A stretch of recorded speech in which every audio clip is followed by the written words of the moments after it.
We got a #1 victory royale. Yeah, Fortnite, we bout to get down. 10 kills on the board right now. Just wiped out Tomato Town.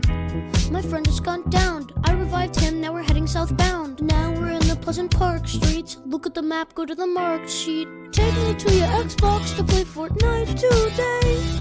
You can take me Moisty Mire, but not Loot Lake. I really love to chug jug with you. We can be pro Fortnite gamers. He said, hey broski, you got some heals in a shield pot? I need healing and I am only at 1 HP. Hey dude, sorry, I found nothing on this safari. I checked the upstairs of that house, but not the underneath yet. There's a chest that's just down there. The storm is coming fast and you need heals to prepare. I've got V-Bucks that I'll spend, more than you can contend. I'm a cool pro Fortnite gamer. Cool pro Fortnite. Take me to your Xbox to play Fortnite today. You can take me Moisty Mire, but not Loot Lake. I really love to chug jug with you. We can be pro Fortnite gamers. La la la la la yeah. La la la la la yeah. La la la yeah. Will you be my pro Fortnite gamer? Pro Fortnite gamer. Can we get a win this weekend? Take me to Loot Lake. Let's change the game mode and we can just go dominate. Let's hop on an ATK, take me to the zone. I'm running kind of low on mats, I need to break some stone. Dressed in all his fancy clothes, he's got Renegade Raider and he's probably a pro. He just shot my back, I turn back and I attack. I just got a victory royale, a victory royale. Take me to your Xbox to play Fortnite today. You can take me to Moisty Mire, but not Loot Lake. I really love to chug jug with you. We can be pro Fortnite gamers.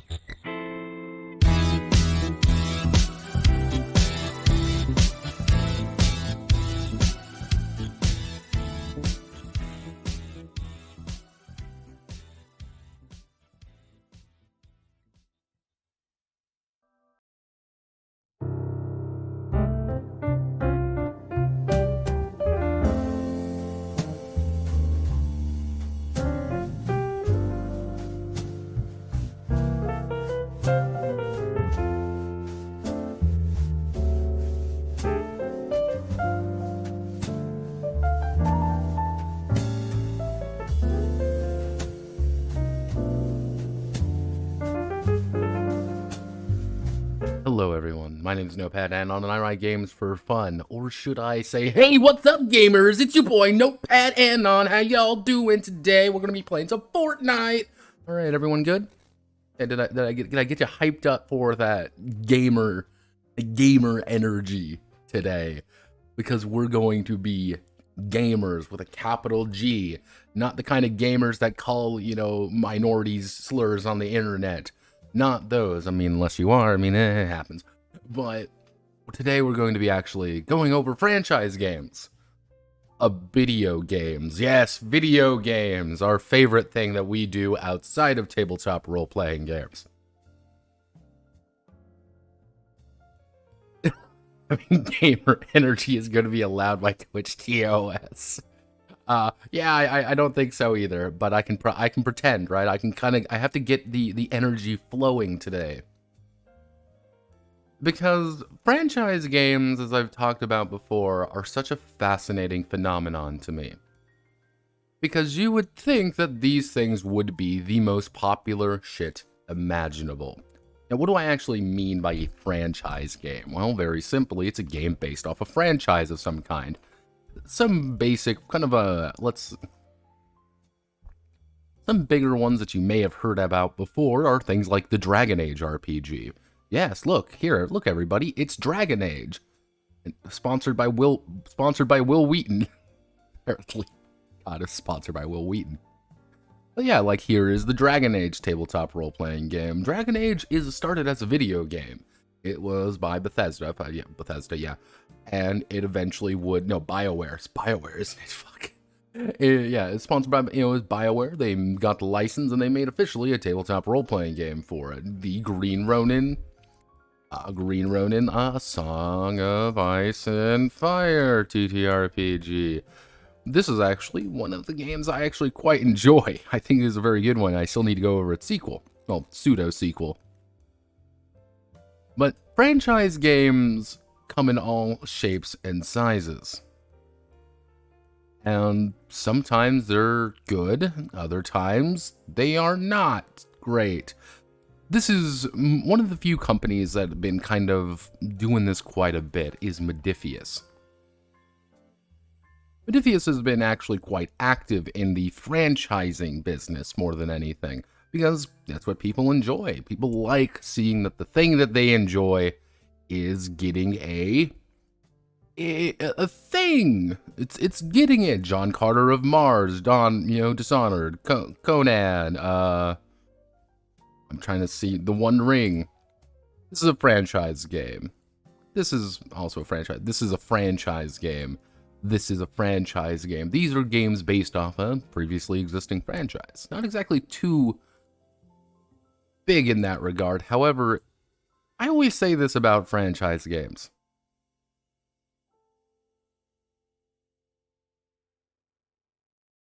I've always said this about franchise games, is that very simply, they are representative of what people are really looking at, what's popular, what's poppin', what's interesting.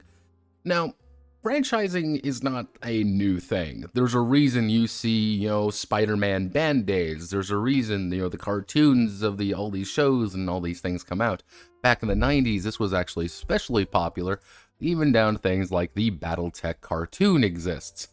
Yeah, which is kind of weird to think about. In 1994, you can now play you could have watched the BattleTech, the animated series. This was a thing that was made. Ain't that right, Freeborn? But in more recent years, I've noticed one very interesting thing about franchise tabletop role-playing games, is that you probably don't hear about them very much after their initial release. Now, you may be wondering, what am I talking about? Well, this is Blade Runner.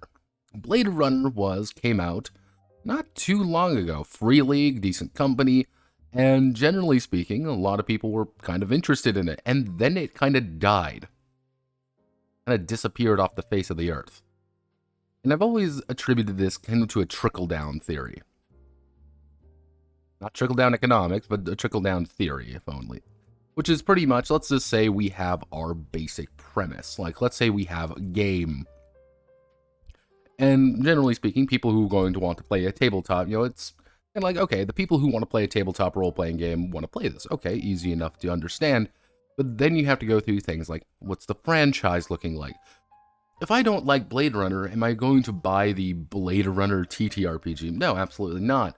Then you have to deal with the system. If I don't like the system, am I even going to bother looking at this, even if I do like the franchise? But maybe I don't like this, maybe I don't like that. There's a lot of filters that go down the more you go with franchise games. But there's one very unique series of various media franchises, or media in general, that has an advantage. Video games. Yes, good old video games. We all like them. We all enjoy them. We got your Elden Rings, your popular game, Elden Ring. Yeah, you probably never heard of this one before. We have Splatoon. Splatoon just came out recently.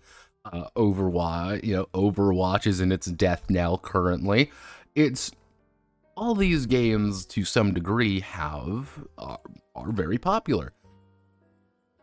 So it's kind of obvious in some cases, like, why don't we make a tabletop role-playing game off of it? And some of them are actually very obvious. Dragon Age was a fantasy role-playing game. It kind of borrowed a lot from that D&D-isms, even straight down to the classes. Now, interestingly enough, there's one major advantage that a lot of video games have when being converted to tabletop RPGs, and that is mechanics. Now, You may be wondering, what the hell do I mean by this? Well, let's take, for example, a little game of, we'll take Morrowind, the classic Bethesda, classic Bethesda, RPG about traveling to the Elder Scrolls land of Morrowind. It's an incredibly popular role-playing game, one of the role-playing games, quintessential, and it's still almost installed in every Eastern European's computer. But let's do something let's just do a two-hit formula. If I want to find the exact formula to do this, I can find it. Like, what's the strength, what's the damage modifier on just, if I hit you in Morrowind, this is the damage modifier. Whatever the weapon damage is, times your strength modifier, times your condition modifier, times critical hit modifier, divided by your armor reduction. Simple, right? But I'm going to give you a hint here.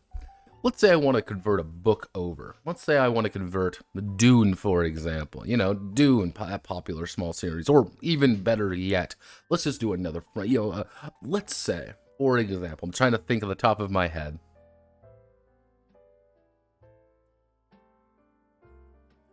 Yeah, I'm trying to think of, we'll get to that in a second, Hummel. Also, hello, Hummel. It's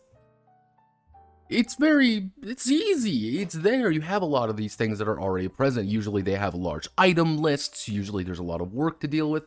But let's say I want to adapt, for example, let's say I want to adapt a book. Does a book have this? Let's say I want to adapt Elric. This doesn't have this. Ah, well, shit. Maybe I want to adapt my, do I have a book around here? I don't have any, my books are all packed away still, fuck. But one of the advantages of video games is that there's already that mechanic, there's already those feelings to things, and everything has mechanics in these games, even the most simple shooty bang bang games. There's a reason things like XCOM can persist. But as the Hubble does point out, oh boy, I wish I could find the one Elder Scrolls RPG. This is the exact formula from the games. This is also one of the biggest issues. You can very, very easily game this, and you may be wondering, well, that seems pretty complicated, and the answer is, it is. Because computers have one very special thing over us, or just generally computers or consoles or whatever, and it's the fact that it's a fucking computer. I don't gotta do the hand math. Hand math is hard. I'm not saying that for, being like, well, I'm really good at math. What I'm meaning, what I'm implying is that try to calculate this. Try to calculate your hit rate, your weapon skill plus agility divided by 5 plus luck divided by 10 times 0 times your current fatigue divided by maximum fatigue, which is 0.75 plus 0.5 divided by that amount plus fortify attack magnitude plus blind magnitude. In a video game, that occurs like that. In a tabletop game, not so much. Usually the best adaptations take the spirit rather than the concepts. They take what's available. The worst ones usually attempt to bring everything over one-to-one. Probably the most notorious of these have been the various numbers of Pokemon TTRPGs. One downright having all of the math behind it. There are quite a few of these, in fact, many tabletop role-playing games of Pokemon, with many of them often having the strict super mechanics of the exact games, even down to having various, HMs, I believe that's what they're called? I don't remember, I don't play Pokemon very much. But yeah, that's kind of the basics of what I want to kind of go over first with franchise games. So you already have kind of you gotta be interested in the franchise, but adapting them should be easy, right? I mean, you can just bring everything over. It's just that in adaptation. But you wouldn't be here if I was just going to talk to you about the wonderful world of basic adaptions. You want blood. You want heads on pikes. So the game, we're going to be going over 4 games today. 4 different games, all of which represent different aspects of this video game conversion world.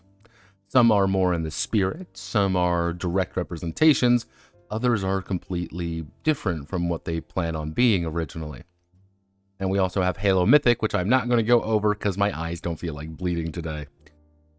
So, our first game we're going to be going over, in all honesty, is Framu. Yes, Frame. Now, for those in my server, and those who have been following the epic saga of GilaRPG, Frame may have come up more than once. And it's...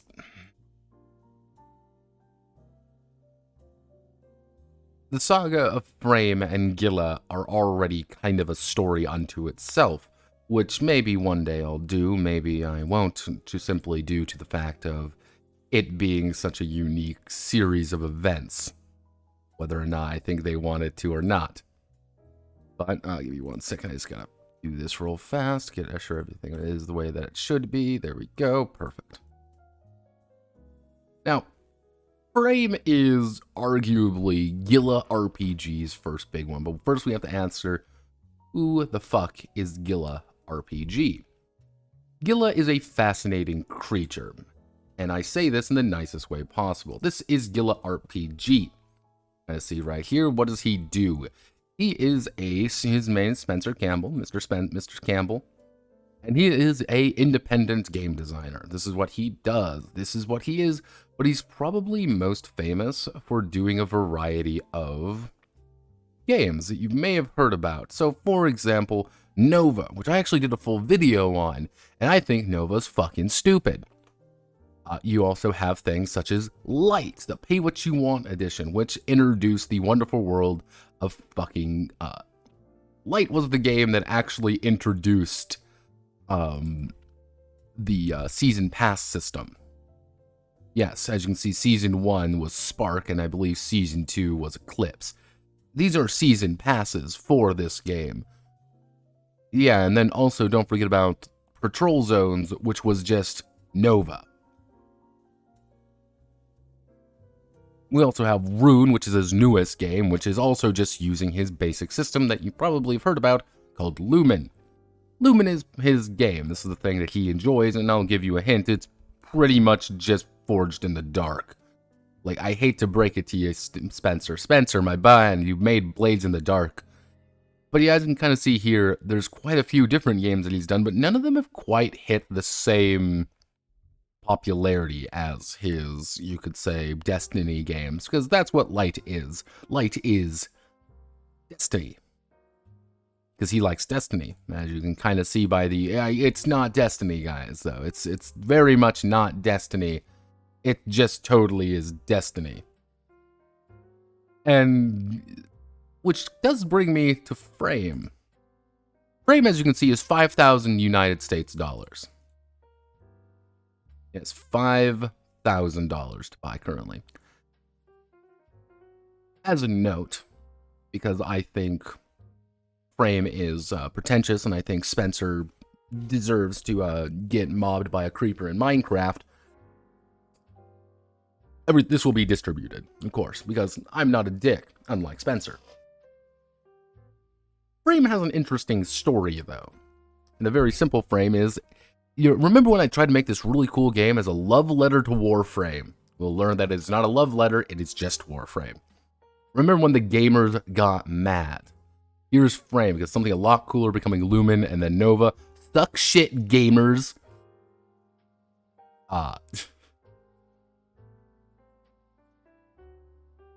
This is Frame.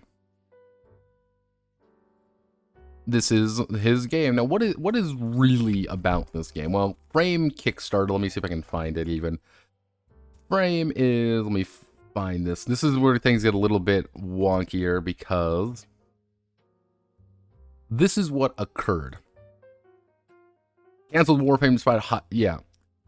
Because he put this on Kickstarter. This was actually a very big thing on Kickstarter. Let me see if I can find the exact link. It's harder. There we go. Kickstarter campaign. Right here for Frame. He almost made his funding goal. This was after almost like about a day worth of going through things. This was incredibly fast. This was actually just last year even. And you hopped in, and Frame got canceled because the Warframe community hopped on this thing and said, dude, you're just making Warframe. Fuck you. The problem is Spencer was deep inside the Warframe community. This is what he enjoyed, and they obviously were kind of mogging this game a little bit.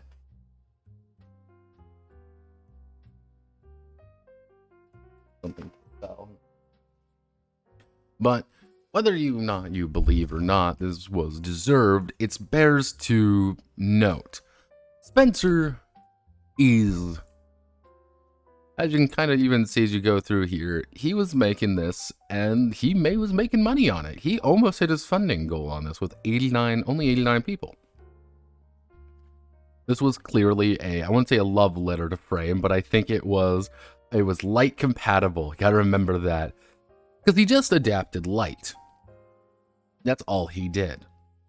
This wasn't necessarily a full game or anything. This was just his Warframe thing of light. Now, obviously this got mogged. He canceled it and went on to make other things, which is just the Destiny game, and then just Lumen, which just inspired him to make other things that were just, I can't believe it's not video games. I've gone over Lumen before, but I kind of want to go over this one a little bit because this is very inspired. And you can kind of see here, this is what this game is known for, effectively. Canceled by the community. Everybody got pissed off at this game for one reason or another. And he is still bitter about it. You must remember that key facet is that Gila is still livid over the whole thing. Completely livid. And recently, though, Gila has disappeared off the internet, or a more accurate statement is he wants to participate in one-way communication, which is to say he killed his server because someone made fun of his new game, or he wasn't invited to do something else. It's a little bit wonky because he never actually said anything. All we know is that Gila got pissed and proceeded to leave the internet for two-way communication. So he just wants to embark on one-way communication avenues, which is to say he wants people to tell him his game is great, and that's pretty much it. But here I am today telling you about his hissy fit, because he actually released this game for free in the in the cease and desist jam. He released it for free, and obviously I picked it up because it was kind of the story for it was interesting. So here we are today. Now, what is Frame all about? I'm going to give you a hint. It's Warframe. You ever play Warframe? It's just Warframe. Not even subtle about it. Like, I would love to say that this is like a subtle retelling of a story, or like, okay, let's take the inspiration. No, Frame is just Frame. It's just Warframe. There's nothing to hide really with it. It wears its inspiration on its shoulder, and unfortunately shows. So, yeah, Spencer Campbell. Love letter to this was my love letter to the game Warframe. It is no way associated with Digital Extremes. Wouldn't it be cool if this was a real game? Fuck gamers, fuck Warframe. Again, he's not mad, guys. He's fucking livid that he wasn't able to make this game. Yeah, kind of see it. Long have you laid dormant. Solari, it's Warframe. They try really hard to make it like, you're not really Warframe, you're Warframe though. Like, it's just almost one-to-one. Now, obviously, I need to bring in somebody who definitely knows what's going on. Thus, I'm bringing in Perky. Say hello to Perky, everybody. It's Perky the Bull. He's going to show us what it really means to buck break others. As you can kind of see by his extensive character sheet. This isn't very extensive. What is this game, though? What is this game? Well, this game is very simply take a bunch of d6s and roll them. So, for example, let's say I'm rolling at a little frame here, and I need to make a force check. What I'm going to do, actually, is I'm going to take 3d6, going to clickety-clack and roll, and I'm going to take the highest. And that's going to determine whether or not I succeed. Now, you know, this is not going to be a, oh, well, I took the highest, so I rolled a 6, therefore I roll a 6. Oh, no, au contraire, my friend. Because that would be too complicated for Gila. Biomechanical warrior, patrol the system and destroy those who threaten it. One will be the Game Master. Frames. Held together by the Solari Empire. Threat from beyond soul. Modifying the shell to hold a human pilot. Weapons of technology have baffled the Empire. Created a weakness, and it was being exploited. Well, that was then. Frames, you're needed now more than ever. Please, wake up. As you can tell, this isn't Warframe. This is just... So, basically, this is your character sheet. You know, you have your basic attributes, your 3 actions. You can do force things, flow things, or focusing on something. You have your basic health, you have your shields, your energy, and your weapons, and finally your powers. Now, interestingly enough, when I say that these are your sheets, this is your sheet. This is all you really get. So if I want to play Steel, as you can see, it's definitely not the Excalibur from, you know, Warframe. If you want to play the Steel, you're not going to really make a character necessarily, you're just going to put this right here. Which does come to the conclusion that you get only a certain number of points to distribute. You get 1 in everything, but then you get 4 points to distribute among them. Up to a maximum of, I believe, 4, correct? Yeah, no higher, this 3, so assign 4 points between these with 1 in each to begin with. So, generally speaking, this is what every character is going to look like. You're always going to have a 3-2-2. That is the only spread that is physically possible, unless you do like a 3-3-1. So those are your 2 spreads. It's 3-2-2 or 3-3-1. Which having a 1 in something is really bad, unless you just can mitigate it and never roll it if you don't feel like it. So that's what I'm saying when it comes to like, wait a second, wait a moment. This is feeling a little bit weird, a little bit strange even. Because you always get all the powers. So it's not, let's say for example, I don't have to choose to pick up the cannonball ability, that's my passive. I don't choose to take up Bull Charge, Iron Skin, Roar, or Bull Stomp. Those are just powers that I have, and I just have to spend my energy here, my energon. The only thing you really get at character creation is a single one of these bonuses, one of these little tags that you can associate to change it slightly. So, with Bull Charge, for example, is rush forward, ramming into a line of enemies, dealing 1 harm to each of them. I've selected the idea that, you know, harm equals my force instead. I've taught you how to play the game now. You good? We did it!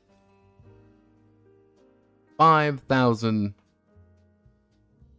straight lifted from the stars without number revised book, Lamau. This is Frame, Draco. Also, hello, Iceburin. Your new name's Eyes. Yeah, welcome aboard. Yeah, this is, yeah, these are the legally distinct frames. These are really your characters. There is a character pack that you can download if you buy the full game for $5,000 that gives you 3 additional new frames. This is really what you're working with. Okay, everybody, you know what? Let's do it live on air. Live on air, we're gonna make an amp, everybody. His name is gonna be John Amp. He's gonna have a force rating of 2, he's gonna have a flow rating of 2, and he's gonna have a focus rating of 3. Alright, everybody, we've made John Amp. Alright, let's say I want to have the bolt. With my bolt, I want to have +1 harm on it. Alright. I do get everything else. And I'm done now. Good job. You have our basic flux and our bowl. You get 3 of these if you just get the book like normally, which my theory was, and which later was kind of confirmed in Nova.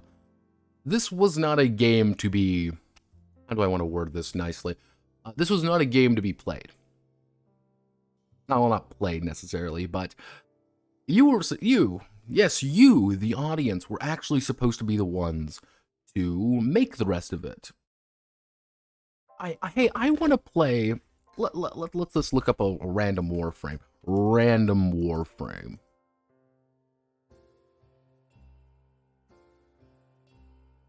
Cool. I want to play. Let's just do. I want to play the Chroma. I want to play Chroma real fast. That's my warframe. Well, you should just make Chroma, because really all you need to do is this, and it's very simple to make these powers. That's all it is. There's nothing complicated when it comes to this game. That's not the point. Because anytime you're trying to make a meaningful roll, that's what you want to do. When a frame is taking a risky action, the GM will decide the attribute, and then you're going to roll number d6 is equal to your attribute. This is what I say that this isn't a numbers game. You could change this to fate and nothing changes. But simply put, let's say I need to make my force check. I'm going to be rolling 3d6. I roll 1, 2, 3, and I scored a 6. That means success, full effect with no consequences. But let's say I only rolled a 3. Oh man, I would have a success with a consequence. If I only rolled a 1 or 2, I'd have a failure with a consequence. Yep, that's it.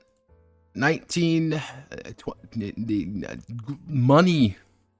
$5,000 right here, everybody. $5,000.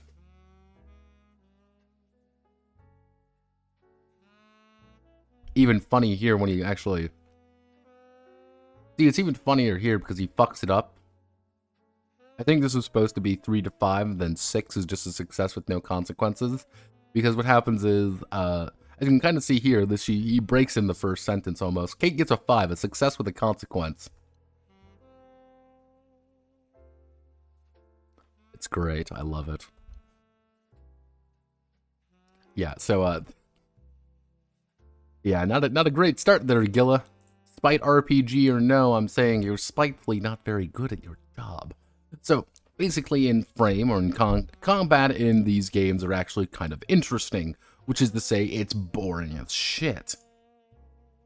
Because that same system applies to everything. So, for example, for force, I wanted to devastatingly destructive firearm, spraying a room full of lead, smashing foes with a melee weapon.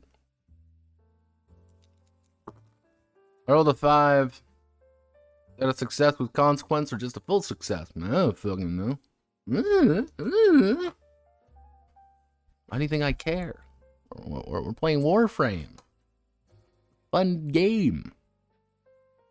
Yeah. Also, this famous line: combat in frame takes place in battles. We're hitting levels of Kino. I don't think it's quite possible. But are you? All I'm saying is, are you ready to do combat battle? I mean, anything, quick ambushes, unsuspecting enemy. Any frame may be first act during a battle. Pretty much it's always going to be frames and then enemies. You can always complete an action, and then the GM takes their turn. The allies will always take their end. The warframes will always take their actions first, and then the enemies will. You can always freely move wherever you go, because there's no map or anything. You just move. Range isn't measured, doesn't matter, it's abstracted. You have four basic ranges. Close, near, far, and beyond. Technically, anything works in any distance. So, hey, I want to do something far. This is what it is. I want to do something beyond. Do beyond. Generally speaking, if you are near or close, you're pretty much already in combat. Movement is effectively a move up a range tag rather than anything else. So, describe what weapon we're using. Pick a number of targets equal to the weapon's hits. Resolve the attack with the core mechanic. Single roll for all targets based on the attribute that describes the attack. Oh, we did it, everybody. That's it. Has hit a 2, Keegan is slashing wildly. Roll a 4. Keegan succeeds, dealing 2 harms to the carbonics and cutting them down. The consequences are the third carbonic turns their rifle on Keegan. So we can freely use our powers. The big thing being we're not always going to have to use our energy. So for example, I want a bull charge, it's going to cost me 1. So I have to mark off 1 of my energy. Similar to if I want to use roar, which is going to mark off 3 of my energy. Seems pretty bad, but luckily, you know, you're going to get your energy back pretty easily in combat. Same goes for things, or anything really. But you also may notice, man, you don't have a lot of health. And the answer is, yeah, you really don't. If you take 3 damage, your shield pops first, and then your health starts getting reduced. So taking 3 damage is in fact 1, 2, 3. No, that's not very good. But you can also restore that. Takes harm, you're subtracted from their health. And which brings me to crashing. Crashing is a fascinating subject because it does bring up to a very interesting kind of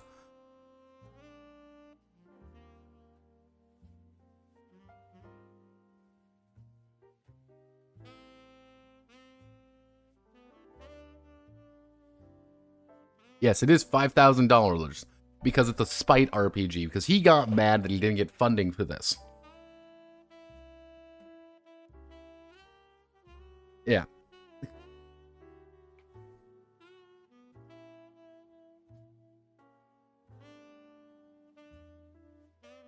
Yes, it's the kind of the cycle that occurred, which was this is the life path of Lumen, the Lumen world, which is originally it was light plus its season passes, which eventually led to creating Frame, which created Lumen, which created Nova, which would then go on to create Rune, and in turn to create pretty much Light 2.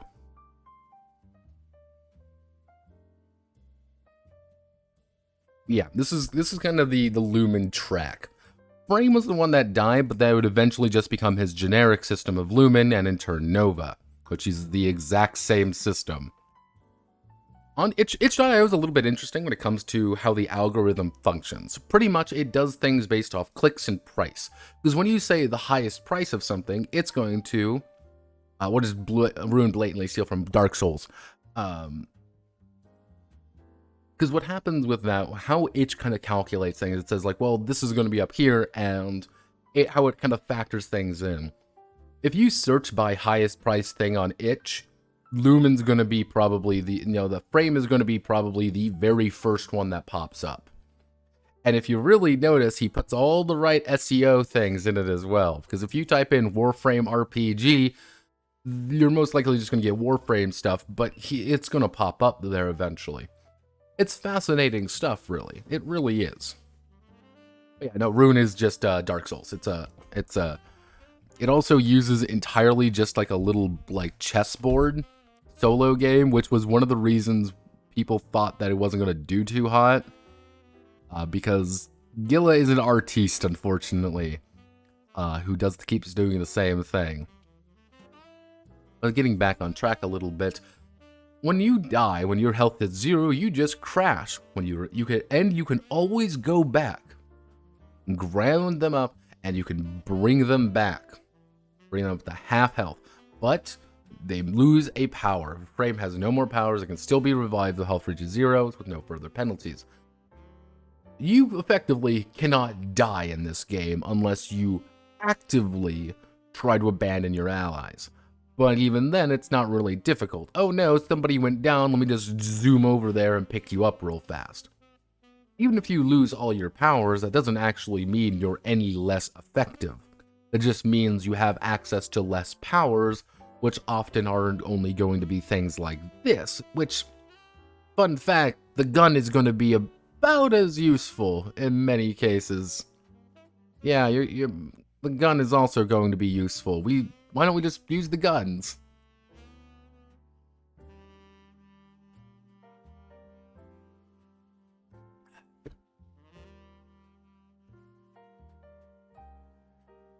This is shields. So you always are going to be able to get one attack off for you, so you can't die immediately, really. Die immediately, but you're probably going to get killed at least once. But armor is flat damage reduction. Most things don't actually even have armor. The only major one that has armor is the bulls, but so if I take some, let's say I take 5 damage, my shield's going to pop, then I'm going to start taking health damage. My shield doesn't come back during that combat. I got that mixed up a little bit. Apologies. But, how does the combat work? Well, first things we have to do is generate drops. Yeah, this is how this game actually functions. If you're wondering, like, man, you don't have that much resources, it's because of this system. Let's say there's 5 guys and we kill 3 of them. What I have to do is roll 3d6 effectively and roll, and oh, they generated 2 energy and health. And we now have to distribute that among ourselves. So, you get the 2 energy, I get the 1 health. And you can do this for every enemy killed. So if the GM decides to throw in a bunch of 2 health enemies at you and you murk them all in the first round, congratulations, you're never going to die. This does literally encourage you to play it as you would in a boss mission. Kill the ads to get the drop so you can survive to continue killing the boss. And then we have to describe a meaningful change in the battle. Change in enemy tactics, rival reinforcements. Oh no. Their frame would act like to act first. How bad do they attack? No, they don't actually attack. That's the fun thing. They do not actually attack. They have no damage or anything like that, because what occurs is, let me bring down an enemy here real fast. Where's a good? This is, for example, the Carbonic Smasher. The smallest carbonic soldiers are handed a giant hammer and sent to the front lines. They charge forward with reckless abandon with seismic blows. They have 1 health, and when it is their turn, if they are close, they're going to do 1 harm to you. If they're attacking close from behind you, they're going to do 2. These moves do not do anything. These don't actually do anything. What they do is inform you, the GM, how you should be playing them. So it's like, well, they should charge forward blindly, teleport behind an enemy, slam the ground. This is what they're supposed to be doing. Nothing else, really. They don't augment their moves in any way. This is just something that they happen to do. No mechanics behind it. Even that right here. 1 harm, close or near, the standard carbonic soldier. Or the torch. Oh, more durable than 2. Charges forward, firing napalm from phone call. That's ominous.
every time I'm streaming, it pops up.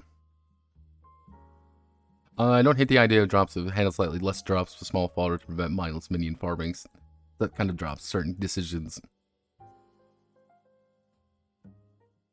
My painful specialty. Yeah, the drop system really is how the, how do I want to word this? It's how the flow of these games go. You need these drops to actually make the game work properly in a way. And even kind of see here, there's quite a few of them.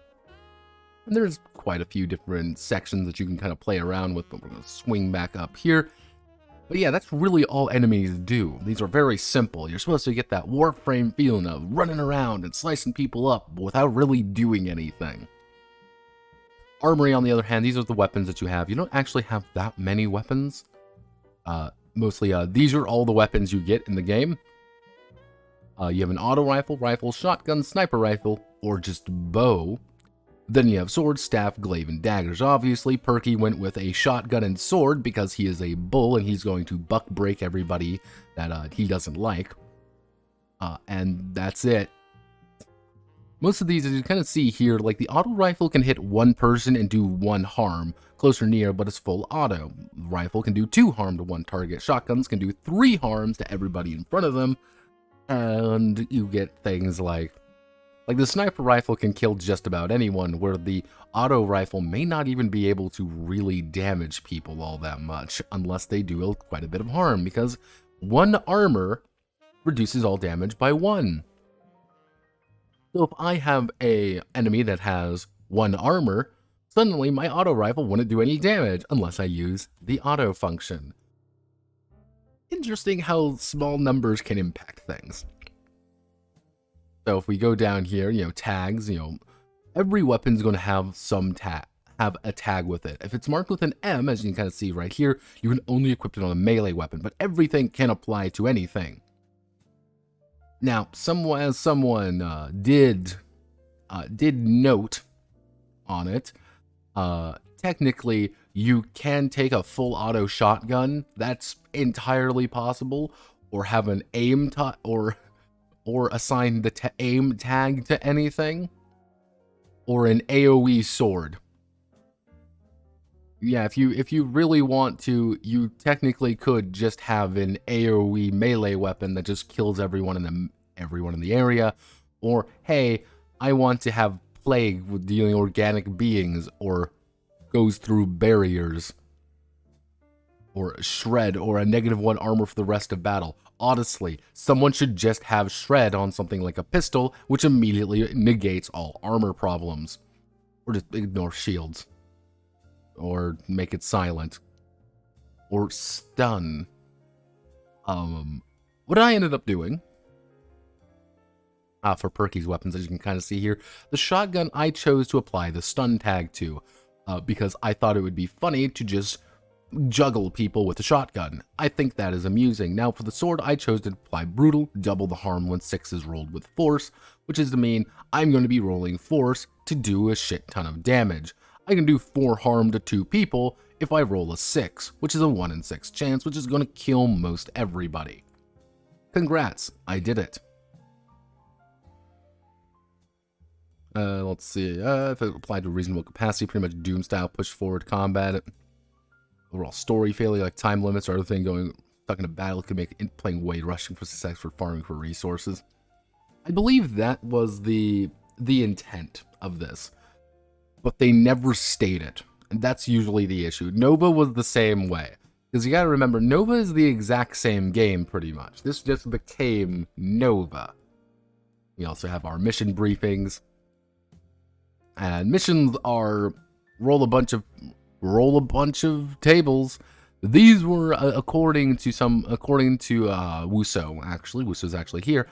This mission section was almost taken 1-to-1 from the Warframe, I believe, beta, or like very early Warframe mission selection screens. But let's do this. Let's do this. Let's make a mission, everybody. All right, let's take 4d6. Okay, I'm gonna take my dice here real fast. Okay, let's determine our mission type. Looks like we have a theft at a space station in orbit against the swarm. And we don't have you have a time limit. Oh no. Oh no. We gotta go fast. There we go. We've generated. Oh. Maybe let's generate some negative modifiers. Oh, behind enemy lines, we have overwhelming negative enemy forces, but all our weapons deal +1 harm. Weapons free, baby.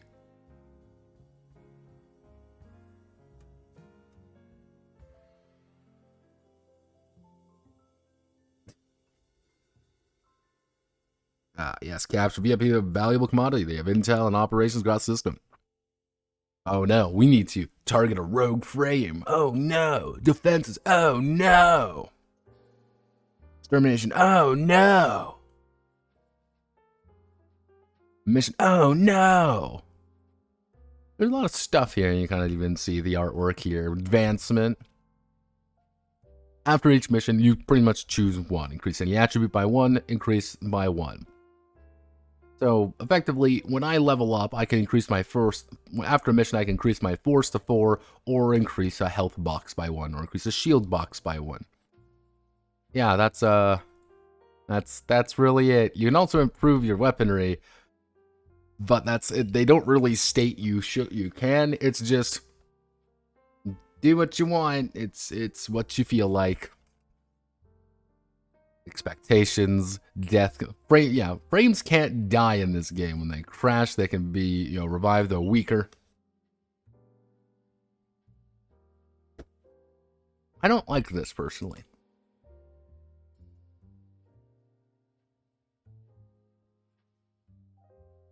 Whole game feels like it should be a board game. Yeah, power wordings, battles, fast combat, and challenging players. They even outright state like, oh, change how the enemies act instead of just changing the numbers. I'm designed for fast combat. I don't want to word this. RPG. Like, yeah, they even kind of like, here's a token thing about, like, you can RP if you feel like, this is how you RP. Yeah, they get 1 page of RPing, and then here's all the enemies and stuff. Again, you gotta remember, the goal of this game was not exactly to... development. This was not necessarily designed to be a full game. I think this was designed to be, here's a creator kit, make things, have a jam to make frames, make some enemies for it, make this, make that, make this. Because that's what happened to Nova. Because Nova almost immediately went out of its way to have a creator kit, and it wanted you to make things. But Frame is such an odd duck to me. Frame is such an oddity. Because what it is in a franchise game sense is the everything but.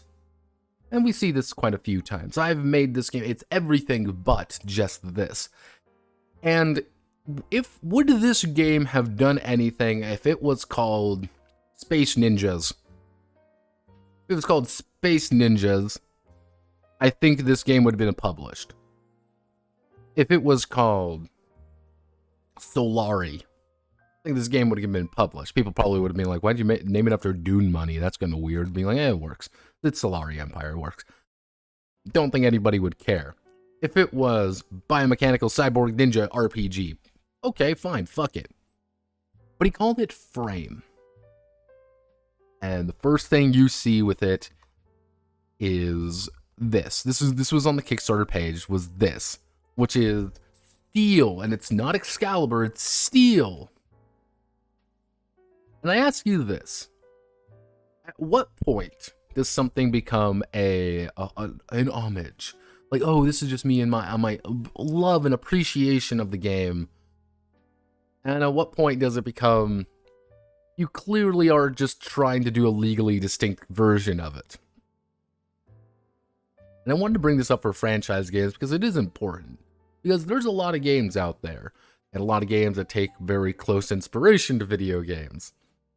Even if they don't maybe do the best at emulating them. Does this emulate Warframe? No. It doesn't emulate Warframe in the slightest.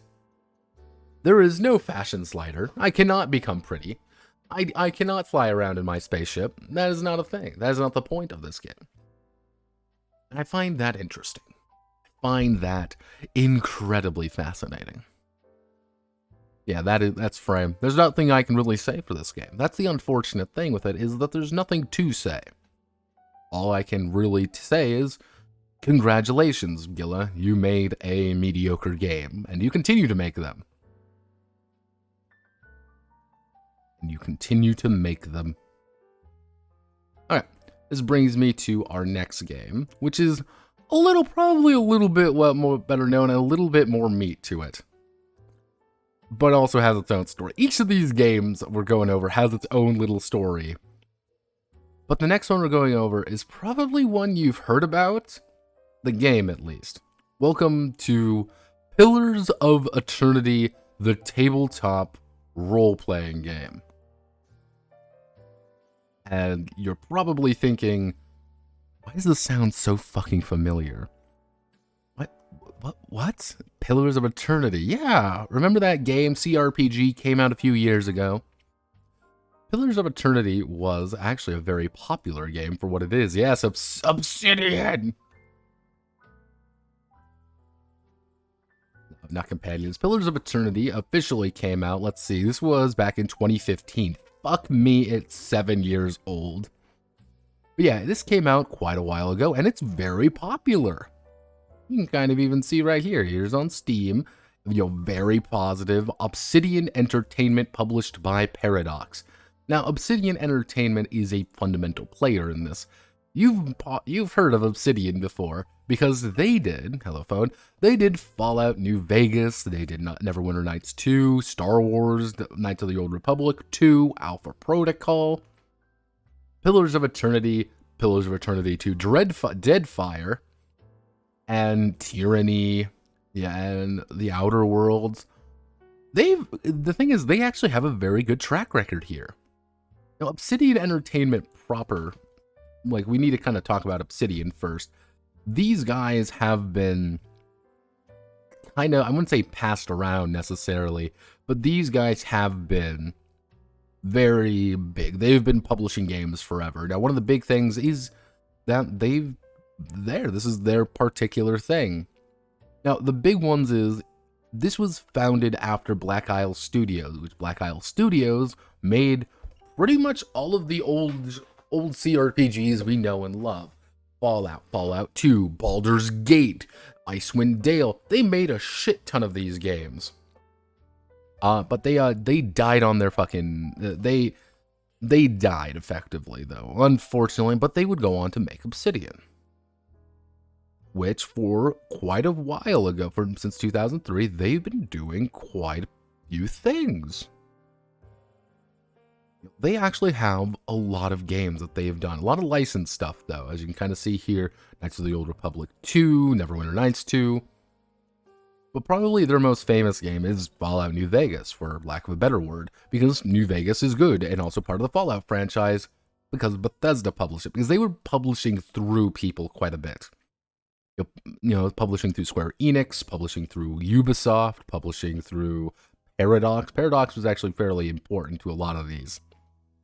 But then you also have someone like, they made Skyforge, published by My.com, more My.games.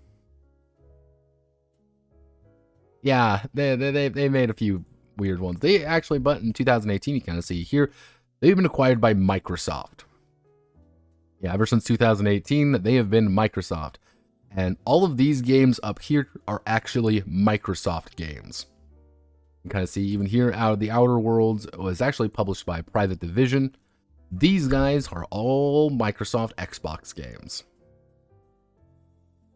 I'm going to give you a secret about Obsidian. I'll give you a little nasty secret about them. They have a bad tendency to do something. That's not finish things. Star Wars Knights of the Old Republic 2, for example, has a lot of cut content that just didn't make it into the full game. Neverwinter Nights 2 also has a lot of cut content that just never made it in. Alpha Protocol is a game you literally cannot buy anymore, but also was a janky disaster area, but I still want to find and play. Fallout New Vegas famously is actually a very good, high-quality game. There's just an entire faction in the game, which is a major faction, the Caesar's Legion, which is just not finished. Just not finished. And pretty much the only games that people, like, really remember from them is New Vegas, you know, Neverwinter Nights 2, because all the fan stuff mostly.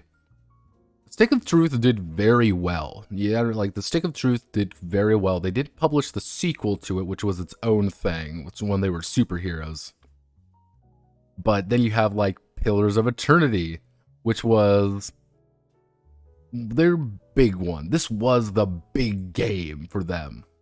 Kind of see here, this was their brand new fantasy franchise. Came out, did very well. Then they made a sequel later on, Deadfire. It's pirates this time. Deadfire Pirates. That's really it. This came out 4 years ago, 2018. Remember that date, though. 2018. You can say they changed publisher for it as well. During Pillars of Eternity's 2's During Pillar of Eternity's 2 kit, you know, they actually went with Fig.co. This is what they actually went through. They didn't make a Kickstarter for this. They went through Fig, unlike their first game. They raised $4.4 million of it. 400% of their goal. And at $2.4 million, congratulations, they decided to make a pen and paper tabletop role-playing game. My goodness. And you want to know who wrote it? I'm going to give you a secret who wrote it. It was none other than Chris Sawyer. Not Chris Sawyer. Josh Sawyer. Josh Sawyer. Yeah. Josh Sawyer. This guy. It was none other than Josh Sawyer himself, the man who actually was one of the fundamental people behind Obsidian Entertainment. He was the one who was actually going to be writing it. Now, Josh Sawyer is the one you probably heard about more often, and he is the designer of Icewind Dale, the lead designer of Neverwinter Nights 2, designer of Alpha Protocol, lead designer of New Vegas, lead system designer of, you know, all the expansions, all of them. He was the director of Pillars of Eternity, director of Pillars of Eternity 2, and Pentatent, as well as... This is his baby. Pillars of Eternity is his darling boy, and he was pretty much very excited to do this. This is it, everybody. The Pillars of Eternity pen and paper RPG that you can play after we've hit $2.4 million on our Kickstarter. We did it, gamers. We're gonna make it. Cool, right? Yet again, 2014. Now, this is 2018, my friend. 2018. Now,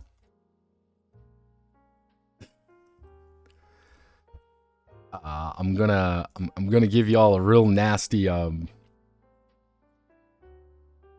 there has not been any updates since 2019. Yeah, there has not actually been any updates since 2019 because it mostly came out through the Deadfire site. So if we go to Pillars of Eternity, Deadfire site, we go here, we can immediately open it up, and oh wow, includes all the major updates and expansions, and also here's a tabletop role-playing game. You can download it right here. As you can kind of see, 2019. And the closest I could find is him doing updates on his Twitter. This is Josh Sawyer talking about things from like 2021.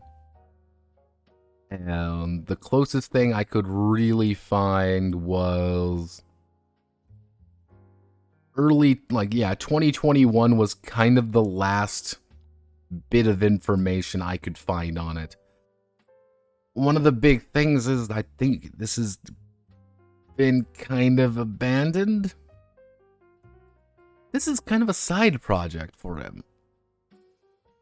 And this is just what's available, what's currently available on their site. It's the 2019 alpha. Will we ever see an update to this game? No, this game came out in 2019. That is 3 years ago. Dreadfire came out already, man. That's 2018. They've done expansions for that game. They're moving on to 2 new projects. They got bought by fucking Microsoft. But he's still making, updates on his Twitter, but that's not...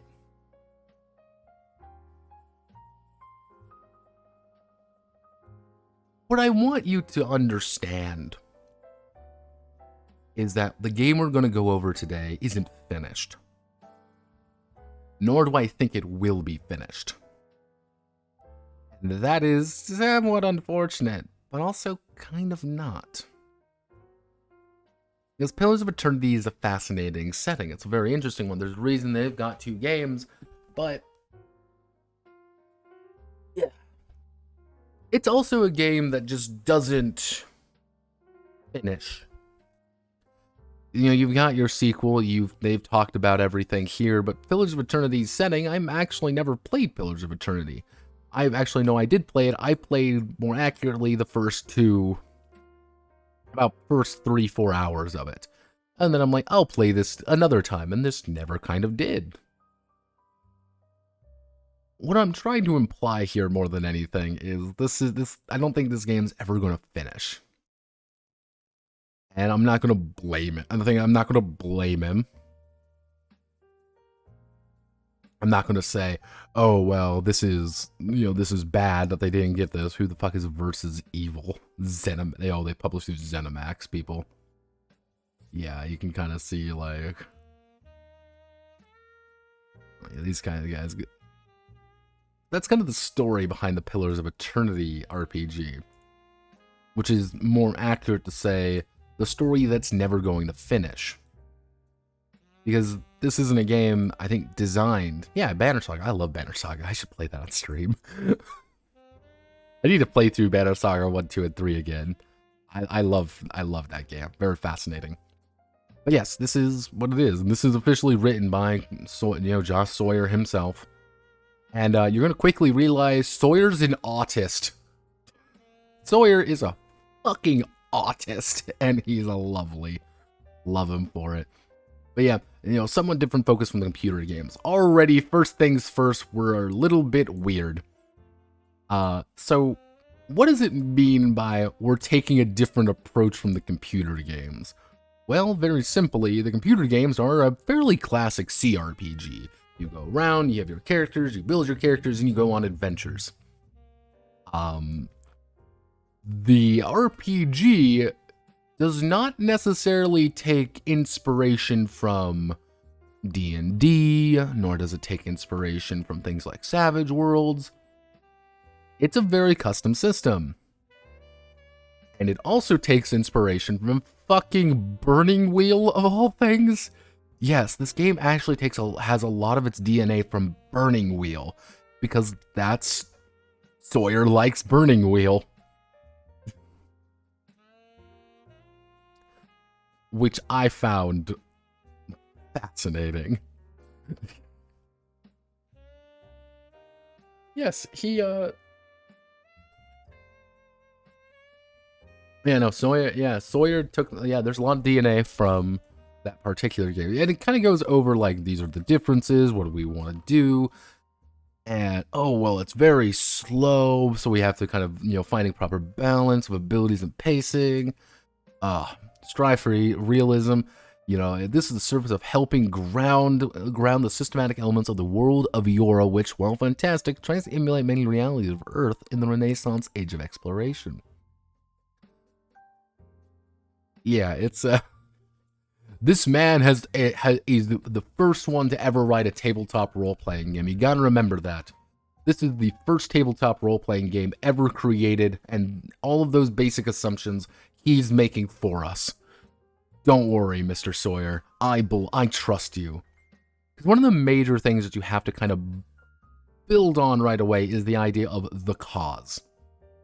The cause is more accurately described as the call to adventure, the reason why we're all here doing something for the sake of doing it.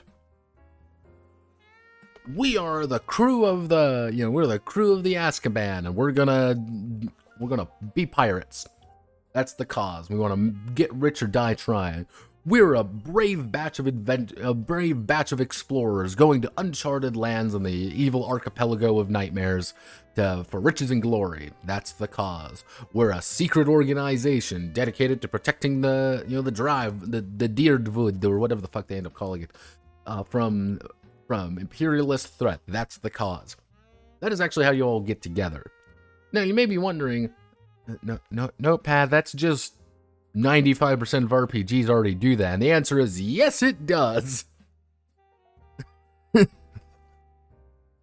Thus, we have Spanglo here. Spanglo is actually the one helping us here. And everything here did take me a bit to do.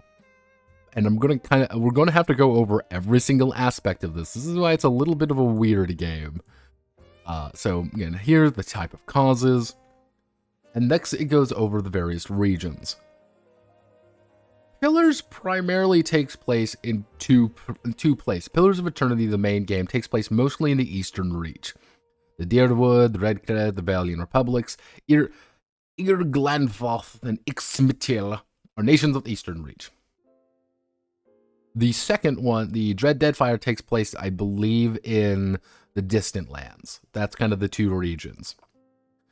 We've never really seen here. This is the one thing about video games that tabletop RPGs will always have an advantage over, no matter what you do. If video games have the strict mechanical intricacies that allow you to calculate 15 things in a matter of seconds, we have the ability to say, nah, I don't feel like doing that, and going somewhere else. A video game, if it doesn't want you to go right, you won't be able to go right. The system is not designed for that. It's a system. However, if you have 3 paths to take, and you're being blocked by a bandit, in an RPG, you might have to talk to the bandit, and then there's going to be a conversation going on, and you may be able to do something about it, and it might take you 3-4 seconds. While in the tabletop game, you can be like, I'm going to hide behind that bush, and I'm going to shoot him with an arrow. I'm going to pop out, and I'm going to shoot him with a bow, and he's going to die.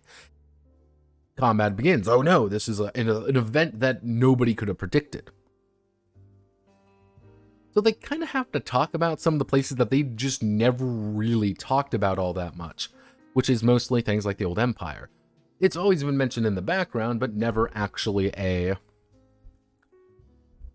here kind of thing.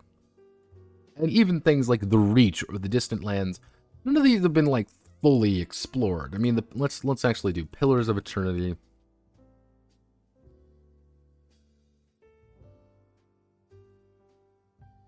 Like, this is the full map of Pillars of Eternity proper. You kind of see here of how everything is laid out. This is a small section of the greater world map. And this is a single place. You don't explore all of this in a single area. Holy shit, that's impossible to explore all of this. You can't explore every detail of it, but a player in an RPG can be like, well, we're in the city, I want to go this way. I want to go into the mountains. Why? Because I feel like going into the mountains. You have to kind of account for all of this shit. Which is like, oh, fuck. Oh, God. Oh, fuck. Oh, damn. Oh, fuck. And it makes you know that. Like, you kind of gotta... That is our one advantage, and that will always be our one core advantage over video games, is that we have freedom. However... If you haven't accounted for it, it's probably not going to be in here.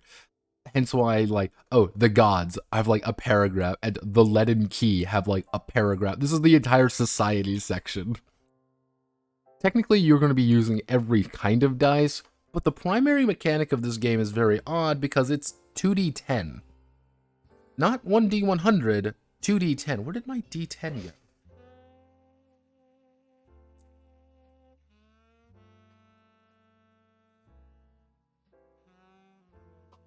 It's going to be just rolling 2d10s. So you're going to roll, and I scored a 2 and a 2. I rolled a 4, and I get to add all my bonuses. He actually does do like a big thing in one of his posts about it, being like, oh, well, yeah, it's like, chose to accomplish a specific goal. Acquire through game shops, online stores, probability curves. I want the model instead of forcing mechanics to adapt to a small set of probability ranges. Now, what the actual interpretation of this section is more accurate. I wanted to make a D20 game, however, I didn't want to just make a D20 game. He can say all that all he wants, however, I'm a little bit like, I have a strange and beautiful feeling this wasn't a decision to say, I want 2d10 because 2d10 is so cool and really is invoking the proper themes. I think it was, I want to do something slightly different. It doesn't impact things too much, and if you really want to, you can just sub it out for a d20 and nothing really changes, but just understand that. You know, half, fractional amount, always round up, very simple. But let's go into creating a character. This is the strangest goddamn system I've ever encountered, and I don't know if I love it or hate it. Because the thing is, what you have to do is you have to do character stages. So you have to select your culture, your species, your backgrounds, then you get into all the nitty-gritty aspects of it. And you kind of see, this isn't a small amount of things. There's actually quite a bit here. What they want you to do, actually, though, is they want you to first fill out the official character worksheet and flowchart. Yes, they want you to fill out the fucking flowchart for everything. This is, and then you transfer it to your character sheet. This is what they want you to do? Notepad, why are they doing? I have no idea. I am just as befuddled as you are. So, yeah, here's the worksheet. This is what a standard character is going to roughly look like. I think I did my best when it came to it. I don't think I did the skills perfectly, though. I think there's a lot of skills I didn't end up accounting for because my skills aren't nearly as high. But it's like I pretty much took a full year off. But there's also a bunch of these skills. I'm like, where the fuck did these skills come from? And it's like, all right, this is fine, I think. It's like, all right. You kind of see all this here. Because this XP is actually the big important part right here. This is the really important part. Not this necessarily. So we kind of go through here. We have our cultures. Yes, our cultures. This is really where you grew up. You know, are you from the Adir? Or are you from the Deadfire Archipelago, the Deerwood, Glanflith, the Zamanatil Plains, Living Lands, Nascati, Old Valia, Radutai, Red Surus, or the Valiant Republics, or the White That Wends. All of these are going to give you culture skills and a special talent. So, for example, for our boy over here, for Spanglo, I chose to become from the Valiant Republics because I wanted to be funny. I thought it would be funny to be from the Republic. So, because I am from the Valiant Republics, if we scroll up here a little bit, where the fuck are you? Right here. I could choose the native language of Valiant. I get that at max. I can speak that language perfectly. All of these culture skills are not skills I necessarily get. These are skills that I am the ability to take. I can take these skills later on to improve myself. Like let's actually double check this, because I had read this a few times and it got a little bit weird.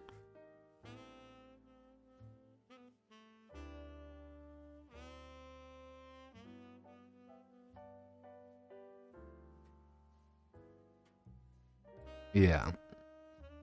This this is kind of what it means. This might imply that you get them. We'll get to that a little bit later, because if you look at the worksheet here, you can kind of see here, like, oh, you get these here.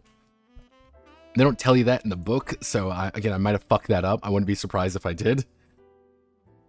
But yeah, this is kind of what you get, but you also get the Modern Mind. You get a D4 assist die, because don't you worry, you can add different die to things. So that 2d10 roll, I was lying actually.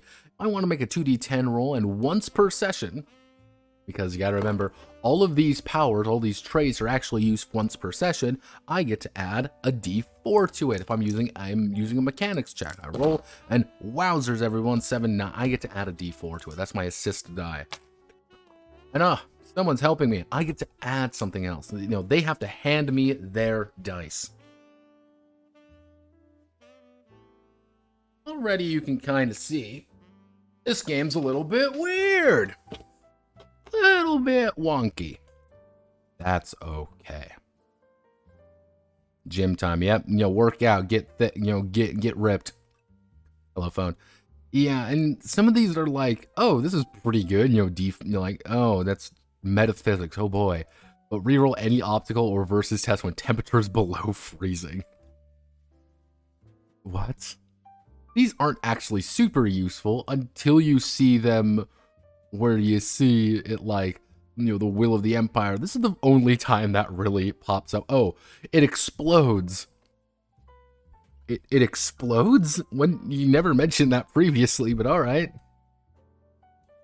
Alright, like, alright. Then we have our various species. There are actually only a handful of species in the world, and they can belong to any culture. So we have gone to the big strong men. The big strong men can either be coastal, which gives them really good abilities, or they can be island, which suck because they have to be underwater for most of it. Oops. Oh, you want to be a dwarf? Well, if you're a dwarf, obviously you get might and constitution bonuses, and a boreal dwarf or a mountain dwarf. You want to be an elf? Well, if you're a pale elf, you get +6 soak against freeze damage, or you can just have resistance against afflictions. And then the humans, which don't get anything, but you do get fighting spirit, because when you get bloodied, you have +2 initiative and +2 accuracy. Or you want to be a godlike, you can be an avian godlike, death godlike, ending godlikes. The godlikes in, I would say these are the most, like, unique of the races in Pillars of Eternity. The idea being that you're just a dude who has been blessed by God, effectively, in the womb, effectively. You can kind of see some of these are actually very detailed. Some of them look very odd. I think we would normally associate these with something being called a tiefling or something. However, they kind of apply to everybody, and they all kind of look kind of odd. They're all very strange looking.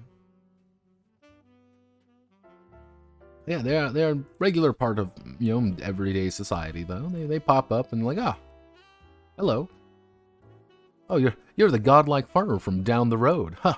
Well, how could we know? How nice it is to know this. And then we have the Orlins, which are they're halflings. The Orlins are just halflings, which display Hearth Orlins, because they get a shit ton more bonuses.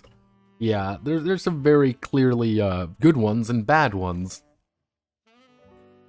So the backgrounds are another very odd one. And I think the best way to kind of do that, if I look at, not the worksheet, but if I look down here, which is, this is what it means by the backgrounds, is that you have to choose a kind of a background, and then you have to go to various places of like, oh, I was a thief, I was a bravo, I was a merchant, and then the setting. I was born in Salona. It was the Salona underbelly, and then a merchant for the Valiant Trading Company. That's your particular job, effectively. And this measures time, because time and age is actually a very important aspect of this game. And by the time you hit 30, you are actually going to start taking age checks, which means that you're going to be slowly kind of whittling down in your abilities. Age is going to kill you in this game. Now, this is odd because everything is measured in XP. So if you have a primary skill, you're going to receive 15 XP in it. If you have a secondary skill, you're going to get 8 XP in it per time it appears in your backgrounds. So for example, I'm taking athletics at kind of as a secondary skill. I'm going to have an 8 in it, meaning that I'm going to have a rank 3 in it. Anytime I need to make an athletics check now, I'm going to roll 2d10 plus 3 and then add everything together. That's why I say the XP is somewhat more important than the actual rank, because your XP is going to determine your rank. Yeah, free XP, connection XP, because everything is judged off of XP. Technically, I didn't write in my rank here properly because I didn't know if I was going to get more connections. But because I have a 15 here, if you go up here, I would have a rank 5 in the Green Cloak Smugglers. Just as much as I would have, if I look at 5, I believe I would have a 3.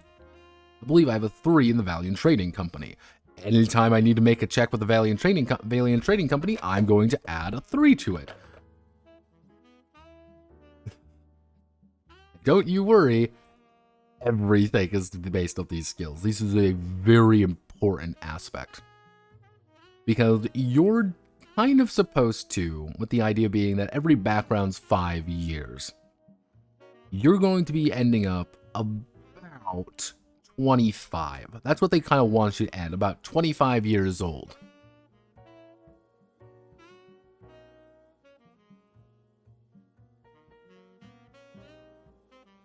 And because you are 25 years old, you are going to have some of your bonuses and benefits to it. So, and each time is also going to have transition times.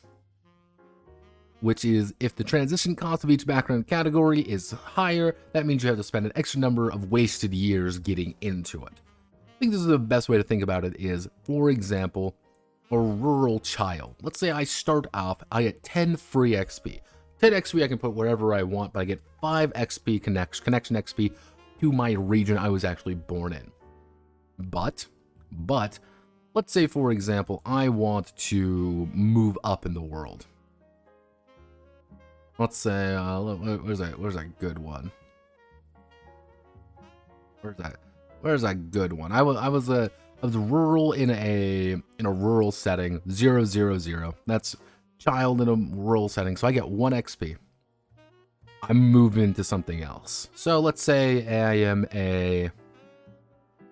After that, I was a... Where's a good one? I was a... militia. Let's say I went into the militia. Okay, can't go into the militia. Let's say I was a... I'm trying to find the right one here. I've tried my best, everybody. There's quite a few different things. A laborer. Let's say I went into being a laborer. I get 1 primary skill in a worldly skill category and secondary skills in here. I get quite a few different things, and I have to choose my setting now. So I become a laborer in a rural setting. So I would be able to combine laborer, rural setting, and then the particular location of my time there. And this would be 5 years. Simple, right? Little bit weird. This is not just a draft. This is the alpha. This is the 2019 alpha for this game. And this is one of those things like, we have to judge it off this because this is all we really have. Which I think this is all we're going to get. Now, let's say, for example, since I'm a laborer, I want to transition, though. I want to become a lawyer. Actually, no, I want to become a... Let's see, what's a good one? I want to become a student. How about that? I worked 5 years on the farm, but I want to become a student. That means I have to go into one of these settings. So I want to become a student. So my thing is I want to go to town right here. Because there's this transition cost of 1, I can't just go in there naturally. So I want to become a student of a town setting, and then I do my location of work. But because there's that 1 year of transition, it's actually going to be 6 years. 5 years doing it, and then 1 year kind of getting into it. But now I have the transition cost of 1. I'm already in the town. So let's say, okay, I've done 2 of these. Let's say I want to do another one. And well, obviously, I want to go up. I want to become bigger. I want to become grander than what I am. I went to school. I've learned. I want to learn deeper. I want to end this off as a professor. So I do another year, another set of time as a student, and then I end off, if I can fucking spell correctly, and then I do my final year as a professor in a town setting. You know, and in a town setting, actually, know what I can even do? I can make it an academic setting. I've advanced. I go down here, court of the state setting, religious settings, academic setting, and I want to do it in academic setting. I do my institution, and there's a transition cost of 2, but I already have a transition cost of 1, so it's going to cost me 6 years. So in total, this character in particular would have quite a few different skills, but he would also be a 22, so he would be about 32 years old by the end of this. And he would end up with about 100, he would end up with about 100, ability, about 100 coins. And then he gets to add up everything else. So are you ready? Are you ready, kids? This is actually what I had to do, and I need to go this over because I find this is actually very interesting. I find this a very fascinating thing. So because I was, during my time as a laborer, I get 15 XP. So I get 15 XP in a worldly skill. And then I get 8 XP in one worldly skill. And then let's just say 2 physical skills. I can choose these. These aren't meaning like, oh, just the physical skill. No, these are actually the various different kinds of skills. So all of these, I could select athletics, for example. I could select sleight of hand. I could select mechanics. I could select, things like stealth, but I couldn't select, say, streetwise, because streetwise is a social skill. There's no social skill here. It's only worldly skills. Which worldly skills are odd. So it's like, okay, I've done that. But we've transitioned. We're a student now. So I'm going to have to get 15 XP in an academic skill. But I also have to get 2 academic skills. And let's just say I also get composition. I'm going to be writing, everybody. I'm a writer. I'm a good old writer. Because I did 2 years for it. I'm going to get more academic skills. And let's say 5 full academic skills. And actually, I get 2 times 2 full academic skills that I've been trained in. And that leads me to my professor setting. Because if I was a professor, I get, wowzers, everybody. Not only do I get teaching as a primary skill, but I also have no fear of another academic skill and then a social skill. And if I want to, I could take or I could just take composition twice. Fuck it, we'll do composition twice. These are the full numbers of skills I'm going to end up with. But don't worry, because I spent time in a rural setting, I get 10 free XP. So I get 10 XP there with 5 connection XP.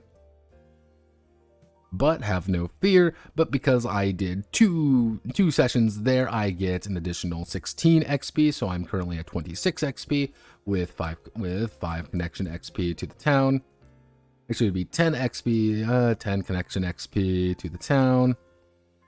And you would always have, everything has specials, don't you worry about it. But then I went to an academic setting, which gives me 6 additional ones and 5 connection XP to the institution. Institution. We've done it, everybody, and then I can freely divide that starting XP among all of my cultural skills or any skills that I'm allowed to take. Simple, right? This took quite a while. I'm not going to lie. When I first did this, because it's laid out very poorly, but I don't hate it. Because they kind of, as you can kind of see here, you do get a good rounded idea of who your character is. You know, for example, again, this was the backgrounds that I chose. I was a thief, I was a bravo, which was just a brigand, and then I went to being a merchant. I served 5 years as a thief, 6 years as one of those guys kind of fighting people, and 7 years as a merchant. Because the actual transition to being a merchant was 3, I just kind of split up the years a little bit. Coin points. So with wealthier professions having so much more CP than regular professions. No.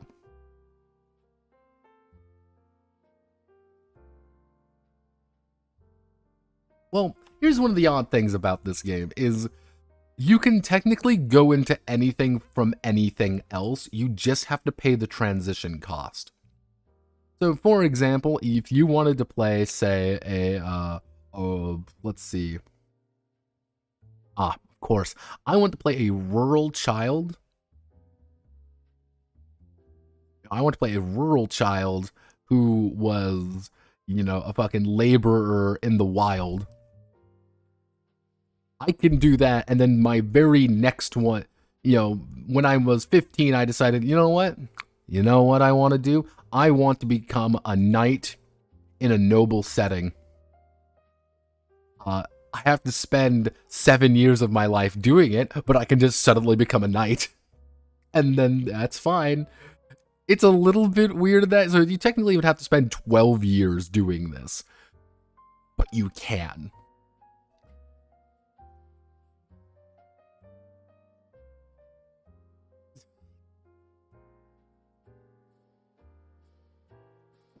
It's a little bit strange in that regard. Kind of allowing you to bounce back and forth between different things. But that's kind of an interesting character. I don't know if I hate this system or not. I really don't. Because on one hand, I like the idea behind it because it actually reminds me of Birding Wheel quite a lot. Birding Wheel actually had a similar system to this. It actually had a very interesting setup. If you want to make Alex Yick, Alex Yick, Town Child, then immediately go into student, and then where was it? You would most likely go then immediately into student. No, it'd be student town. No, it'd be student academic, and then you immediately go into something completely useless. Most likely, if I were to be probably an artisan. Go straight into being an artisan, just become a fucking actor. Yeah, that's how you make Alex Yick. You'll be 32 years old. Or just do student twice. If you do student twice, that means you would be 15, 20, you'd be 20, and yeah, no, that would work. If you go straight into academics, yeah, you'd end up as that. So you just take 2 years of students. Nothing else. You'd be about 27. But there's actually quite a bit of stuff here, and I like it, I think. I don't know. But these are the attributes. So attributes represent fundamental characteristics. 0 represents an average. 3 is quite high. -3 is quite low. These go up to -5, -5, and -5. You have 10 points to spend on attributes, though setting an attribute to a negative value grants player points to use on other attributes. Nothing can be purchased higher than 4. So, you have 10 points to spend on these. Yeah, this is what my character ended up being. Now, as a human, you get a +1 might and a +1 resolve. Now I put a -1 in my resolve, but the rest of and 1 in my might, but the rest of these are pretty average. I am exceptionally above average. These aren't exactly the most fascinating ones of these, but this is pretty above average for most cases. And as a character, you're supposed to be above average, but if you kind of notice, there is an exponential growth. But here's the problem. There's also an exponential decline. So, with 10 points... Now, normally what occurs when you are taking points away from something is that it's lesser. You're getting less out of it by making it like, oh, I have like a negative, I put a -2, but I'm only going to get -2 points out. It's not really going to be as worth it to drop your points lower to get a little bit more ability scores. Here, it's 1-to-1. So, if you wanted to be kind of weird about it, you could have a 4 in one thing and then take a bunch of -2s to get a bunch of 2s elsewhere. These equal out perfectly. And remember, everything is just a 2d10 system, so -4 isn't really that crippling. It is bad, but not like game ruining. So it's like, okay. No. Mostly because, again, getting 2s and everything is actually very simple, because you can do this for 9. So if you want to get like a 2-2-2, so a 2-2-2-1 and then 0-0, that's pretty easy to get a hold of. If you play your points right, you can get positives in everything. You can be distinctly above average in most things. But getting like a 3 isn't really that much better for the cost. So it's like, oh, alright. Most of these are pretty standard. The only odd one is Resolve affects magic damage, magic healing, and endurance and will. These are taken from the game, if you haven't noticed. We also have our defenses, which deflection, fortitude, reflexes, and will. These are your 2 hits. Hey, I need to attack you with a sword. I'm going to try to defend myself. I didn't hit your 14. What a shame. Okay, give me 1 second. I'm going to have to hit your reflex. You're trying to dodge out of the way. Oh, I hit your reflexes. Ping! I've hit you. Oh, I need to break your will. Ah, I broke your will. I rolled a 12. Very simple at the weirdest times and very complex at others. This is another one of those odd bits because your size determines your con multiplier and as well as your base health. Most people are going to be 0 here. You're going to be within, this is the primary category right here, -1 to 1. So, for example, my con modifier is times 3 plus 35. So, I had a 2 in my con, so it's 6 plus 35, which brought me up to 41 max health. After determining your max health, you then have to determine your light wounds, heavy wounds, and severe wounds, which are your max health divided by 4, 2, and times 3 your light wounds. If I take a big attack, and I take, for example, if I go to the Pillars of Eternity, I take 10 damage in a single attack, I'm going to mark off a light wound. Ow, I am in severe pain. This is going to lower my maximum health. But let's say, for example, I take 21 damage. I'm going to mark off a heavy one, and that's going to take off more of my health.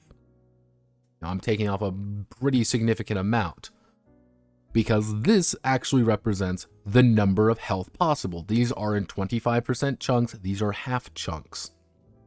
So if I take 21 damage, I cannot restore my health beyond 21. I'm 20 at that point, actually. If I take 2 light wounds, suddenly I can't restore my max health above 21.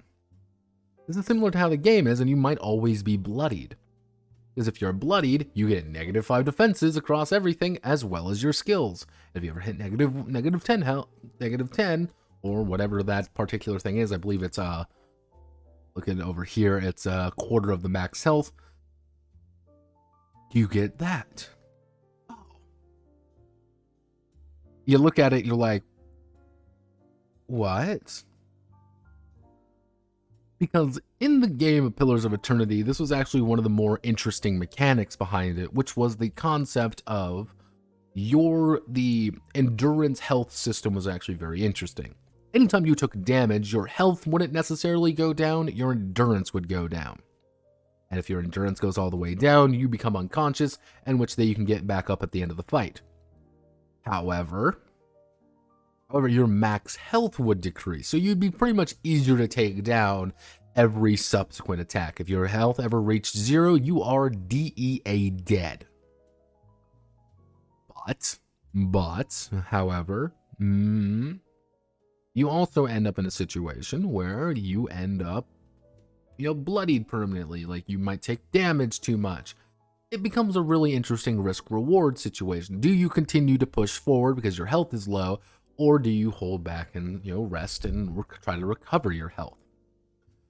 Interesting little thing here. They kind of do that, but you also have endurance. Endurance is like your not damaged health. Like, it's not like dead health, it's more like just exhaustion health. Strenuous activity or side effect of soaking damage. Max endurance is based on size. And don't you worry, there's also a calculation you got to do for this.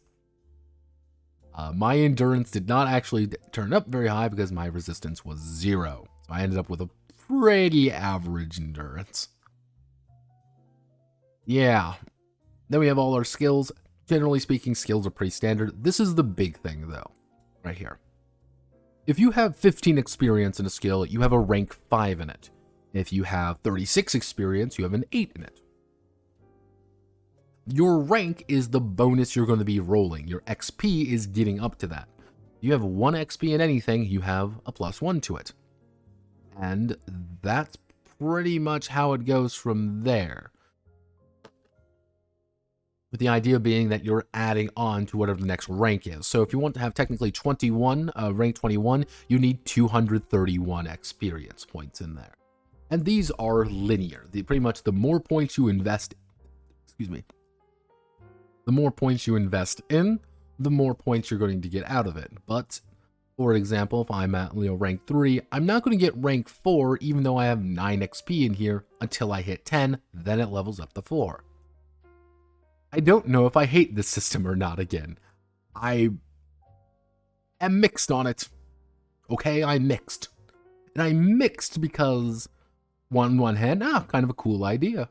Like, yeah, this is kind of how you're managing your experience a little bit more. On the other hand, this feels really fucking weird. And, it's like, oh, well, just because how they have to distribute everything, and the fact that, like, a +5 is 15 experience points, and that's not difficult to get. Because you're going to end up with quite a few different experience points. Because remember our little academic earlier? Well, our little academic got 15 points in a lot of different things. And because of that, you're going to be using the exact same, experience table for things. Because this just doesn't apply strictly to experience tables either. Every single thing where you see the XP, this table applies. So it's like, okay then. And in case you're wondering, we've done it again, everybody, with the strangest skills imaginable. Let's go through some of the skills. Astronomy. Oh, astronomy. Okay, very useful. All right, okay. Simple enough to understand. Dead languages. Academic contexts or highly specialized communities that maintain the use of the language among their ranks. Impossible to learn without a source translated into a living language. Language basic greetings, conversational fluent native. Dead languages, which you actually have to buy literacy separately. And this is really the only dead language you can learn, and you can learn the different histories of things. Or you want to learn the different law of separate cultures. Yeah, you can become, if you really want to. Yeah. Yeah, each level XP is +2, +3, +4. Yeah. It's whatever, it's plus whatever the rank is. That's how you determine it.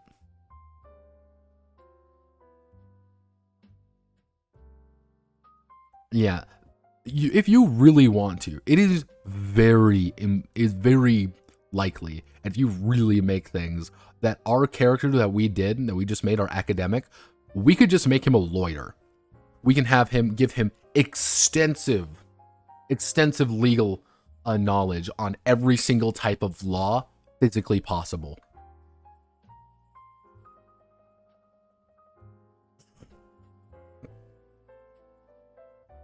And if you'd be like, yeah, I have the laws of the Ader, the Red Sir, the Druid, Old Valley, and Valiant Republics.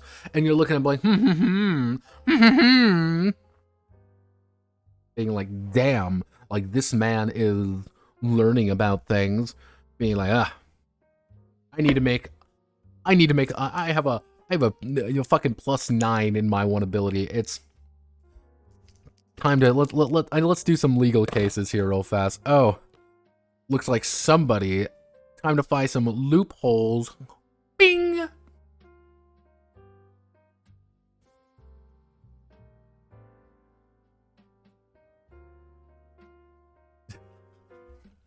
You want to invest in metaphysics? You can. Theology, philosophy, hell yeah. All our various obstacles for building. Here's all the art skills. Acting, basket. You can take underwater basket weaving in this game, and it's amazing. If you want to take underwater fucking... Yes, this is Pillars of Eternity. If you want to take underwater basket weaving, you fucking can, baby. You not only can, but you could specialize it.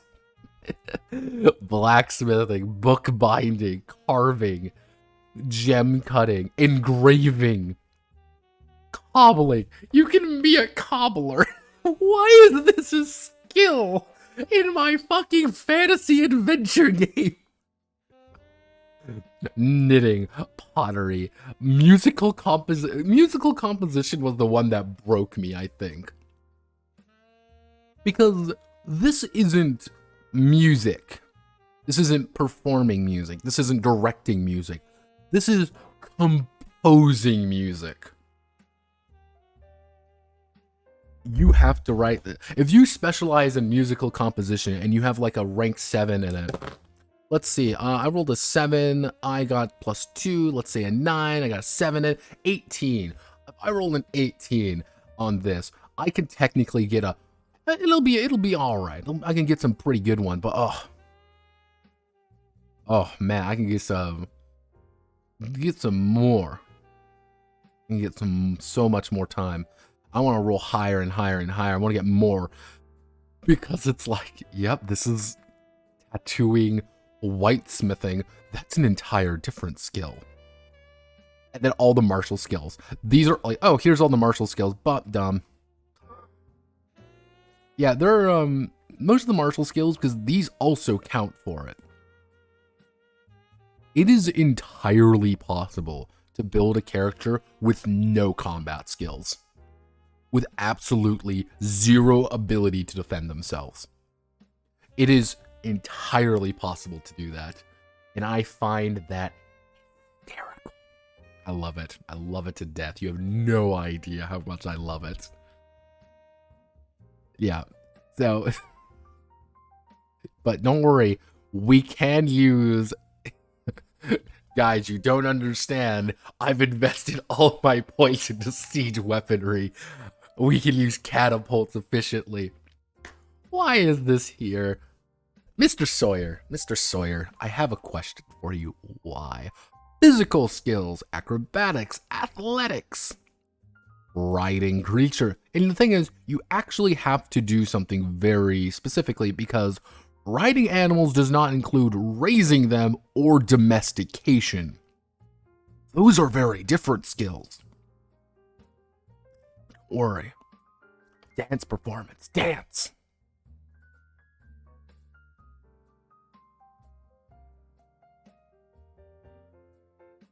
Yeah, because brawling is actually not a martial skill. That's a physical skill, but it's beating the shit out of somebody.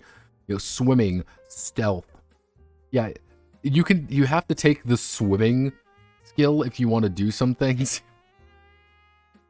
You know, all the various social skills. These are pretty standard, but there's also like debate is separate from negotiate, which is different from intrigues, which is different from teaching. And then the worldly skills, animal training, appraisal, architecture. You can take the architecture skill, baby. Why? Baking, brewing, fishing. You want a fish max? Fish max, baby. Do it. The concentration skill. Distillation, which is different than brewing. I know it's different, but why? Predicting weather, herbalism, housekeeping. You can take the housekeeping skill.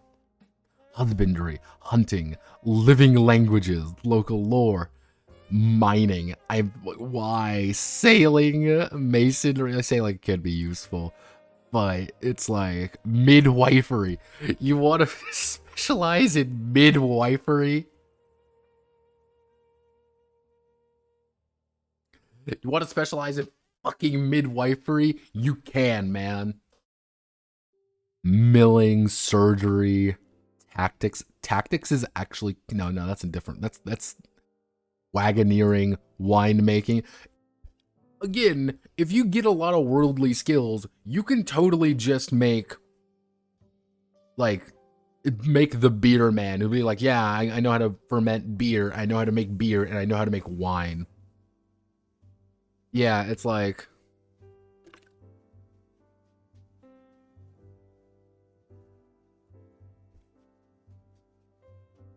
woodcutting skill, very different from carpentry. What I'm trying to get at here is that there's a shit ton of skills, and I don't know why. Because the proxy and bolster mechanic kind of makes some of these not worth anything. There's no score skill being tested. They can argue related skills of proxy. No skills if they have rank 5 or higher. So if I have shipbuilding, let's say for example, I have shipbuilding and I need to do sailing, I can make an argument, hey, I have a 7 in shipbuilding. I know how to fucking boats work. Be like, all right, add a 1d, you can add a 1d4 to it. Cool. Or, hey, I have a 15 plus in astronomy. Can I do some forecasting? Oh, of course you can. That's perfectly reasonable. Yeah. Bolstering, on the other hand, is because you have it, you get a bonus to it. I have ship build because I have forecasting at 5 and astronomy, and astrology and meteorology or whatever at this amount. I can add in, plus 5, my plus 10, but also my plus 5, plus another d6 for it because I'm just that skilled at it. Hence why being a legal super expert technically means you may be able to roll like d6s for a bunch of extra dice anytime you're doing legal cases because you are well fucking versed in the law.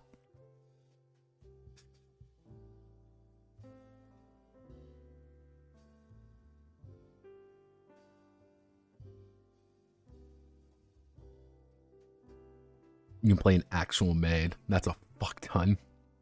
Reminds me of that. Like, here's the thing. Like, over time, I slowly realized about the megaversal system. This is the thing about the megaversal system I've learned over time. Which, the megaversal system's skills, because I do this with the D2000 skill, D2000 system, is for every, like, weird skill where it's like, yeah, rope work and shit like that, we all meme on the cowboy skills. But to me, the thing with the cowboy skills is these are skills that you are taking because you're going to get a shit ton of them that kind of round out a character. That's the way I think about it, is that these round out characters.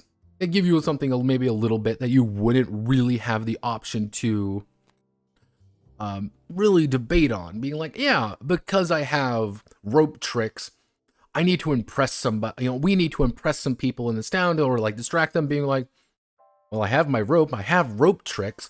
Why don't I bowl some rope tricks on, and kind of try to impress some people with it? All right, cool. Make them, because you have this skill, you can do this. That's kind of how that was like kind of the revelation I had when I was writing the D2000 system, which was there's a shit ton of skills in the megaversal system, not because having a million skills is cool and they're all going to be useful. It's because you never know if these might come up. These might be useful. They might just be flavorful. Because one character in Metal Saviors has the technical clowning ability, he can make clowning checks. And he's done that before, and he's used it to impress a giant sentient robot. We don't talk about that, though. Blue Shoulder, please come home. But this one's weird because it's not like, how do I want to word this? It's not like you get like you get the option of choosing all of these, and there's some that are clearly better than others. Like, that's why like martial skills aren't a thing in D2000, because no, why would you ever make a martial skill? You just take a weapon proficiency. Like, but there's like, I could choose to take the sword skill, which I'm going to be using a lot, or I can take basketry. Yeah.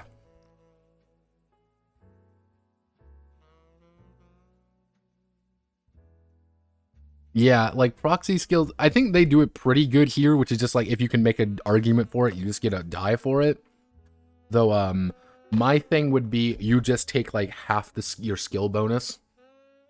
Just as a raw bonus. So it's like, yeah, you have a 10 in there. Instead of rolling like a fucking D4, it'd be like, yeah, you get a 5 instead. Or like, hey, yeah, or it's going to be like a harder test just because you're trying to apply different logic to it. That's how I would do it. Optical test. The most common thing you're going to be doing is this.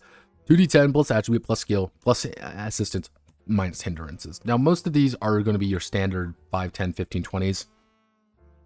We also have seasonal tests, because don't forget we do have seasonal downtime. Investigative tests, we do have investigative tests. Versus tests, same thing. These are traits. Now, traits can be used, only used by characters who have them, cannot be used while assisting another character. All characters begin with 1 cultural trait, 1 stock trait, and 2 additional traits. You can switch traits through seasonal activities. So, these traits allow you to do things, but you can only use them once per adventure. For some reason. So, for example, you can say, hey, keen hearing, you gain +3 bonus on any roll involving hearing, but you mark it done. Yeah, you're marked. Yeah, it's like, oh, these can only be used once per session and can only be used one at a time. Oh, quick hands. You gain +2 roll involving quickly grabbing, catching, or otherwise snatching something. Once you use quick hands, you mark it off. It's done. I chose friendly face. You get +2 bonus on any social skill roll when meeting someone for the first time. Spangalo's a nice guy. Look, this is a trustworthy face. And he's going to be, anytime he meets somebody, he's going to be a friendly person. And it means any social skill, so his highest rank being Intimidate, he could technically score a +3 on it. But there are quite a few of these. But I can tell you something very important. Very important. Every single person is going to take combat traits. Because these are very good. Increase movement speed. Restore all endurance as an immediate action. Or increase casting speeds. Like, okay. Experience traits, on the other hand, require no effort to use, have no frequency limitation. Experience traits may indirectly offset XP loss, never increase maximum XP gain. Polymath. When practicing, you can focus on 2 skills concurrently in a season. Total XP is split between the 2 skills you see fit, though halved values are rounded down.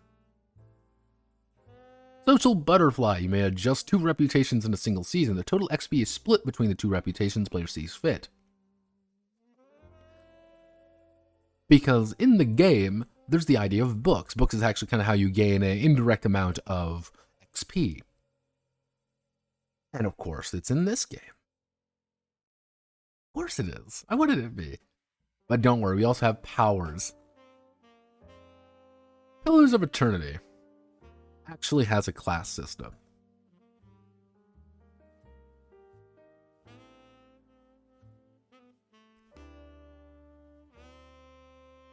Pillars of Eternity's class system is actually fairly standard. Barbarian, Chanter, Cypher, Druid, Fighter, Monk, Paladin, Priest, Ranger, Rogue, Wizard.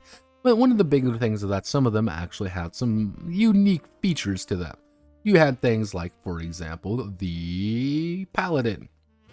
The paladin's main thing was that because you were a paladin, you were kind of sworn to a cause of some variety, and kind of changing as things go on impact you. Okay, or the wizard, it's like you're a wizard and like you're very powerful, but magic and your magic kind of plays a little bit different. You're a priest, you're a rogue, etc., etc. However, in Dreadfire, you got the ability to multi-class. Yeah, new feature, multi-class characters select abilities from 2 classes and gain access to higher power levels of class abilities. Because your power levels somewhat determine your abilities, which you can actually have access to. There's quite a bit there. And you can technically go down anything you want to. So as a barbarian, if you choose to become a barbarian paladin, you become a fanatic. However, you choose to become a paladin cipher, you become an inquisitor, a fighter rogue, a swashbuckler, or, my goodness, a wizard fighter, battle mage, arcane knight if you do that, or, oh, how can we forget? You want to play a cipher wizard, you become a Hierophant. Multiclassing was a big deal in Dreadfire. I never played Dreadfire personally, or Deadfire, not really my thing. And initial skill bonuses are averaged. So it's like, okay, let's actually check. Let's actually see skills. There's not even that many skills in the fucking game. He added all those skills, by the way. Yeah, your background also, like, oh, Jesus, you get all... Actually, no, did he... Yeah, he did actively choose to give people different skills. But there aren't actually that many unused skills.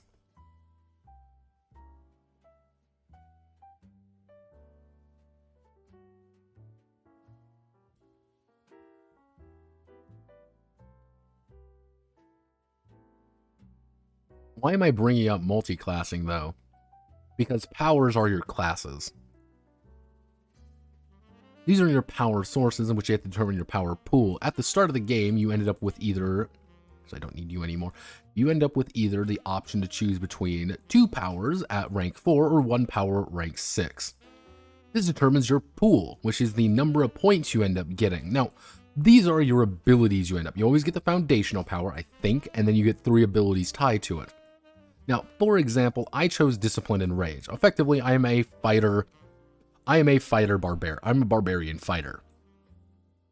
And let's say, oh no, I want to use my Wild Sprint ability. I'm going to have to spend 4 of my Barbarian points, 4 of my Rage points. Cool. And then I get to, standard move, +4 hexes, restore 46 endurance. Cool. You may see these like bow 6, 5. I have no idea what that's about. I could not find a good explanation in the book. They just kind of are there. And I actually like looked for it and I'm like, am I missing something? I was thinking like, is it boundaries? Like I thought it was like, was it boundaries? But like that's not. There's quite a few to these different powers because this is actually played on a hex grid. And you have your various ranges, you have your various targets, lines, boundaries, which are physically existing, continuous, and closed and remain.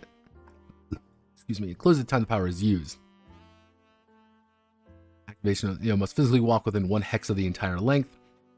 Yeah, it's like composed of multiple physical layers, stone walls, doors, adjacent boundaries, small boundaries, durations. So it's like, okay, I'm assuming that's a boundary. I mean, I guess it would make sense. Like boundary 6, so you have to move 6 tiles. Then what does this mean? Boundary 3, like what does that mean? Why does it mean have like boundary 4? Like what? I don't quite get what it means by that. I couldn't find a good answer for it. Maybe I'm missing something, but if you want to play a wizard, you're going to be playing Arcana. And this is what, like, hey, these are like your foundational. Channel Grimoire allows to draw essence into any proper grimoire. casts any spell into the Grimoire as long as they succeed the following check. And you see there's quite a few spells, but not really that many spells. Yeah, you kind of see right here, BO10. I don't know what the fuck that means. And I thought actually like it would make sense later, but here's the thing. I actually went back to the sample character they provided. Like, this is the sample character they provide. They don't talk about this at all. Like, it's just not mentioned there. And I'm like, is that like a holdover for something? Is that like did I miss something? I don't know. I genuinely do not know what occurred there. But it was like, all right. So again, if you want to play a wizard, you're going to be playing Arcana. If you want to play a bond, you want to play a ranger, you're going to be playing this. You want to play a discipline, a fighter man, you're going to be playing discipline. Which, one thing I did notice a lot of the time, it was like, these are the exact same. It's 8-4, power level 8, power cost 4. The few ones that aren't are very specific. Like this one, like empathetic communication is 5-3. This is like the only one I could find that isn't 8-4. This is what I mean. Like it's if you want to play a priest, you're gonna be playing this 8-4, 8-4, 8-4, 8-4. Focus 8-4, 8-4, 8-4, 8-4, 8-4, 8-4. Ciphers are, I believe, focus is ciphers. Yeah, you can tell how much I'm. So it's like, all right, Guile is like rogues. Guile, you think Guile is rogue, but the Guile isn't rogue. And Guile got changed to cunning. Because the thing is, these are also magic. This is magic, so it's like Spellblades effectively. It's like, okay, or mortification, which is a different kind of spell category. We have nature spells. We have rage, which is barbarians, which you always get the foundation power. They don't talk about the foundation at all, though. That's the fun thing. If you actually look at foundation, they do not talk about foundations at all. It goes immediately here. They never mention them. Sawyer, why? Why are you doing this to me? Let's see. Mortification, nature, rage, spirits, zeal. If you kind of want to play a paladin, you go here. But like, you may say like, oh, effects from the body sphere are reduced by 1. These are the magic abilities. Completely fucking different. They aren't talked about at all until the very end of the book. I do not fucking get this game. And this is all we have. This has been it for 3 years, is what we have for this game. But Sawyer has changed things on his Twitter account. Doesn't fucking count. It's not in the book. Which is like, this is kind of a letdown. I'm not gonna lie. It's kind of a letdown of a game, just because it's like, this shouldn't be complicated to do. This really shouldn't be complicated, but it is. So combat is like tools that like equipment is a little bit weird, because every piece of equipment has, has some special features, but only if you have rank 5 or higher can you actually do it. It has to be skilled. So for example, you might have for, we'll use like these small weapons, for example. Like if I want to use a rapier and I want to use the rapid strike ability, if I want to do that, like rapid strike, I actually have to have a rank 5 in it. As you can tell, I only have a rank 4, so I can't actually use the rapid strike ability with my rapier. That's not what I can do. And there's a few different versions of these, and there's, base damage is half, endurance loss from soak is triple, make an attack at -2 accuracy, double base damage. Or, hey, mercy, or in the immediate phase, this weapon can be used to make 2 attacks at -2 accuracy. Cool. Cool, that's kind of neat. Or, hey, kids, you want a half sword? But also, every single weapon category also has different things, which it doesn't also factor in things where it's like, oh, wielded in one-handed weapon without a shield, they have 1+1 deflection and +1 accuracy. Dual wielded, each weapon can attack separately. Wielded two-handed, they gain 2 damage. Every single weapon, if you can hold it in one hand, have something in 2 hands, or dual-handed, because we're playing Dark Souls now. I wondered if this was a feature or something of the game. It's not. So we have a medium melee, half sorting, all this stuff, large melee even. Wheel one hand. Yeah, pretty much. There's actually quite a few different things around here, like an S-stock. Wait a second. S-stock?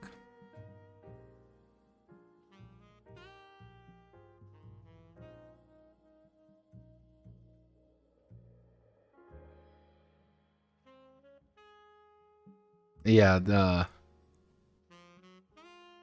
you want to play, go nuts. You want to play, have a long sword. This is what you have to do. Morningstar, quarterstaff. Quarterstaffs technically count as large melee weapons. Sorry, they all cost the exact same. So buying a full-on great axe is just as expensive as buying a quarterstaff, or an arming sword and a warhammer are pretty much the exact same. Or how the fact that rapiers are technically the same cost as your fist. Yeah, this is all placeholder stuff, by the way. Which is my favorite one is technically your fists do the exact same damage as a rapier. Me stabbing you in the chest does the exact same damage as me punching you. And the thing is, it's not like this is a thing like he just kind of forgot for all of these, because he clearly didn't. Because a pike does 2d8 damage, an S-stock does 2d10 damage. But all arming swords, maces, sabers, spears, warhammers do the exact same damage. Rapiers, daggers, clubs, fists, hatchets, and stilettos all do the same damage. The only difference is that they're special. But if you don't have a rank 5 in it, which is entirely possible, they're not going to do jack shit.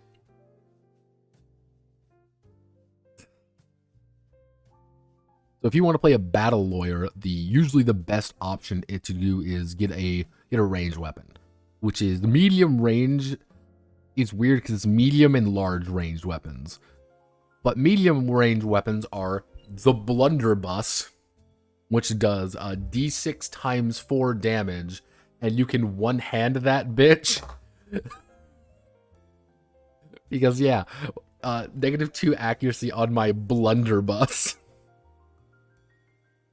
I don't know what he was thinking. I think this is really strange. However, technically, under this perfectly understandable system, it is not only possible, but it is possible, completely possible, to dual wield blunderbusses. Or dual wielding pistols, however, is just as crippling as dual wielding blunderbusses in both hands. I don't know why. I don't know the context. Like, pistols, I was like, that's kind of weird because it's supposed to be like Renaissance era, so you'd think like, oh, I'm going to duel with one hand and then like pop you in the head with a pistol at close range. Okay, this is understandable, but it's not. This also applies to fucking magic wands. Be like, yeah, you have a wand in both hands. Sorry, man, you're at -4 to hit. You are fucked. But it's also cheaper to buy a magic wand than to buy a gun. So this fucking game. You can play Kenshiro. Game seems fun. Game seems odd. I don't like. Can you play Kenshiro? You technically, if you go down discipline, focus entirely on your fists, you could probably do relatively well. Because the odd thing is, and this is the question, since it counts as a small melee weapon, technically, if you do one-handed fighting, you get 1 deflection and 1 accuracy on it. So you could just punch people with one hand and do better. However, if you dual wield your fists, you can attack each attack separately, which are different. But if you two-hand someone with it, they gain 2 damage. So if you like punch someone with both your hands together, that is plus 2 damage. But if you just punch with one hand repeatedly, it's plus 1 deflection and plus 1 accuracy. This game is a bizarre series of events. And I don't know if I hate it or not. I really don't. Yeah, so and technically with it, yeah, with heavy hit, so you can go with heavy hit. Yeah, this is one of the few abilities that allow you to do heavy hit, actually. So, is it the only ability you can heavy hit? Yeah, the most efficient, like, damage-efficient weapon in the lower tiers is technically your fists. Because with heavy hit, if you have 5 in fighting, if you have 5 in fighting, what you'd actually be able to do is double your damage consistently. Because if you have 5, that means you only take a -2 to 3. So if you're pretty confident in hitting it, mostly if you jack up your fists to really, really high, you just heavy hit every round, and you're going to be doing, let me see, where's another D4? You can consistently be doing, let's see, so I rolled 6, you'd be reliably doing about 12 damage attack, maybe, if you just take the average. And if you crit, you gotta add an extra die on top of it.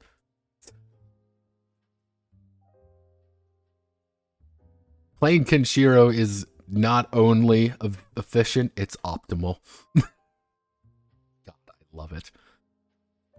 Yeah, like, some of these make sense, like, oh, the hunting bows, and like you get like, oh, the war bow. And this is an odd alpha. For an alpha, this is very strange. And each of these do have, like, it's very specific, but also incredibly open. And you gotta remember, this is the only thing we're really gonna get. Yes, armor. I forgot about armor. Armor is armor, and it has soak value.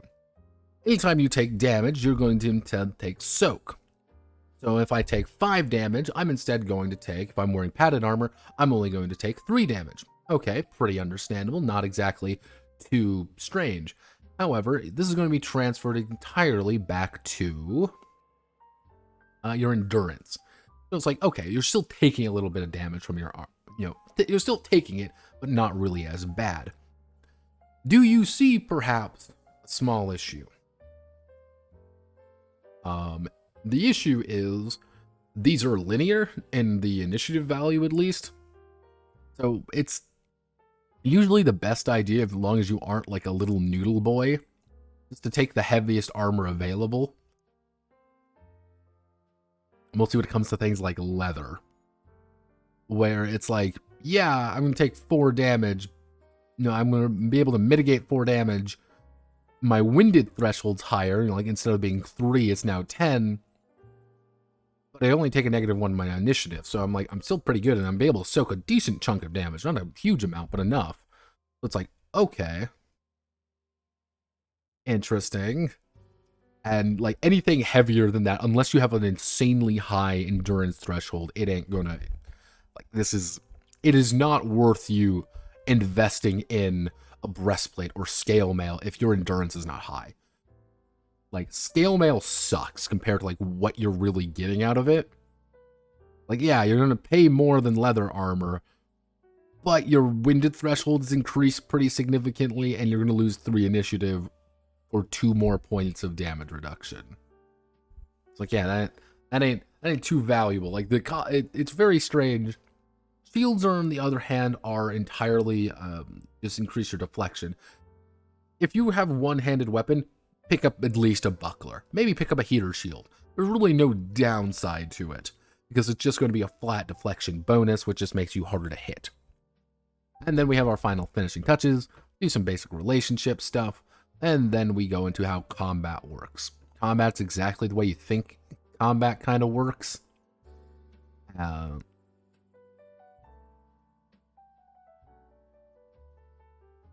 going to be rolling your initiative, you're going to be rolling this.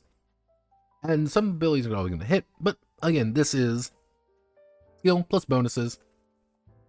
Skill plus bonuses plus 2d10. That's it. If you hit, you hit. Cool. Yeah, attack is that its total to or equal to the higher than the target's defense, but not 5 or more higher as a hit. 5 or higher actually crits. So let's say for example, my reflection here is 14, 15 if I have all my stuff on. What's going to happen there is if someone is attacking me and they roll a 19 to hit me, I'm going to take critical damage. Like, oof, I've taken crit. Oofy my face. This is really the only other instance of critting mentioned. That's really it. And I thought that was kind of interesting, that you can crit in combat, but nothing really else. And then we have crits with crit. This is like, okay, a spell that deals 4d4 damage, the maximum die damage is 16, so crit die is a d8. Yeah, because sometimes you don't roll to damage, you might still crit with it. And don't think about it too hard. The less you think, the better. Most afflictions are kind of the same thing. This is like the only other like weird thing, which is if you get an affliction, you're going to have a problem. So, for example, apply a tier 1 affliction on someone benefiting from tier 2 inspiration, reduces inspiration to 1. And really all these do is grant you a small bonus, inflicting a penalty or granting a bonus to the attribute. Note that it says attribute. So, for example, if I take a hindrance to my dexterity is going to go down by, let's say, 2 points. So if I take level 2 hindrance to my dex, it's now 2. But if I get inspiration to my dex, it goes back up. Pretty simple. If you say, oh, I get to negate a rank of it, instead of going down 2, it only goes down by 1. Simple. Resistance automatically downgrades the affliction by 1 rank. You kind of see here how it kind of works. So but also it also changes some aspects of it if you go too high. So if you're a tier 3 inspiration for might, you double your damage die. But if you're a tier 3 affliction, instead of doing -3 on your dex, you just lose half your stride effectively. Or your resolve, which is you get more concentration around, or you can't attack. Like, okay. And then we have, pushes and pulls. You toward the user. Here's all your stunned effects. Oh no. All various effects. Damage and soaking injuries. Yeah.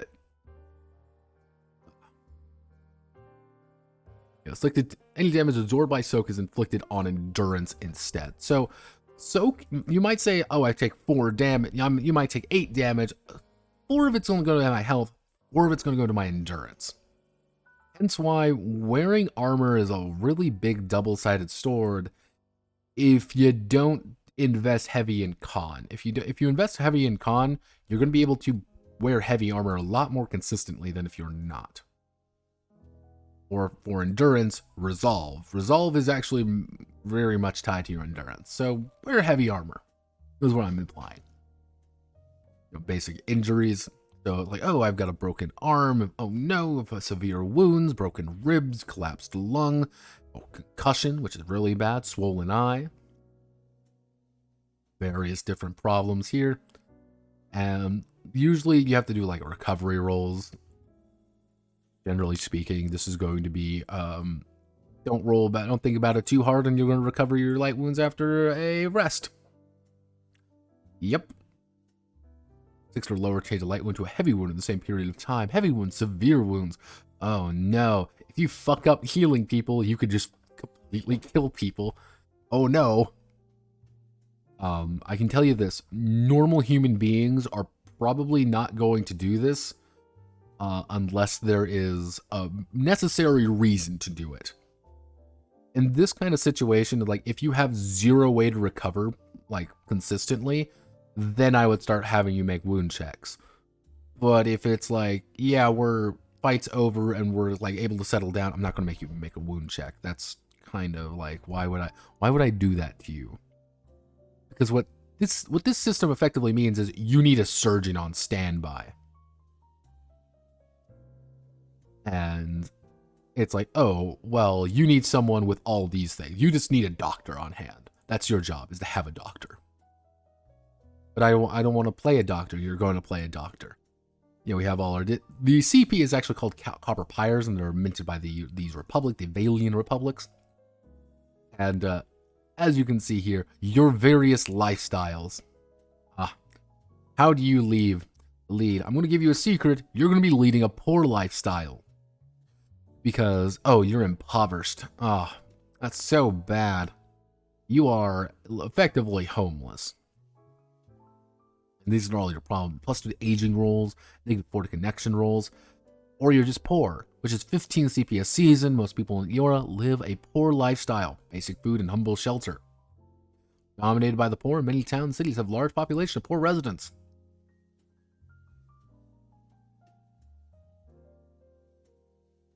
Comfortable.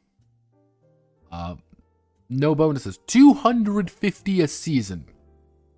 You are not affording comfortable unless you do well. Let's just say that. Prosperous, even less so. Rich, even less so. Extravagant is impossible very much to actually afford in any remote capacity.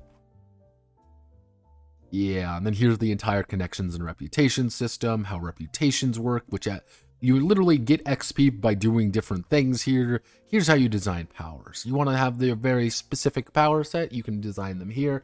Oh, wait a second, you want to do all your different spells? You want to make your own spells? Here's how you make all your own spells. All you want to do with all the enchanting stuff? Here's all the enchanting stuff.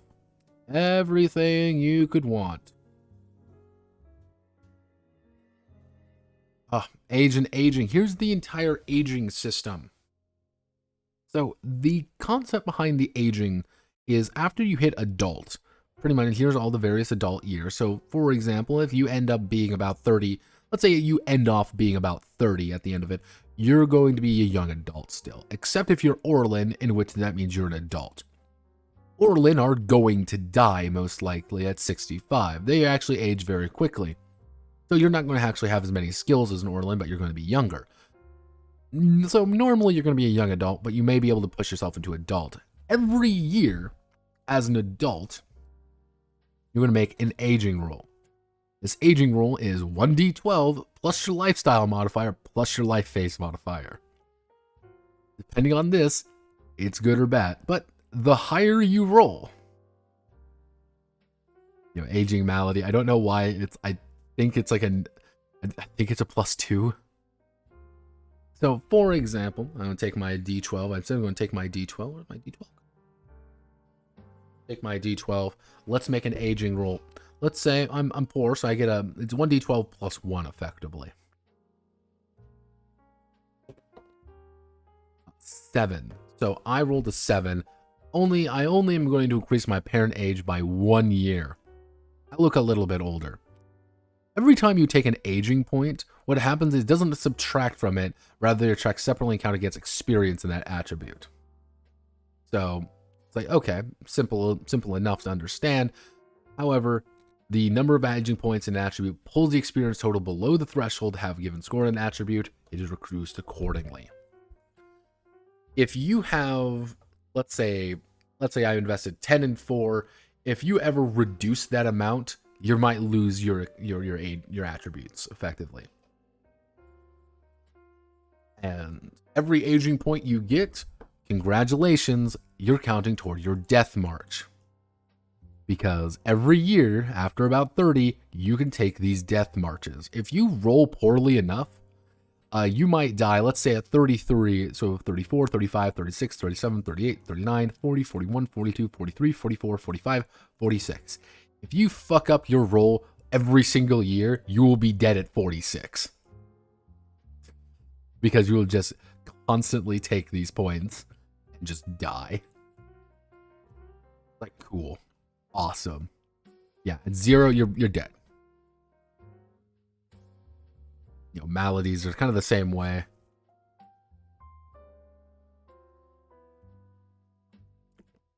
Yeah, so that's... Yeah, here's the headquarters goal, and I find this odd. It's all the follower stuff, follower loyalty, sampler follower sheet, kind of how they operate, because they're completely different. They track their own things, by the way. All the seasonal activities.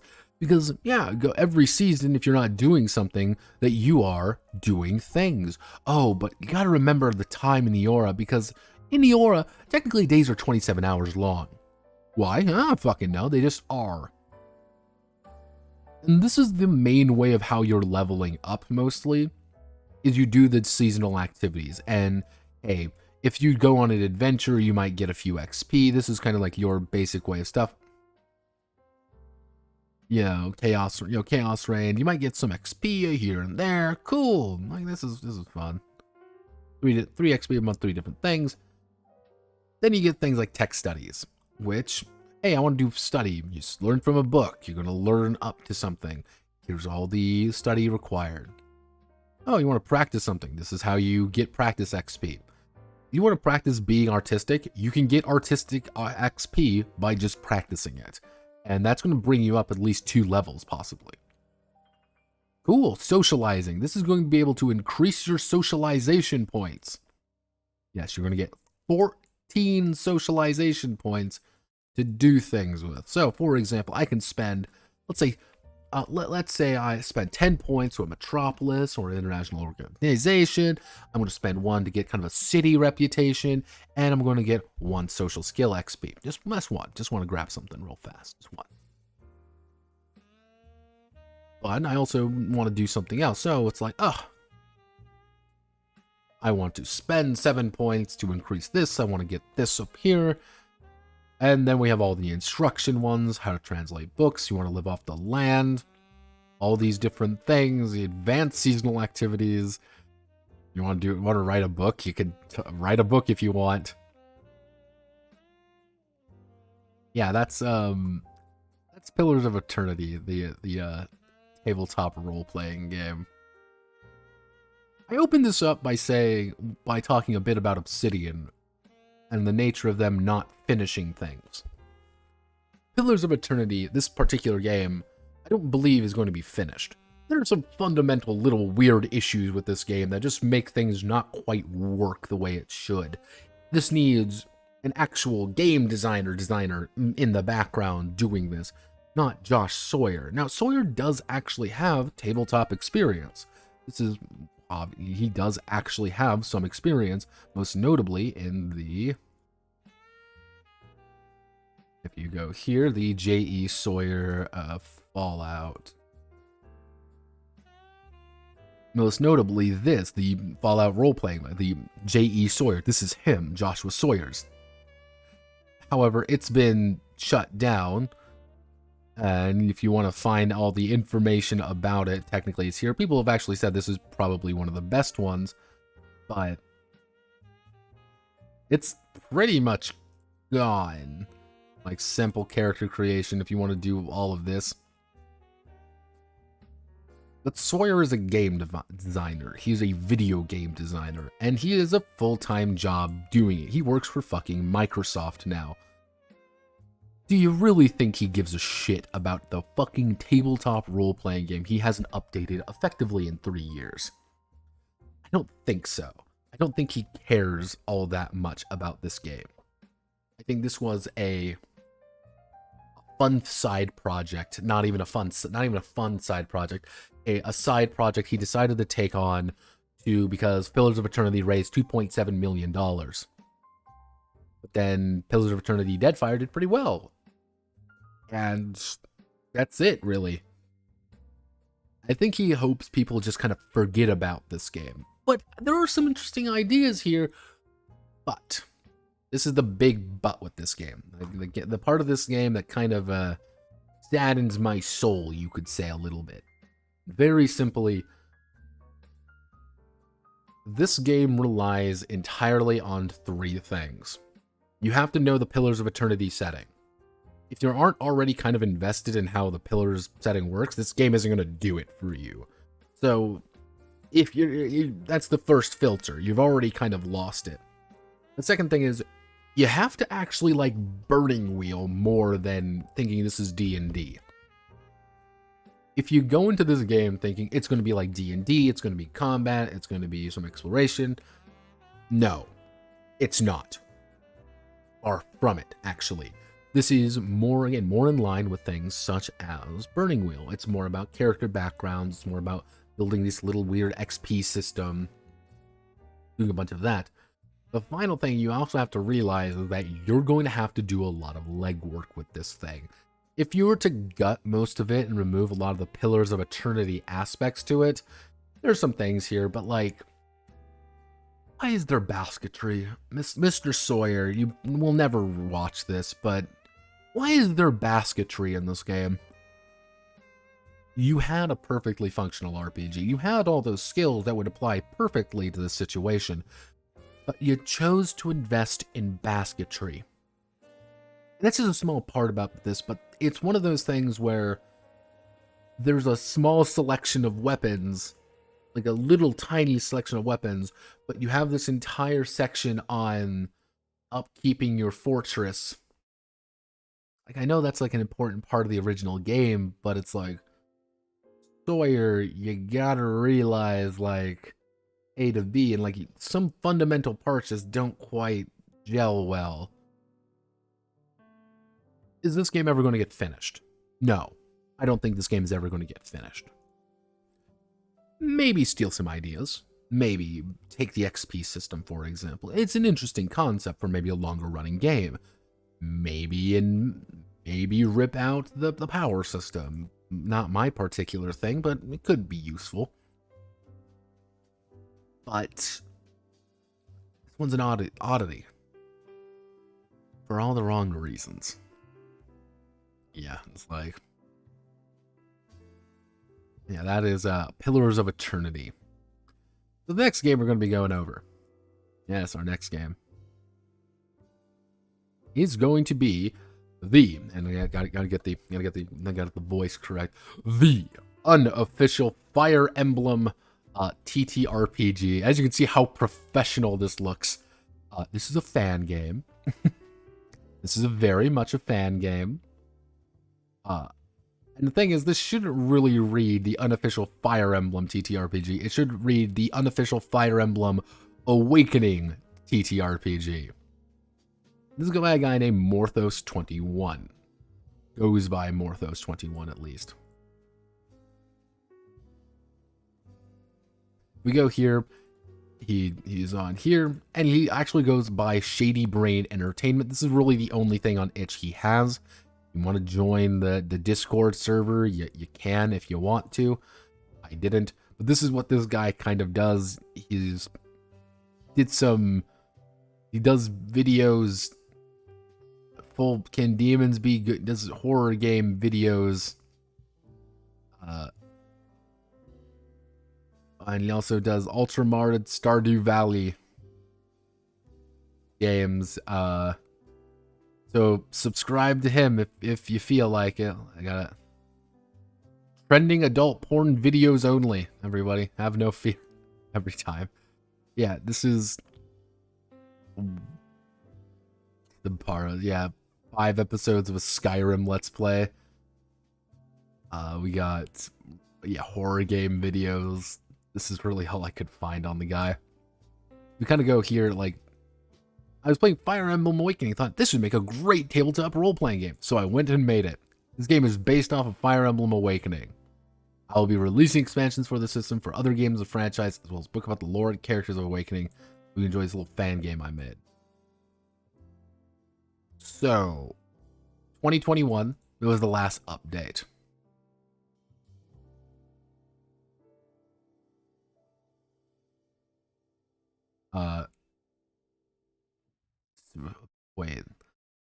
Wait a second. Thanks for ignoring all the feedback you got on Reddit. Really appreciate. There's a what? So there is another one. I didn't see this. I thought this was something else. So somewhere else is because the original creator abandoned the project and left it to me. I have since gathered few people. Oh Jesus. Oh fuck. I have to. Oh fuck. Oh fuck. Oh damn. Looked at the wrong one. Okay, we're doing this live, I guess. Let's do it, everybody. We're doing it live.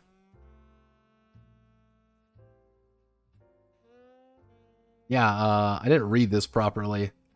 I think, like, the thing is, I think I read it properly. I just was going, I think I got too focused because I thought this was another person. I thought this was him. So I kind of just completely just blew. I was like, oh, this doesn't really matter. Oh, that's not a good start. That's not a good start at all. Okay.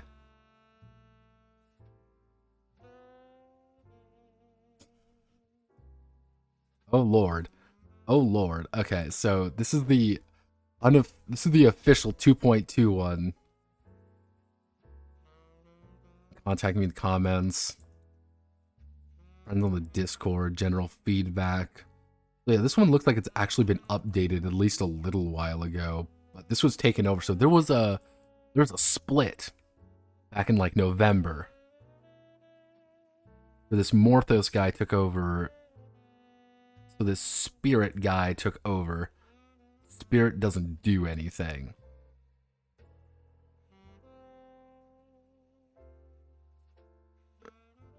Oh jeez. Okay, so there's a Discord. Oh Jesus. All right, everybody. We're going on an investigation, everybody. We're doing it live. Okay, I want to you gotta hit this button because I didn't hit the right button. Join the Fire Emblem TTRPG server. Oh god, that's a good start, everybody. That's a astounding start. Okay, you know what? We're doing this live. Fuck it. Fuck it, we're doing it live, boys. Okay, so here's Discord. Let me just put this in the corner here. Good start, everybody. We have Persona 5 DM Spirit. Let's see. So Unofficial Fire Emblem 2.2 high, so 8/26/2022. So looks like there is. So supplements are up. All custom class contents, general announcements. Fire Emblem Engage. Oh Jesus, community updates. I think this isn't like this most super active thing in the world. But people are joining. People are clearly joining. Like,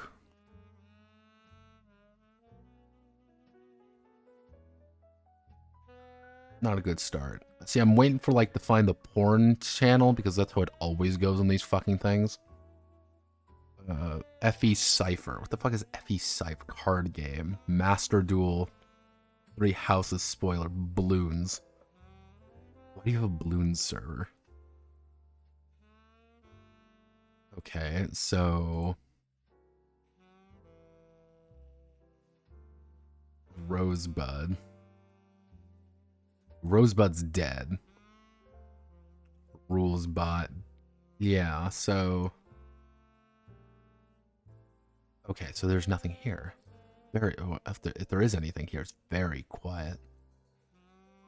Okay, so nothing really there. Let's real fucking fast. Can you tell us more? Why did you leave? Other. Thanks for submitting your feedback. Yeah, sorry, kids. All right, so we found out who took over at least. Interesting.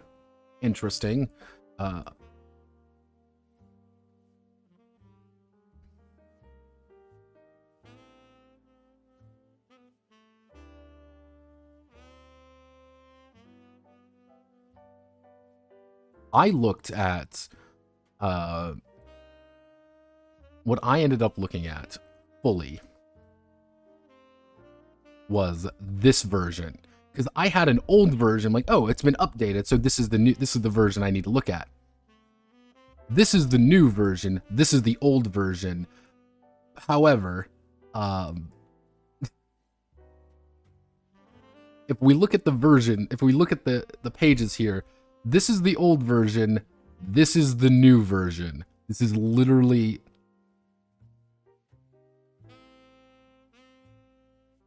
Is this the same game? What the fuck did you... It's more pages. I have a strange feeling nothing changed. Yep, nothing changed.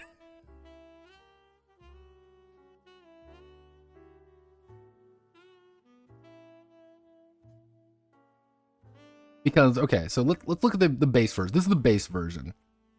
Right off the bat, you start with character creation. Obviously, I need to bring in our example character here. We're going to be bringing in, welcome to Kufienko. As you can kind of see, this is the official character sheet. This is the official one. And these are kind of what he ended up being. So, the thing is here, you automatically open up with character creation. Interestingly enough, with the second one, you don't. You start off with how to play. So they never changed this. Yeah, you start off immediately with just combat. Where do you learn how... Yeah, so... Because it was always odd because you start, like... The thing is, you start with chapter fucking 6 here, so... Oh, sweet Jesus, this is even worse. Yeah, they don't change anything. They never changed anything.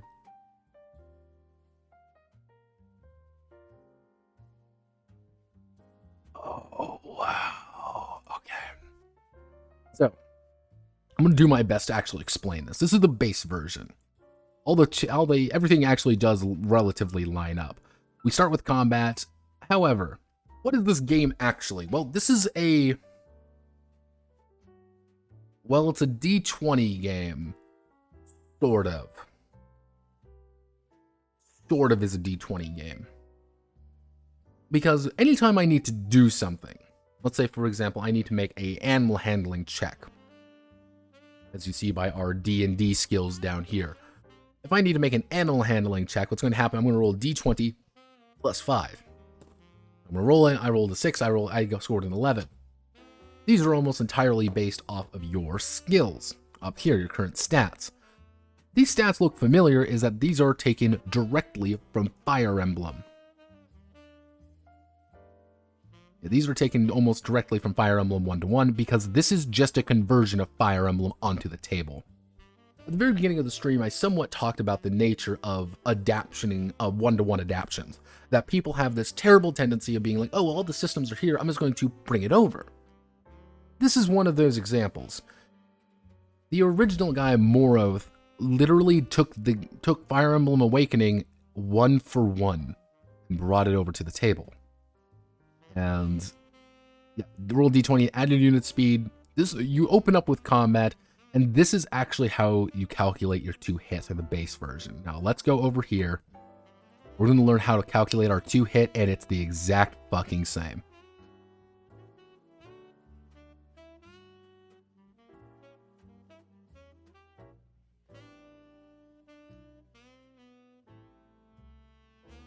So, okay, let's see. Because there's clear changes, like you must make it in range of the enemy in order. The simplified formula for determining units' hit chances, known as the hit rate enemy, is skill times 3 plus hit plus luck divided by 2. Many things can affect your ability to hit an enemy with an attack, but we'll start with a simpler formula. So they removed a lot, like even kind of looking at this right now, looks like they removed a lot of the... Did they just change the fucking format? That's kind of weird. But one of the big things here is, remember, this is chapter 6. You don't know what any of this means yet, but I need to at least tell you that this is actually a D20 game. At any time you're wanting to hit, has a hit rate, you're going to be rolling this.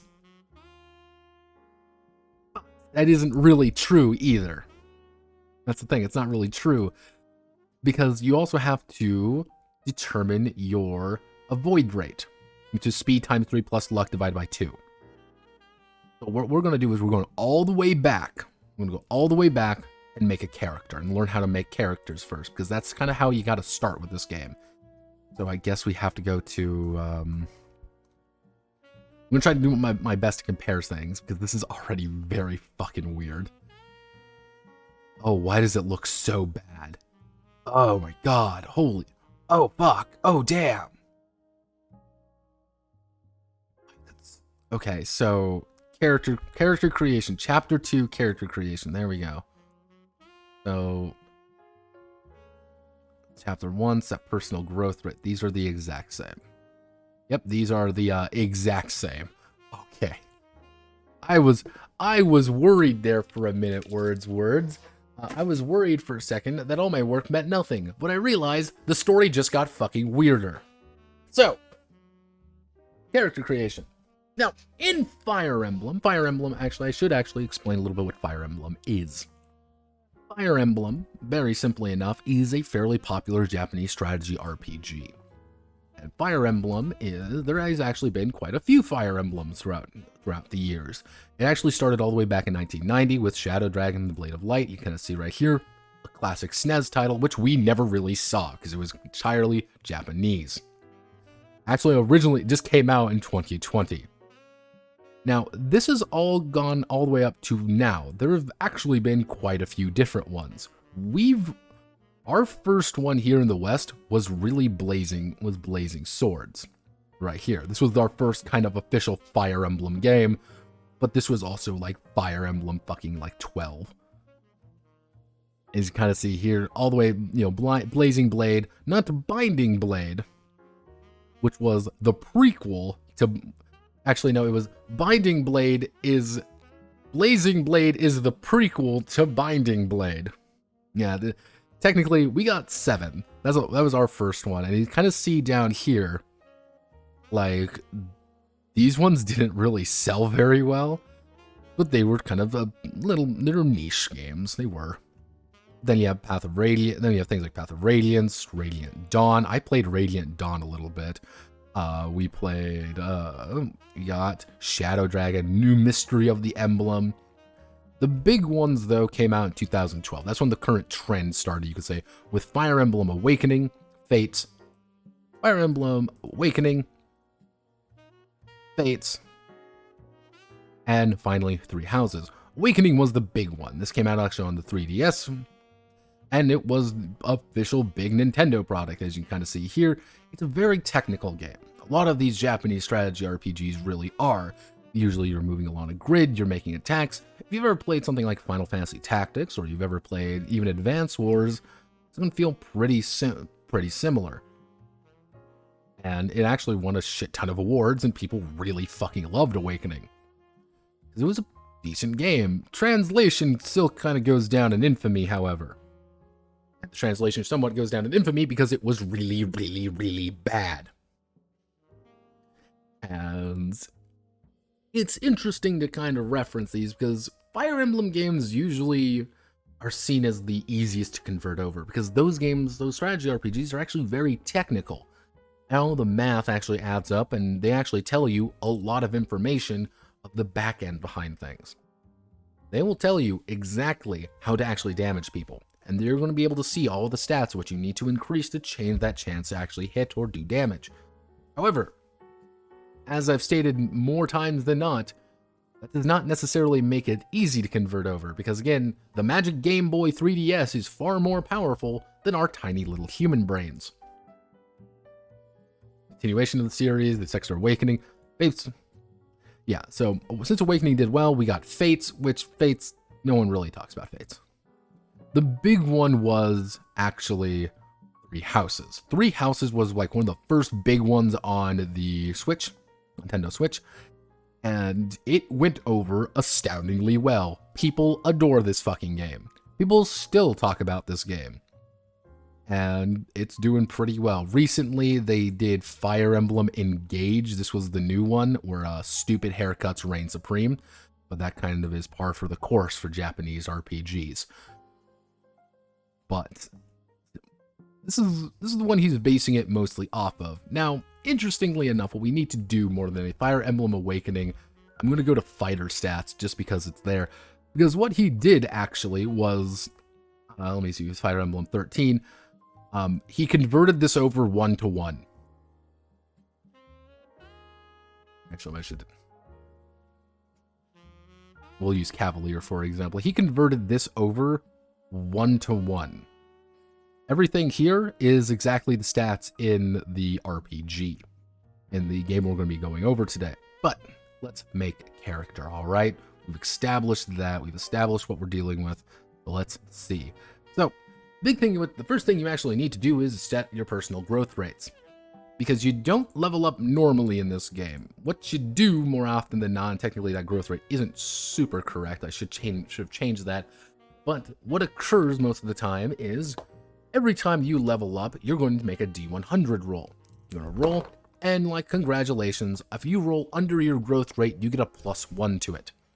So since my strength has a growth rate of 90, I'm going to roll, and wowzers, since I rolled a 22, I get a +1 to my strength. 90% of the time, every time I level up, I'm going to get +1 to my strength. 70% of the time, +1 to my strength, but I will never actually increase my magic at this rate. My magic will never increase, no matter what I do. I only have a 15% chance to actually augment my luck as well, so not exactly a great show from me. But the first thing you do is actually set your personal growth rates. 300 points or percent to spend on your growth rates. They say this, but you can also augment it with your class a little bit, but this is really what it boils down to. Now, let's go over here. This is the exact same. Then we have to choose our race. The 3 races are human, lolly dragon, animal person. That's really what it boils down to. Let's see. Secondary, okay.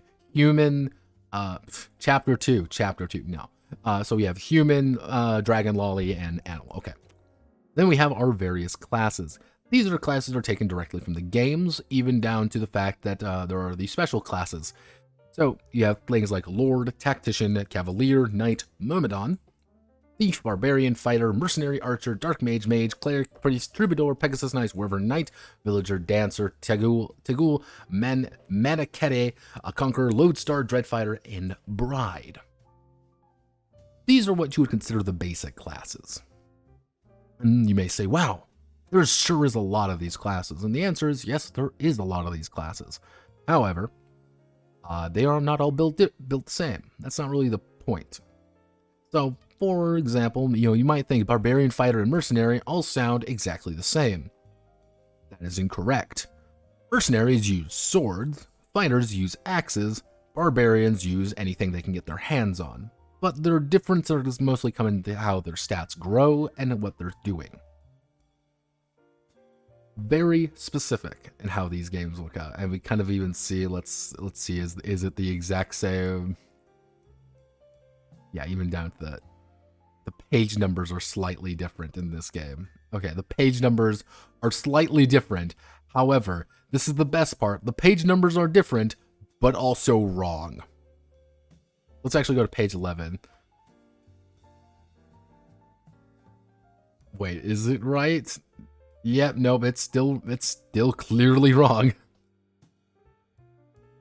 Oh man, I love games. This is the official version too. I'm not like this is the official one, 2.2. This is the official super cool version. Lots more updates to distinguish this from previous versions. New material, the supplements, custom classes, a lot of different things, apparently. Awesome. Cool. I'm in. But yeah, no, choose classes. For Kupaneko here, I went with Cavalier. Cavaliers actually are people on knights. They're mounted knights. That's all they do. They are knights who are mounted. You may be wondering, Notepad, is there horse mechanics or anything like? No. Stop asking. But they also very much, let me see. Yeah, they even keep this because they removed all the gendered classes. Because what normally would occur is a man cannot become a Pegasus Knight. However, a man cannot become a Pegasus Knight. However, a woman can. And a lot of the most famous Fire Emblem characters are actually Pegasus Knights. That's, they are women who ride Pegasi. That's kind of what they do. And they're usually relatively cheap to get a hold of. Well, early you end up getting them. But yeah, they removed a lot of the races when it comes to that. It looks like they also just merged some of the tables to make them look a little bit better. They also remove Conquer. Yeah, they literally removed classes from this one. Yeah, they removed Conquer and Load. Like, yeah, they removed the Conqueror. Because this is a very specific class from the game by a single character. But you can also just play a bride if you want. Choose your heart seal classes, same fucking things. Choose skill. Choose your skills from your class list, same thing. Choose personal ability. Modify ability equipped at once. Personal ability, just going up there. Choose one personal ability. Yeah, okay. Buy equipment. 1,000 gold. 1,000 gold. Oh, Jesus. Yeah, so vast majority of these stats are pretty standard. You know, hit points, strength is how strong you are, magic is your magical capability. The weird one comes with skill. Skill is your skill at fighting, and it's a very important skill to invest in. Dex, baby. Invest in Dex. That's how you hit people. That's how you bash people's skulls in. Speed is also very good. Luck is kind of important. Nobody really starts with that much luck, though, so you kind of need to invest your growth rate into if you want to get a consistent amount of it. And we have our basic character statistics all the way down here. These look the exact same. These are the exact fucking same. They just changed. They just made things a little bit tighter from what I can see here. Oh, Jesus Christ Almighty! What the fuck? Okay, growth rate. Yeah. Let's see. They changed the growth rate? No. Okay.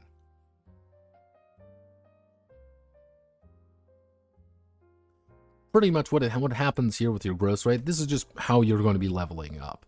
Once you kill an enemy, you're going to get experience points. Once you get enough experience points, you level up. And once you do, you roll, and that's it. If you have over 100%, you're actually going to roll twice. So you're always going to get that +1, and then if you roll again, and if you score under, you're going to get another +1. So you're always going to guarantee to get +1 if you roll well enough. And then we have our human, then we have our races. Oh, you broke it. Why do you do this? Yeah, humans, 20 growth rate of their choice. They never say that you can't break it, so this is actually how you end up breaking the growth rate system pretty consistently, is by just playing standard humans and shit. Yeah, welcome to the Tagul. As you can see, they're like rabbits. They're like they're rabbit people. That's what they are. They are rabbit people. Don't deal with them. Just shoot them. Just kill all the Tagul is what I'm saying. Just kill the Tagul.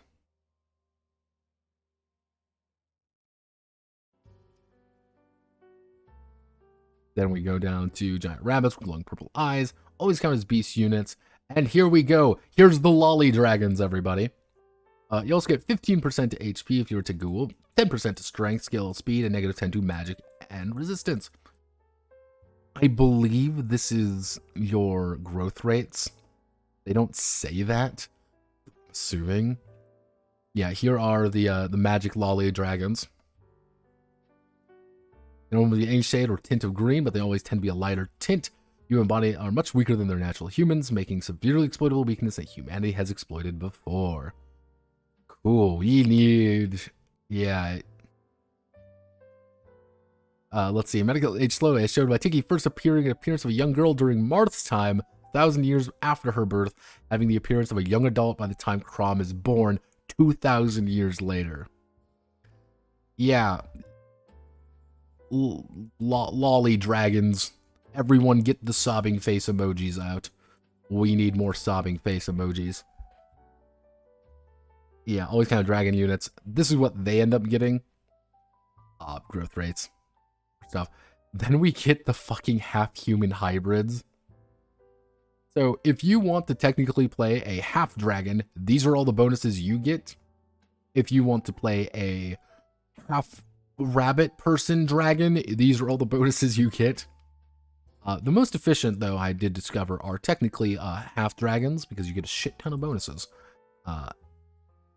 Yeah, as you can kind of see here. And you get to mitigate a lot of your bonuses by simply being human.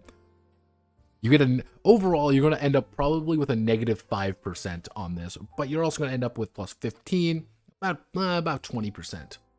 You're going to end up with about 20% regardless of how you're doing things. If you really want, so it's be 20, 30, 35. Yeah, about 20% equal across the board pretty much, and I find that very funny.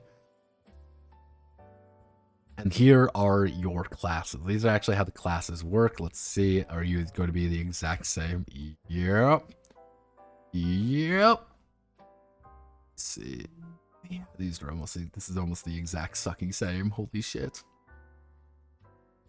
Yeah, it looks like they changed it so this isn't like a chapter anymore. But yeah, these are pretty much the same thing. Now, what I'm going to do is I'm going to show you this right here. Most of these are pretty simple. These are just your growth rates, and you get like one ability, which your ability allows you to do things. So this is the Cavalier. The Cavalier! Swords and lances only. You get to choose 4 from these, and discipline. These are your promote into. It's a beast unit. Here's all your growth rates. And you just add this on top of whatever your personal growth rate is. Cool, awesome. Now, as you can see right here, 186056. And if we go here, 186056, these are identical. He literally just copy and pasted the base stats from the game. That's it. To a T almost. There's really no differences. Let's see. Yeah, this is the exact fucking same. So yeah, knights are weird in Fire Emblem because knights are just really heavy infantry, while cavaliers are less armored, like actually mounted soldiers. Kind of the differences are a little bit odd there, but they can usually promote into themselves. Which brings us to the Myrmidons, who are just more sword people who sword people to death. Thieves, barbarians, fighters. All of these stats usually kind of play by the same rules, which most of the time you're going to end up at about level 20 is when you're going to consistently be going up there. Mercenary, you want to be a hero or a bow knight. Here's how to play an archer. I want to play a dark maid. I want to play a mage. Clerics or priests, which these are the exact same thing. There's really no difference between them now, even though in the game there technically was slight differences. Troubadours. Ta-da! Ta-da! Yeah, this is entirely from a single character from that game. Dancer. You like dancers. Tagul. You can play a fucking Tagul. Lolly Dragon. And then just the hero. You want to play the hero? Cool. Or you want to be a bastard? You can play a bastard. You want to play the bride? Technically, he did remove in this particular game the option to be just to not do that. You did remove that option so technically you can be a buff man in a wedding dress and nothing can stop you. Let's see. These are almost exactly the same. These are pretty much exactly the same. Oh, yeah, look, actually, no, I take that back. There is a new stat, everybody. There is a stat I didn't see before. We want to go to the barbarian. We go here. Okay, they added in a single different stat, which is charisma. Oh god, wait a second. Charisma. Does any charisma 0? Charisma 0. 5% charisma growth rate. Yeah, do you interfere with any of the tactician's other abilities?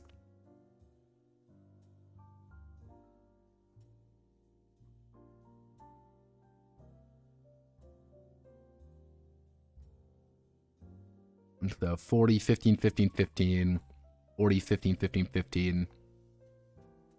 So all of these are 15s, then 10, 10, 10, 10, luck 0.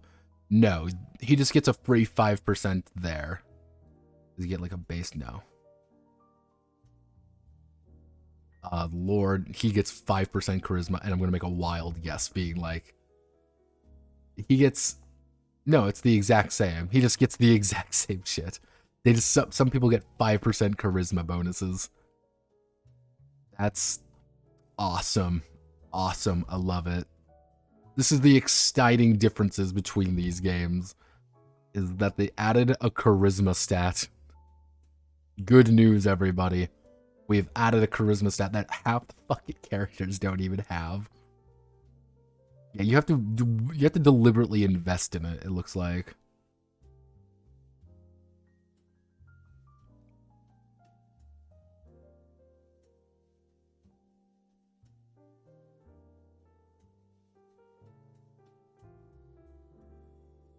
So, actually, Troubadour.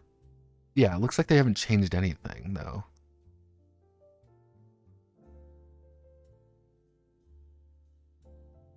It's almost weird how little they've changed. Like, half of me is, like, debating, like, was this on purpose they didn't change thing? Okay, the dancer's gotta have something, right? Oh, we have a new class. Soldier. Oh, wow. This looks significantly like most other things. So base stats. Yeah, so the soldier's a new class. Hoplite or legionary. Trust. So you just get to use lances. You're just like a less bulky knight. Wait a second. So actually, let's take a look at that. Let's go back up to... Go up to the knight. Let's go to the barbarian. Barbarian technically is going to have more health, so maybe like fighter. You got less health in the fighter, so 45 25 45 25 20 15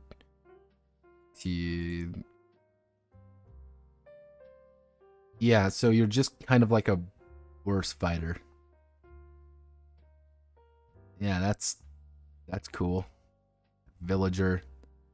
Dancer. There we go. This one's got charisma. She's got charisma. That's cool.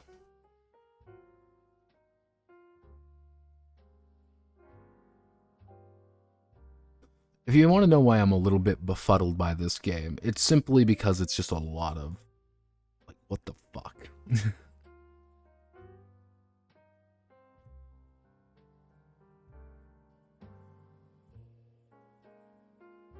Okay, he changed it to bride/groom. That was it. Yeah, that was really it. They removed things like the lodestar, it looks like. Did they remove the lodestar? Yeah, they looked like they removed some of like the more I would say exciting classes, but more like odd classes. Looks like they also have some more abilities. You do get one skill. That's one of the big things. You clearly charisma's the hill the original creator died on. Yeah, pretty much. So everyone's going to get one personal skill. Now, in the base version, they don't actually say anything about that. So you're always going to get your base skill, but you can also choose just to choose any other skill you feel like. These are personal. These are your skills. So, like, these are actually also entirely come up by them. And oh, God, neither of these fuckers... guys, just fucking alphabetize your fucking tables, please.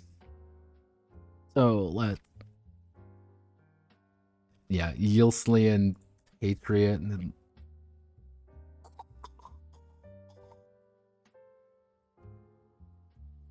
So, tactical support, inspiring healer, not delicate. Yeah, Mark of the Exalt. They just changed the name of it. That's all it is. They just changed the name. Inspiring healer, tireless protector. Okay.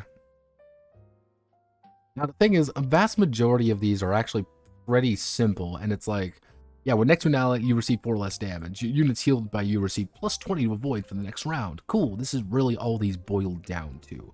Healing items such as vulneraries heal twice as much damage. Class in session.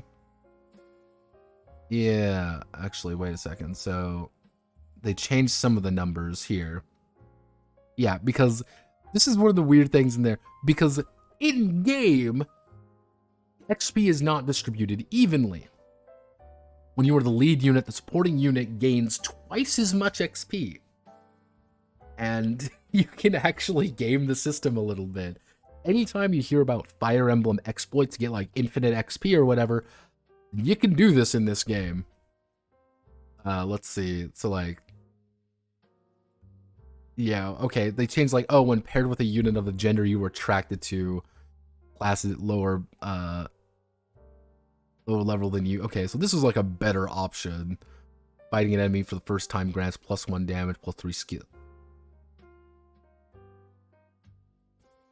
Yeah, this is useful then. Because the idea of playing, yeah, first time you defeat a unit of a class, you gain double XP for defeating them. Like, cool, you know, those boots again. Yeah, it looks like they changed some of the aspects of it. But, like, this is, like, scenes where they're fighting for. Yo, you get 20% void when fighting female units. Did they remove that?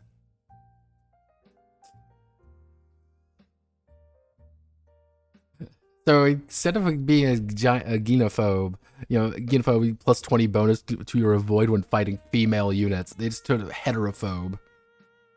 Avoid fighting units of the opposite gender. Alright, that's fine. A little bit weird, but okay. Resent when fighting unmounted units. Yeah, okay. Because what happened here with like the Tegul Resent, this was like an ability from the game, most likely, being like anytime you're fighting a unit that's unmounted. Like, yeah, so... See, this is the weird thing when fighting unmounted units.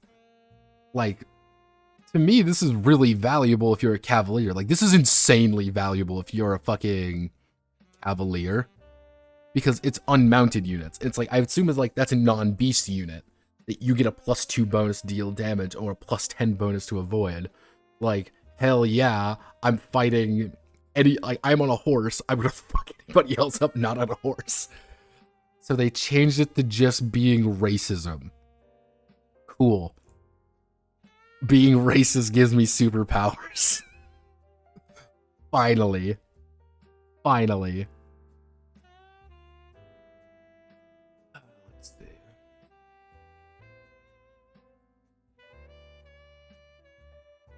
They changed that.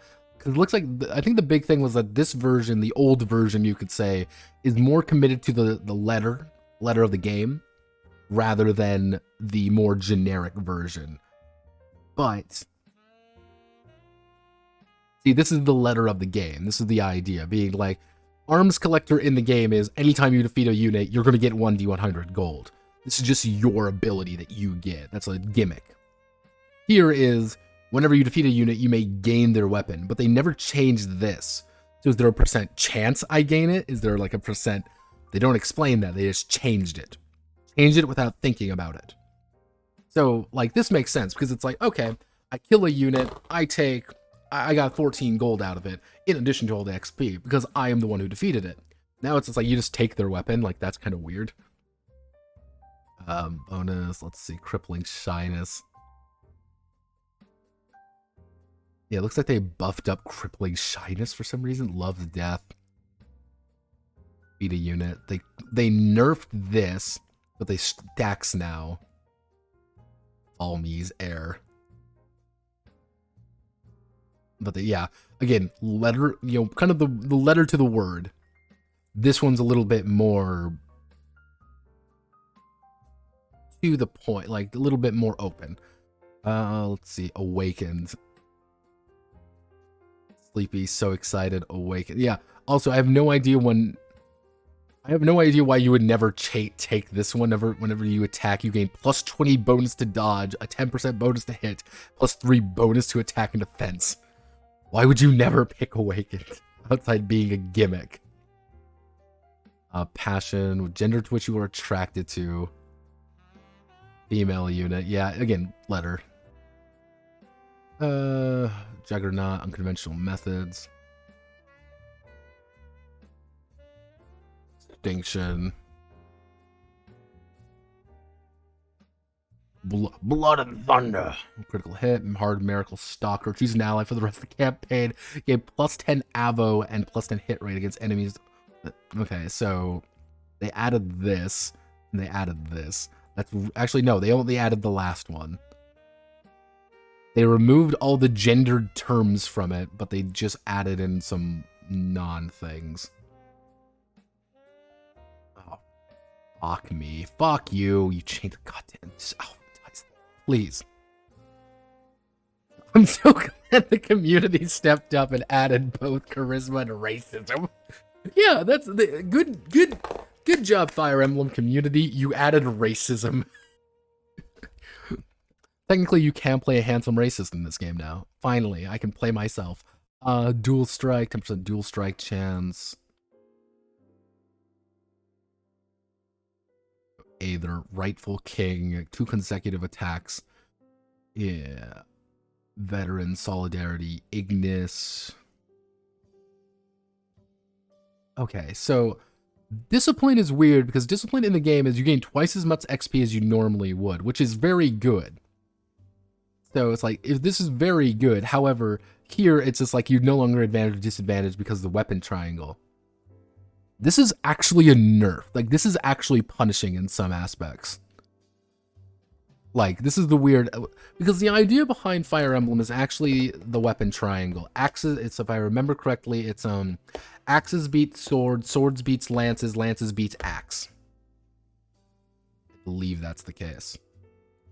And here you would get a bonus or penalty based on it. With discipline, with the new version of discipline, takes away the advantage as well. If it was like, oh, you just don't gain a disadvantage, cool, that would be fine. But like, this specifically says take away the advantage. What the fuck? Take half damage. Despoil. You get a small bullion. Bullion. Luna. Vantage Astra. Fuck, touch movement. Acrobat lethality. Pass to spoil. You get -5 bonus to your hit and +10 to your crit.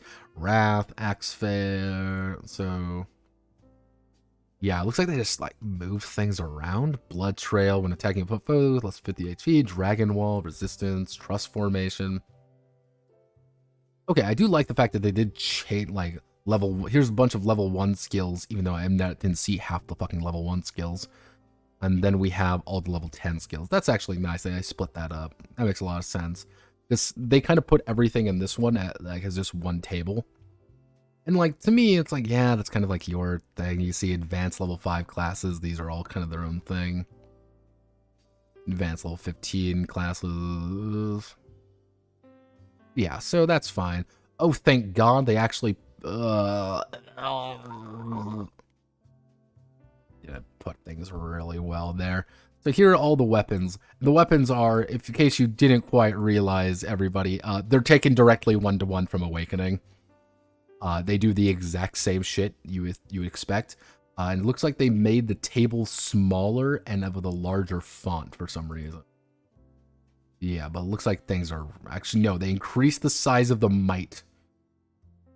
But yeah, these are the same thing. You don't actually get... You only get 1,000 gold to really buy whatever. As you can tell, I just bought an iron sword because sword. You get a 95% hit chance. Yeah. Yeah. This is where things start getting a little bit funky. So we have an Armor Slayer, Worm Slayer. All of these do something different. Oh, you want to do Rapier. Rapiers are technically the thing that fuck your day up if you're fighting armor units. Because, you know, a thin little sword does a gorillion damage against someone in full plate. You know, that's just how it works. Or you can just take a tree branch. Let's see, do they add new... Okay, it looks like they're adding new weapons. And it looks like... Okay, yeah, there we go. Looks like they're clearly making it a little bit less tied directly to the game. They just make it look infinitely worse. So we have our lances here. Same thing. Axes. Because one of the big things is your might is actually the amount of damage you're going to be doing. Base.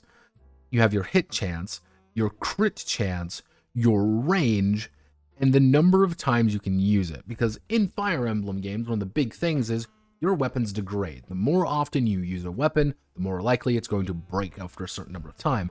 Some weapons, that's their gimmick, such as the glass axe, which is very powerful. However, you can only use it 3 times, and that's kind of that's the catch.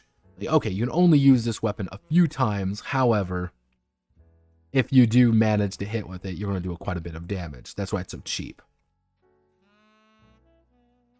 You know, here's all of these. Do we get some new?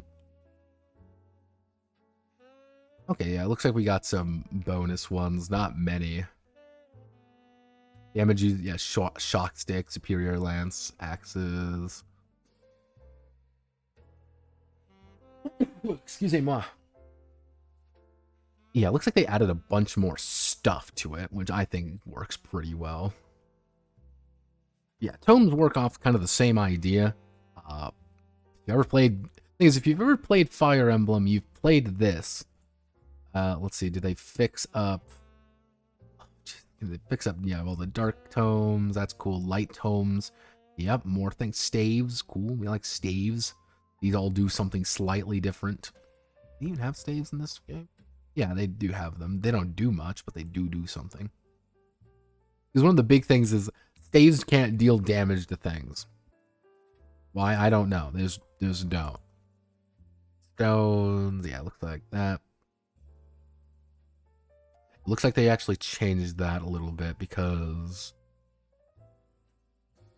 letter of the word, they changed it here. And let me guess, these are, yeah, looks like it's the exact same kind of skill tonics.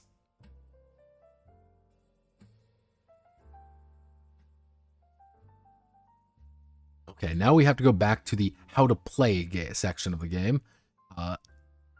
Okay, as I was saying far before, D20 game. Vast majority of the time, what you're going to be doing is you're going to be rolling a D20 versus something. But that's also incorrect. Because that's the standard way to play, you could say. That's the simple way. It sort of is that, it's also sort of not that. Because they don't actually tell you. A simplified form of determining your true chance of hitting is known as hit rate plus your hit. So technically my hit is 95 and my hit rate is 3.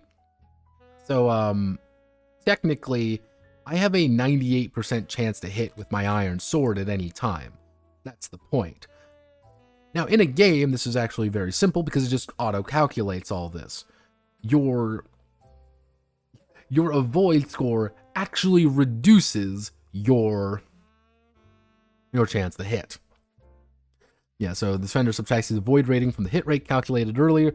Applied defender's avoid can simply be calculated with the following formula. They get to attack back. So every time you hit, they're going to hit right back. If the character has 5 or more speed than his opponent, the character makes 2 attacks instead of 1. So attacking, you may trade items with adjacent ally. That's it. Yeah, that's really it. This is actually a D100 game. But it's also not. It's back and forth. Back and forth. That sort of things start getting a little bit funky with this one, and why it's kind of difficult to even deal with. Because when you're playing a game, what can happen, if you want to switch to an axe, it just auto-calculates it. It's like that. Here, you can actually change things pretty drastically depending on things, and you just kind of have to wing it. So, every space and tile battlefield map is classified as terrain, and obviously all these do different things. So if you're in a forest, you have a 10% additional avoid rating. So you want to be on a mountain because the mountain's going to make it so you don't hit any damage. Or you're high ground, only flying units may cross this terrain, or if you're in lava. It's like, okay, ruins and stairways all do something slightly different. This is the weapon triangle. So if you have advantage, actually, let me see, it's swords. Okay, swords beat axes, axes beat better than lances, and lances beat swords. Okay, there we go. I got it backwards. Normally, you get a 15% bonus to hit and +1 damage if you have advantage, or a negative 15% chance to hit and -1 damage. Or cut it in because it doesn't really matter. So let's actually, these are the exact same, by the way. This is the exact same. Literally, this is 1-to-1 the exact same. Once you hit 0, you flee, and you also have a condition track. This is the condition track. So if you die, you go down 1.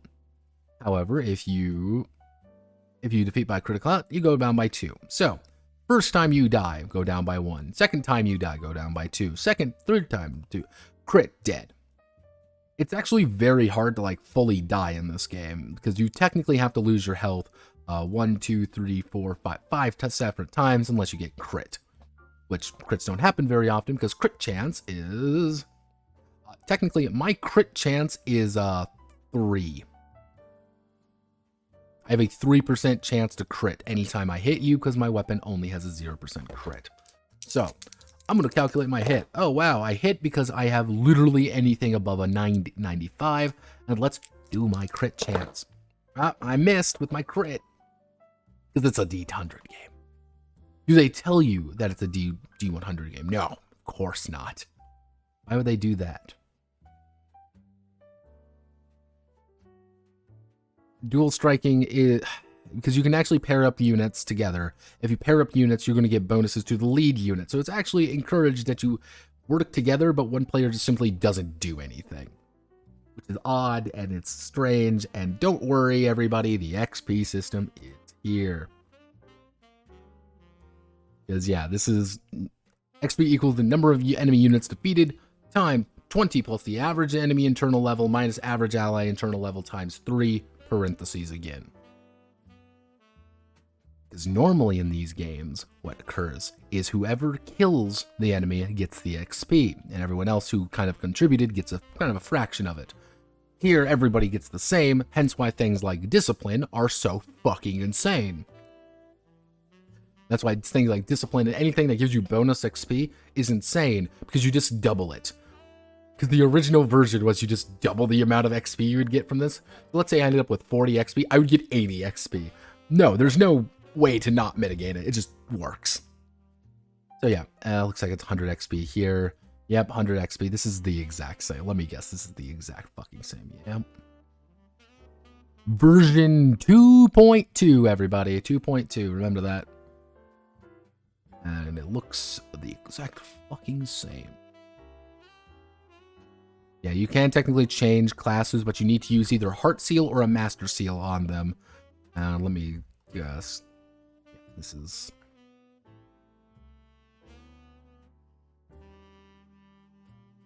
Which the idea of leveling up to a new class actually changes your base stats, and because it changes your base stats, you can improve all your other stats as well, which makes it a little bit odd, which makes a lot of sense in the game, but it's like, oh, cool.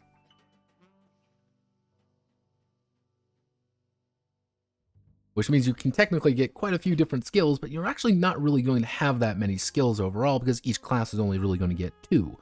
So overall, if you want to get a large number of skills, you're going to have to take on multiple classes all at once, and that's really the main reason you're doing them. Skills are pretty much just, oh yeah, everything is also based off your luck as well in this game. Roleplay skills, let me guess. Yep.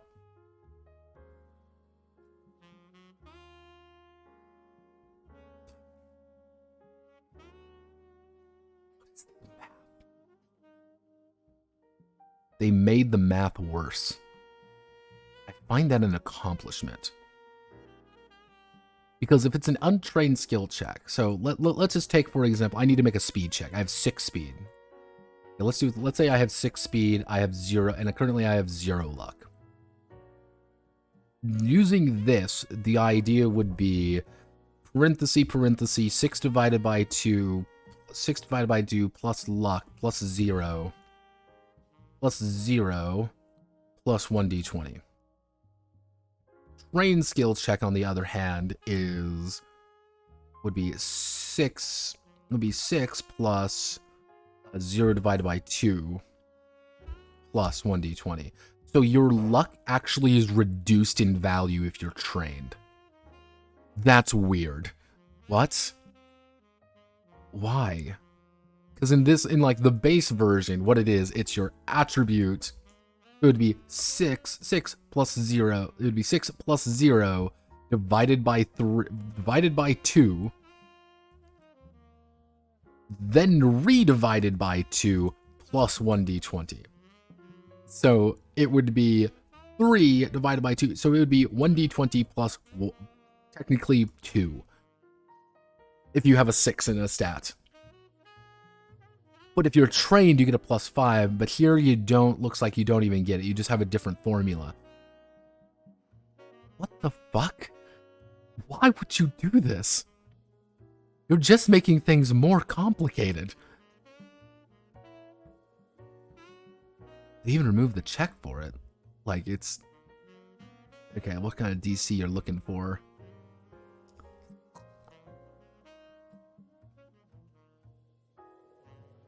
Whenever the outcome is uncertain, GM decides... It's just a D20 then. So yeah, this is a D20 and technically D100 game. I think. Wow, I'm fucking flabbergasted this one, guys.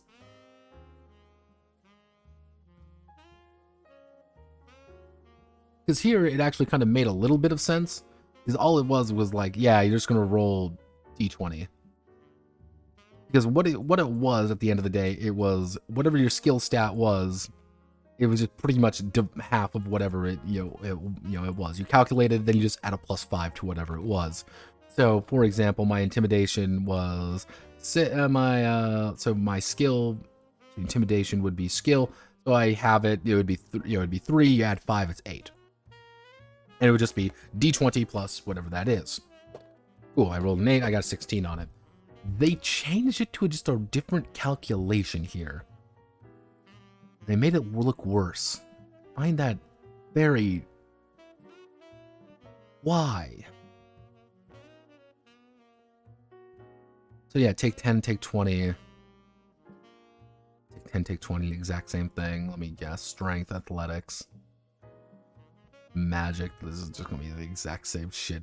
Farming. Yes, you can take it. Technically invest in fucking farming if you want for some ungodly reason. Wait, did they add farming? Yeah, they had to add farming to this. Why? Here's all the skill.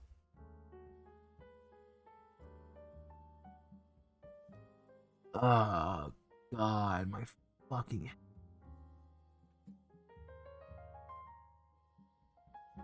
Yeah, this game sucks. This game kind of fucking sucks. I'm not gonna lie, guys. All of these are completely fucking different. So here's your charisma scores, apparently. So your charisma scores replace your skill scores for obvious fucking reasons. And here's all the advanced classes, which you have to kind of like invest into. Oh wait, is this where you would get all the advanced classes? This is where you have to get all the advanced classes, don't you?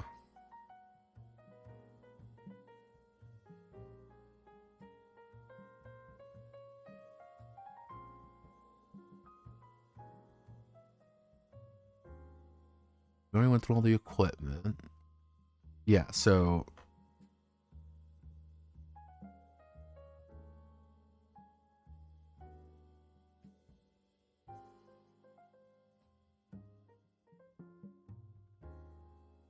Yeah, let's get charisma bonuses, no charisma bonuses, no charisma bonuses.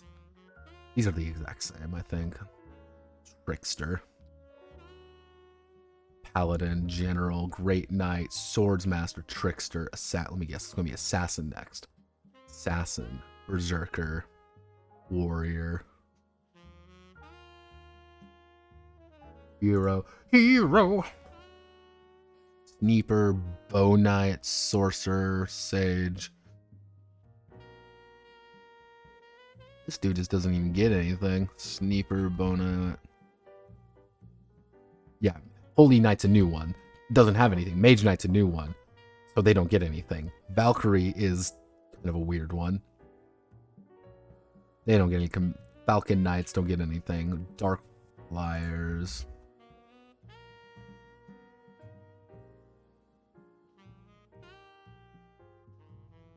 You can always tell which one... Yeah, okay.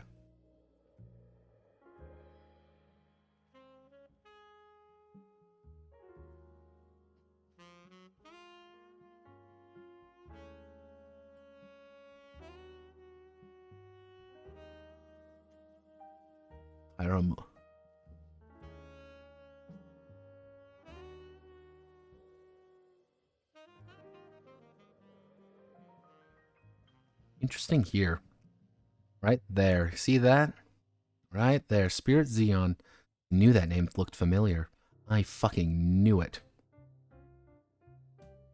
See, the weird thing was, is I was like, that Spirit name sounded familiar, and I knew it because it was that right there. So Spirit took it over after he effectively abandoned it and be like, I don't want to do this anymore.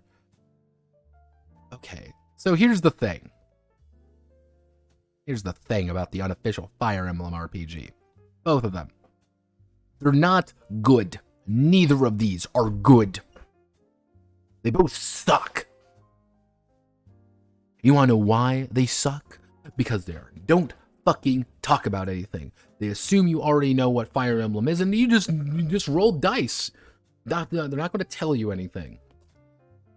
D100, D20. You say it. You state that the Fire Emblem combat is D100. You state that anything outside of combat is a D20. They do not state that. They instead just like, oh, well, yeah, here, roll this. But combat, they never mention it at all. They just give you numbers. They don't talk about percentile at all. You just have to infer that it's percentile, unless you just roll a D20 for it. Everything's based off intervals of 5. So you can use a D20 if you want, but also not. Who cares? This is an uncompleted game. Version 2.2 my ass. This was effectively a copy-paste from a 2021 game with some additional new things in it, without really any progress on it. And yeah, there's not really anything to say about this game that isn't already just... neat, you tried, TM. Can this develop into something interesting? Maybe, but here's the thing. If it's taken you over a year, effectively, it's been over a year since the 2021 version, the original version by Dismorthos there came out. If it took you over a year to do, you've effectively put out the same game, just change some wording on it. Not even really good in some aspects, like taking away the weapon triangle from discipline, or if you choose not to use the weapon triangle, suddenly that entire skill is useless. Why? Because you can say that the original version, the Morthos edition, this one is, again, letter to the word. Everything about it is very specific. This is exactly as they have written in the Fire Emblem games. This is what you're getting. Nothing more, nothing less. This one is a little bit more interpreted. This is more the concepts behind the Fire Emblem games. Even if it's a little bit more generic, they're subbing things out a little bit more. The issue really does boil down to which one's better, and it's like the answer is like neither of them are really better, because both of them kind of have their own problems of just being straight up a Fire Emblem game rather than taking the inspiration of a Fire Emblem game. That's a very key difference. This isn't a fun little Fire Emblem game that you have to move around, very tactical game. No. This is Fire Emblem on the table with all the associated issues with it. So, yeah, that's my final fucking opinion on this fucking disaster area. Holy shit. What the fuck? That's supposed to be the simple one. Mind you, that was supposed to be the really easy, simple one I didn't have to think about too much. This is going to lead us to our final game. The final one mired in fucking controversy.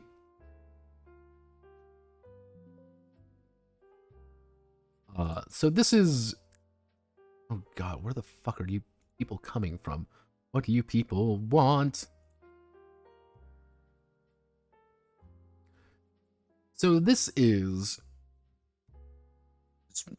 Elite Dangerous, the role-playing game. Yeah, so just gonna soak that in a little bit. And do all of you know what Elite Dangerous is? Well, we need to explain it a little bit, don't we? So Elite Dangerous is, if we go to Elite Dangerous, this is the kind of the game. It's a space sim. It's a space trucker simulator, effectively. You are a space trucker and you're going out and doing things. Wow, everyone got their own spaceships and you're going around. You want to be a bounty hunter. You want to be an explorer. You want to be a guy who does things for reasons. You can do it. It's online, massively multiplayer. Space epic by Frontier Developments. Now, I want you to note this name right here, Frontier Developments, because we're going to start getting into some of the weirder aspects. Because Elite Dangerous was not actually the first game. So you may see like, okay, you know, Frontier Developments, this isn't Frontier Development. The original game was actually called Elite, so Elite Game. So Elite Game. Elite came out way back in the day, 1984. Welcome to Elite, everybody. This was one of the very first, like, kind of sci-fi game. Everything was wireframe, 3D graphics. It was a space trading game. You were a space trucker going around selling shit and doing things. Right during the 80s, you learned a lot about it, and it was collectively understood to be one of the best fucking games ever. It was very popular.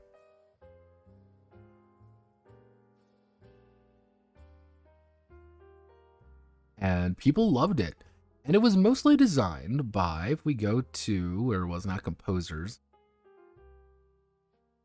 it was mostly created by these two men, David Brabin, I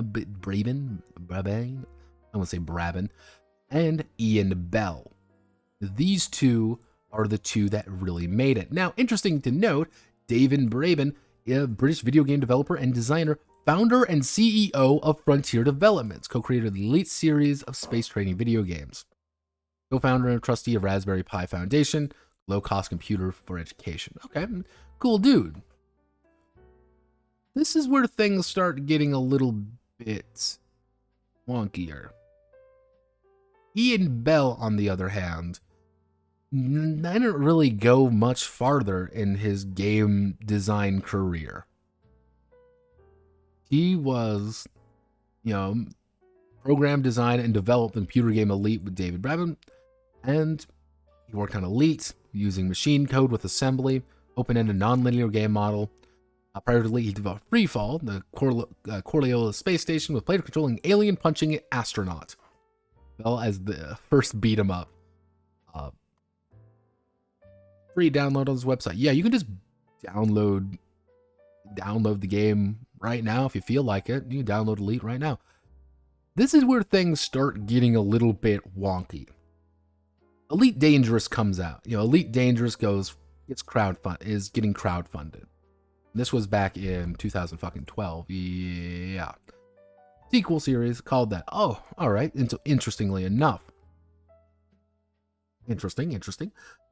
Very popular game. Mashallah. Excel calculator game. Exactly. Mashallah. But. Problems. Ian Bell is not on the Frontier Development team. He wasn't. He went on to do his own life. I'm glad Elite isn't doomed, because I'm glad, even though we didn't think of these terms, players and people's lives is good. He went on to do his own thing. He's just like, he went to be a human being and not inside the game world. David, however, went on to eventually create a company. This has led to a series of very, very complicated series of events. Mostly because the Ian Bell Elite Rights LLP Company's House. This is a limited liability partnership signed by a guy in Cambridge with pretty much, if we do the people involved, which is Jordan Christopher Favreau, Hybrid Tech Ltd, David Boris Johnson Davies, Judith Ann Jordan, Elizabeth Ann Digby. Because what occurred was a very complicated series of events. I need to kind of explain this in a little bit of a better way, so I'm going to do it on here. Because David Brabin and Ian Bell technically owned the rights to Elite. Okay, simple enough to understand. David went on to create Frontier with his rights to Elite. However, Ian did not do that. He still maintains all the rights. He still has the rights to Elite. Who owns what? Because David ended up kind of selling his own rights to various companies and kind of holding companies and things like that, while Ian kind of held his. And that was one of the big things. He held his rights because he didn't really care all that much. He was like, I made a cool game when I was younger, and now I'm a software engineer and I have a life. What's been occurring here, though, is that people have been fighting for Ian Bell's rights to Elite, because Elite Dangerous has sold a lot. Because Ian Bell has sold a lot of things, and without Ian's rights that he owns still technically, Elite Dangerous cannot be made. Are you seeing the legal kerfuffle here? Are you seeing the legal battle currently brewing? However, this battle never took place, actually. Except for Elite Dangerous, the tabletop game. Elite Dangerous ideo submitted by Simon's Myriad and Burton LLP. So pretty much a legal firm got the hold of these guys, and Elite is developed by Ian Bell and David Berman, first published in 1984. Elite Dangerous, the role-playing game. The weird thing is that this is by a company called Spidermind. Frontier gave them the rights, gave Spidermind the rights to Elite for a TTRPG. Actually, more accurately, Elite Dangerous, the TTRPG. This Ian Bell's rights to Elite actually claimed that they were violating copyright law. Not Frontier, but the company that they have effectively handed the rights to for a tabletop game. Do you see the issue here? And yeah, this is a fucking mess. I'm not going to lie. This is a mess of legal things, and eventually this was resolved. And this did get fully resolved. However, you still cannot actually access the Kickstarter naturally. So what we're going to do, not in private window. What are you doing? Copy link. We're going to go back to the Wayback Machine. The Internet Archives. This is the way we have to do things to actually see the Elite Dangerous RPG, because someone was a stupid fucking... They wanted to fight it. Which I find interesting. Yeah, Oliver Hume, Spidermind games, this is what it was. And it raised a good chunk of money. It actually raised over its funding goal, about double its funding goal of £45,000. A lot of things they were offering for it, which, depending on who you were talking to, this is the question that kind of erupted with some people. Depending on who you're talking to, either A, the Ian Bell people were doing this kind of as a way to say, hey, fuck you, Frontier. Like, we can't like, hey, Frontier, you don't have the rights to do this. You don't have the right to make an RPG because Ian still holds those rights. And these guys are using stuff from the original leaks. You can't do that. But, or were, you know, yeah, the other option was, were they fighting these guys? Because Spidermind Games isn't a big company. If you actually go to Spidermind Games, they have published fuck all. They do like ice cube dice and gaming tables. Like, their only big thing is the EDRPG and Legendary Kingdoms. Like, these were the only things that they had really done. And, you know, this is the only other game they've done, which is the Valley of Bones, which is like a Valley of Bones into the Crowded Tower, which is like a choose your own adventure book, but like an RP, like a solo adventure book, effectively. You kind of see there. All done by the same artist. You'll see this artist actually again in the Elite Dangerous RPG. But yeah, it's like, what? But why? But why? Depending on who you talk to, from what I gathered from somebody actually, you know, sending me a message about it, was apparently anyway, Spidermind was almost entirely made so they could ask for this license. This was the entire point of this company, was to get the Elite Dangerous license. And they did, they got it, obviously. But now it's like, what do we do with Ice Dice, Dragon Eye Dice? Now they're kind of like a weird company that doesn't do anything. Because the Elite Dangerous RPG, if we go to like Elite Dangerous, like, you can buy it on drive-thru. It is $50. It's effectively about $28. It's $50 on their site for some reason. But this is only an Electrum seller. Like, this didn't really do very well. And they also just fucking copy and pasted. This is a really lazy put on their site for some reason. I don't know why they did this. Like, yeah, this game hasn't really been touched for about 4 years now. Nor do I doubt we're ever going to see anything more. This is all Oliver Hulme has done. The only other thing I could really find on him was that he did a few interviews about writing this game. And like, this is kind of like who he is. It's also another person like over here, like, oh, it's him. This is them, or it's kind of a non-factor. Let's just say that right now. He's not really important to the story.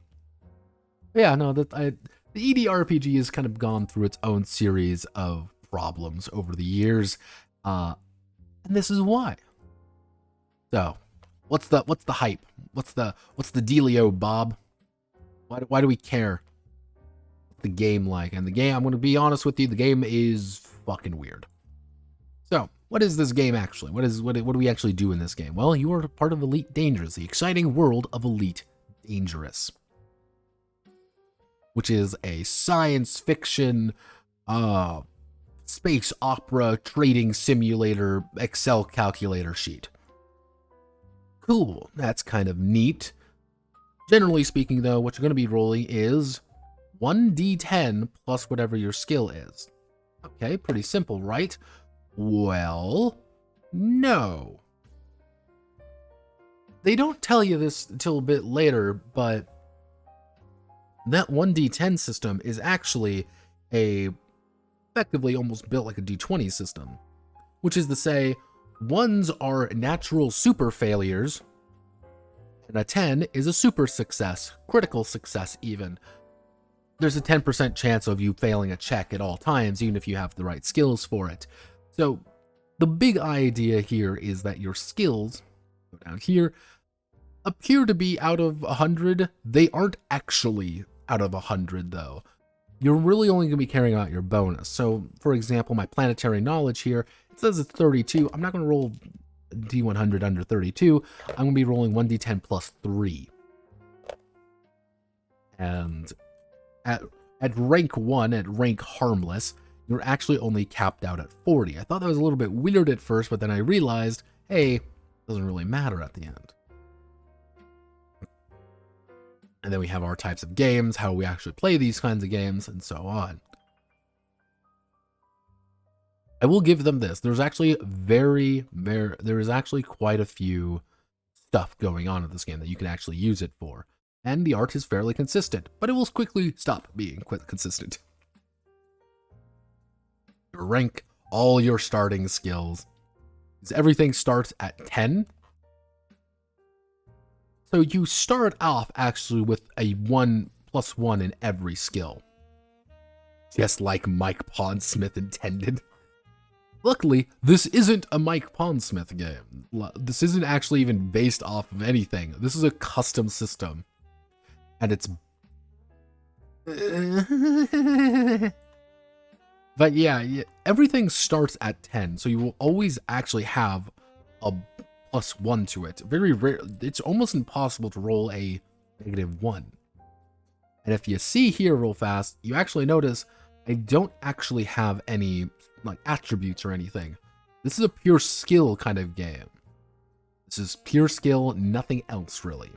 So even down here, you might be like, well, what's my strength score? Well, your strength score is going to be your athletics score, or it's going to be your, one of these. That's really it. You're always going to be rounding up. And one of the big things is your karma abilities, which are like your magic powers, but not magic powers. You're going to select 4 backgrounds, but you also get 1 for free. I don't know why they just don't implement this, but you get the trained pilot background for free. For some fucking reason. No, I don't know why. And if you want me to tell you, I do not know.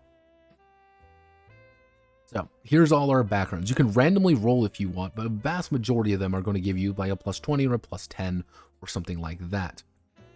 So, in total, though, you don't want anything over 40. So, 2 +20s are actually bad, and that's why I actually made a note over here to note that. Now, it is possible to do it.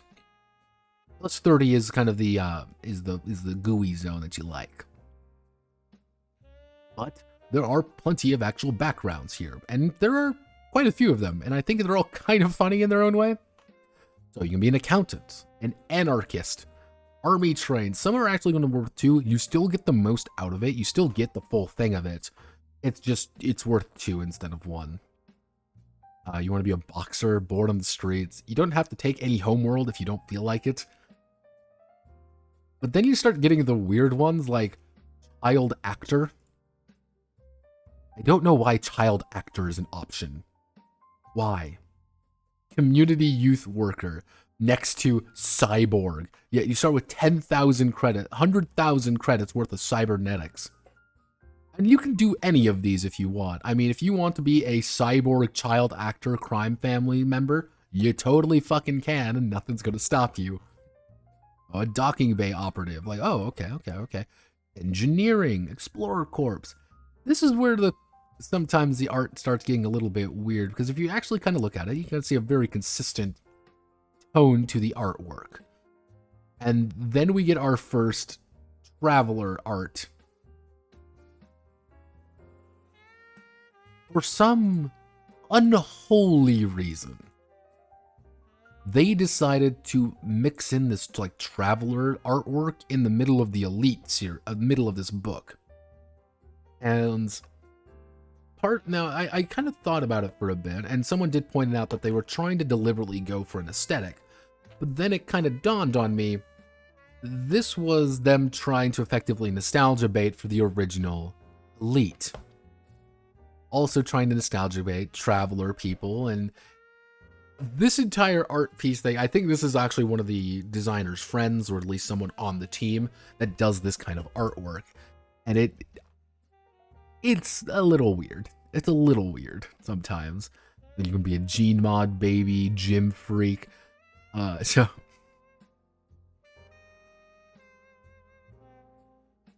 you know, hackers, you can be a hoopy casino courier. kung fu. One thing that it did dawn on me as well is that technically, if you want to, you can play a martial artist. You can play a martial artist cyborg, cyborg monk if you want to. That's a completely valid series of character choices. Or I don't know about you guys, but I want to play a gym freak cyborg fighter pilot. Let's see, what's another fun one that I can pick up off the detective. There's no like life path or anything here. You just get them all. And I thought that was very funny because can I play Flash Gordon? Flash Gordon, if you try your hard enough, you could probably get all the right backgrounds to play Flash Gordon. Police are actually better than detectives. Just remember that, everybody. Used car salesmen, scientists, scout leaders, self-taught, ship hands, just playing a doctor. I initially took trucker because I'm like, oh, cool, trucker. But no, this is a land trucker because vehicle skills are very different from spaceship skills. University graduate, and then we also have wise guys.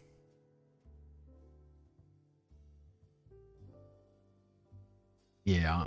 Then you get enhancements. Enhancements are kind of like natural perks that you pick up during your time during your background. So you might pick up a perk, you might pick an enhancement being like, oh, I'm ambidextrous, or I have a acute awareness, or I'm just confident. Cybernetic affinity, you're a quick runner, you're super strong. Dynamic karma, you just look like Ted from down the street who's stopped giving a fuck. And this was also one of the questions I actually had for people who play Elite a lot. Is this common? Melee weapons are actually very common in this game. To the point where it's like...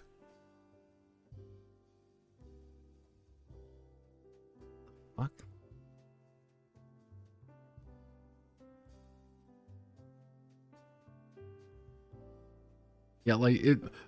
Yeah, it's like playing a fisticuffs or sword wielding in space is very, very common. And here's all of the janky ass art.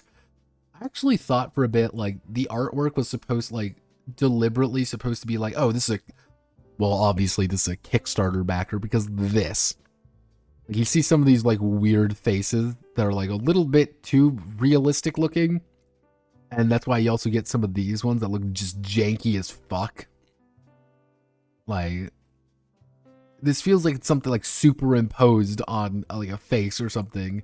And like, you'd look like it's superimposed. It's very weird, and I don't know why it's this way.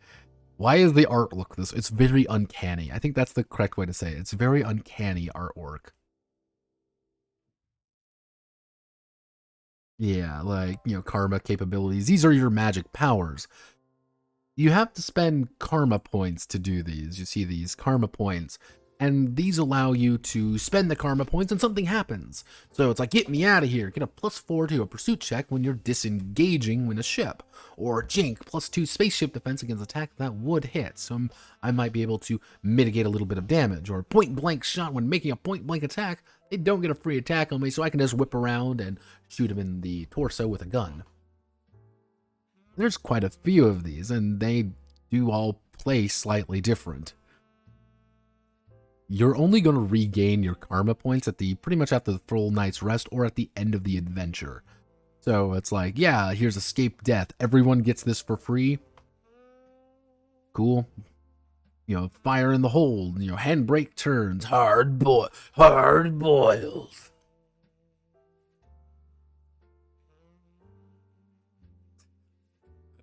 The tone of this game can kind of be all over the place. Because on one hand, you have this, which is like classic sci-fi adventure Flash Gordon bullshit. And then it's like, my personal favorite. Then you have like, yeah, I'm super serious spaceship man. Yeah, it's very odd. Like, personally, my favorite is Honey Trap, where it's like, yes, look at me, how attractive my chiseled jaw is here for the save of the day. Yeah, spaceship combat. One of the big things is that there's a split between vehicle combat, personal combat, and spaceship combat. That's the big split. And I'm going to give you a hint what gets the most amount of time. And it's not vehicle combat. Spinning wildly, spinning kick. Anyone can take any of these. So if you max out your parry, always take spin kick. Because it's funny. And if I really want to get Ira Bakowski is, fucking, spin kick, he can, even though he's a space trucker. If he parries anything, he can just spin around and kick you in the face. Worse than it looks. It's like, oh wow, look at all these vehicle combat things. Rounding it out, calculate our skill bonuses. Everyone's going to have 20 everyone's going to have 20 endurance and 10 karma. These are actually reflected on your rank up here. The higher your rank, the more enduring and the more karma you have to actually play with. That's what you need at the end of the day. All of the rest of this doesn't really matter, but there are some valuable skills, such as investing in higher dodge or higher, parry, or just invest in fucking tactics for, initiative. Those are valuable skills. Everything else is sometimes. And then we can choose our starting spaceship. Always go back for the trader. But most of these are actually single pilot, single seats. These aren't massive ships in any remote capacity. These are really designed for smaller. These are elite ships. These are civilian ships which you go around in space truck. Start with some basic equipment. And congratulations, we've done it. We've made a character. Making a character is pretty simple. This took me a little bit long just because it was kind of weird. And it is entirely possible if you take things like Fuel Rat plus Explorer Core to actually end up with a loss of skills. Because you can only have a maximum of 40, and if you take Explorer Core and Fuel Rat, you actually get plus 10, you get plus 40 navigation, plus your natural plus 10, leading to a fact that you actually lost 10 skill points. At first I thought it wasn't possible, but then I was like, yeah, if you go down certain routes, it's entirely possible. If you really notice that some of my skills here, it's a lot of like 40, you're going to get a lot of skills at like 40, like almost all my vehicle skills, the important ones for like spaceship stuff is 40, 40, 40, 40, like maxed out pretty much. I can't go any higher. And after you actually determine everything, you do get technically a sliding scale of math that you can perform. And what you may be wondering, what the fuck do you mean by that? Because instead of getting like a flat bonus number of like free skills or whatever, at the end, what you do is you assign a 10. You assign a 10, 9, 8, 8, 7, 6, 5, 4, 3, 2, and a 1 to 10 separate skills. And after you assign all that, you are done making your character. Making a character isn't actually very complicated. This game isn't actually very complicated at the end of the day. There's just a lot of game. And you kind of see here 5 plus my athletic bonus of 4. But it's also, again, the rule of 1 in 10. This completely destroys the game, by the way. And any recommendation that I can ever possibly put out for this game is immediately overridden by this, which is the rule of 1 in 10. If you roll a 1, you automatically fail. If you roll a 10, you automatically succeed.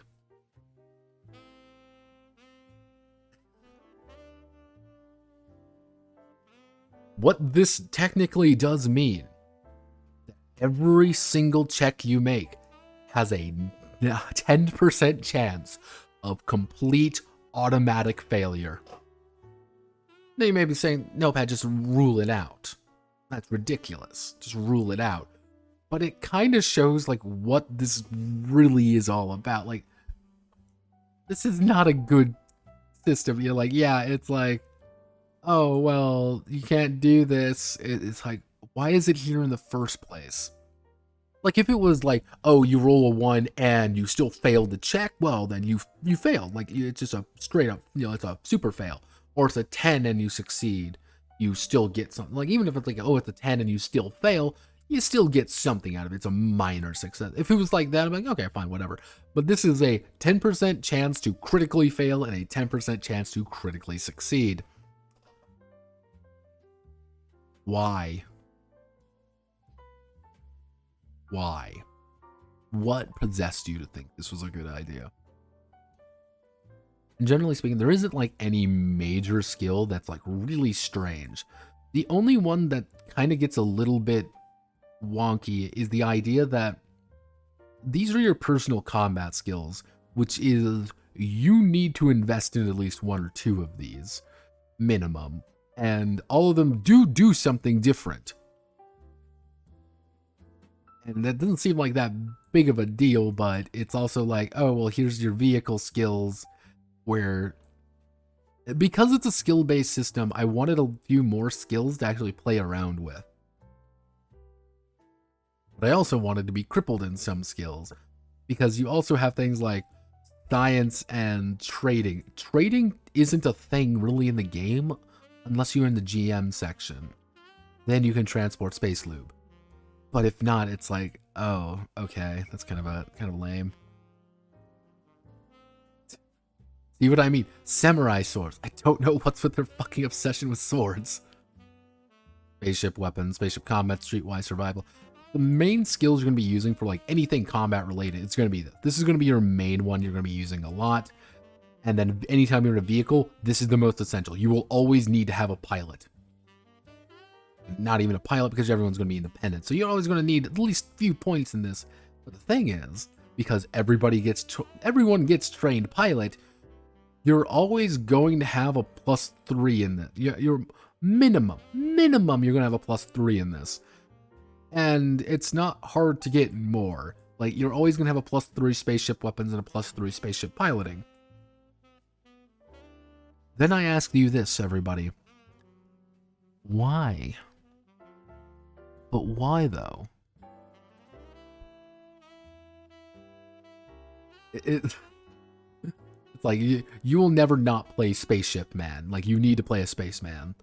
And I know that's like, oh, well, he's complaining about playing a Spaceship Man in the space game. But it's the concept that's like, why even have these as like a skill if I don't really have the option anyway to say no to it? This isn't an option anymore. This is just mandatory. Why isn't it just mandatory on the sheet? Like, yeah, you're gonna have a +3 to everything you do here. What? Unless they were planning on using this for like a different setting and a different system, but that doesn't make any sense because they've never done anything else with it. You know, improving your character. What happens when you improve your character is, if you've done it, let's say for example, I have this session made a very clear, I'm trying to bargain with people. I mark it at the end of the session, at the end of the adventure, I get to increase my bargain by 1 point. That's how you level up. You know, at the end of the adventure, you must rub out the tick. That's what you do. Every time you use it, you get a +1. So you are encouraged to really use all your skills, but you're also encouraged to use all your skills all the time. And now it's, hey GM, can I use tactics? Hey GM, can I use planetary knowledge? Hey GM, can I use heavy weapon? Hey GM. The GM now has to make a decision and be like, what are you really doing? Or do you just want to farm? If you just want to farm, it's like, oh, fuck. Here's how you kind of level up, which you need to get rank points, in which rank points are mostly determined by defeating enemies and passing skill checks that advance the story. Every time you defeat an enemy, you get 1 rank point. So, for example, if 2 thugs are harmless and I defeat 2 of the thugs, I get 2 rank points. If I defeat 8 thugs and I'm a normal person, I'm now mostly harmless and they don't give me anything. So I need to upgrade. I need to start killing bigger thugs. Yeah, and sometimes skill checks do, sometimes they don't. Doesn't really fucking matter. New karma capability is like, oh, well, or a new enhancement if you feel like. Cool. New enhancement. Ta-da! If you feel like it. Yeah, that's this is what I mean by this game's a little bit strange.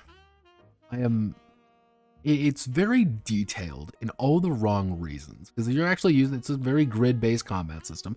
You can move up to 10 meters because this is also made in the UK.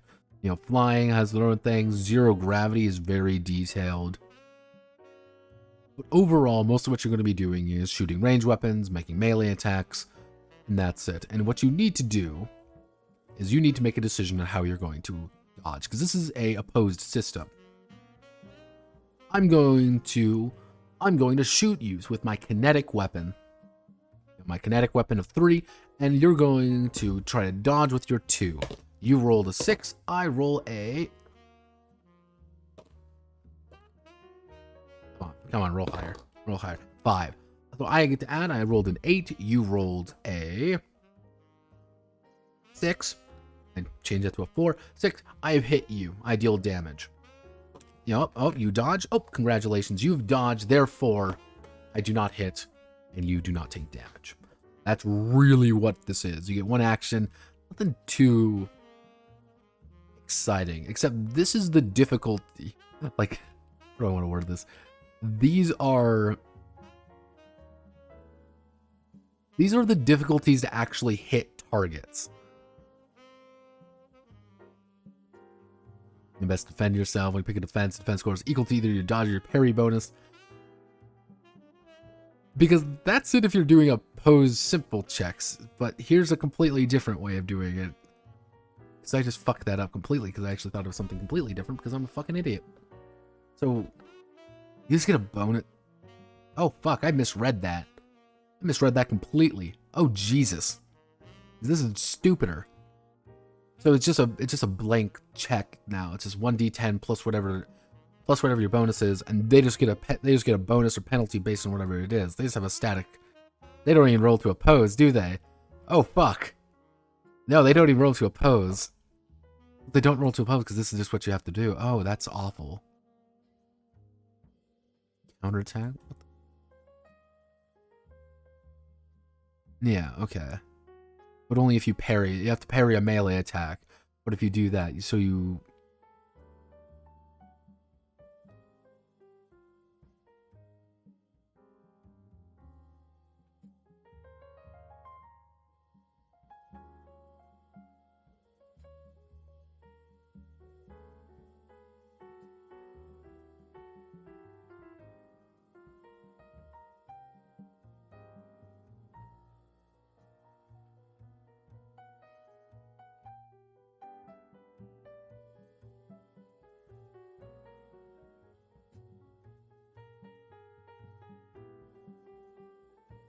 God.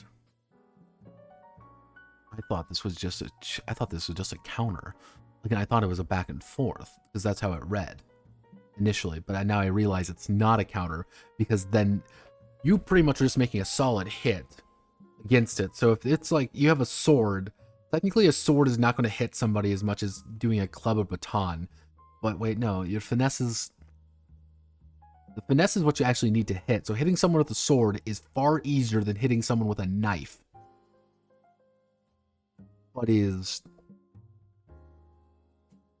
So technically it is easier to parry a chainsaw than it is to parry a sword. I'm reading this correctly. Yes. It is easier to parry a chainsaw than it is to parry a sword. Okay. Understandable. Good day. Wow, that's because again, this was one of the things that I was thinking that it was opposed. I don't know why I was thinking it was opposed, because if you parry and they miss you, you counterattack. That's just an option you can do if you want. Oh Jesus! Don't read things at like 3 a.m., kids. Don't do this to yourself. Yeah, so this is your difficulty number. You cover. Yeah, fire, yeah, so cover gives you just a flat bonus to it. So to give you, I think the best way to think about this is, I have a laser pistol, you're at medium range, you're behind cover, and you have +1 dodge. I have to hit a 10 or higher to hit you, because it's going to be 7 + 2 + 1. I wing around the corner, I pop, and if I hit you, I hit you. However, if I have an auto pistol, and you're in cover, but I'm short range, auto pistol, close range, I wing around, I aim, I fire, and I hit you. Yeah, I'm going to do that. And burst does its own fucking... Oh, Jesus Christ almighty. Because every weapon does D10 damage in some variety. You have to remember that. It's either a flat value or D10. An auto pistol can kill you in one burst. A submachine gun can kill you in one burst. A assault rifle can kill you in one burst. But sheer technicality, an assault rifle is going to do the exact same amount of damage as a fucking auto pistol. Does the exact same. Chain gun does slightly more damage than a fucking pistol.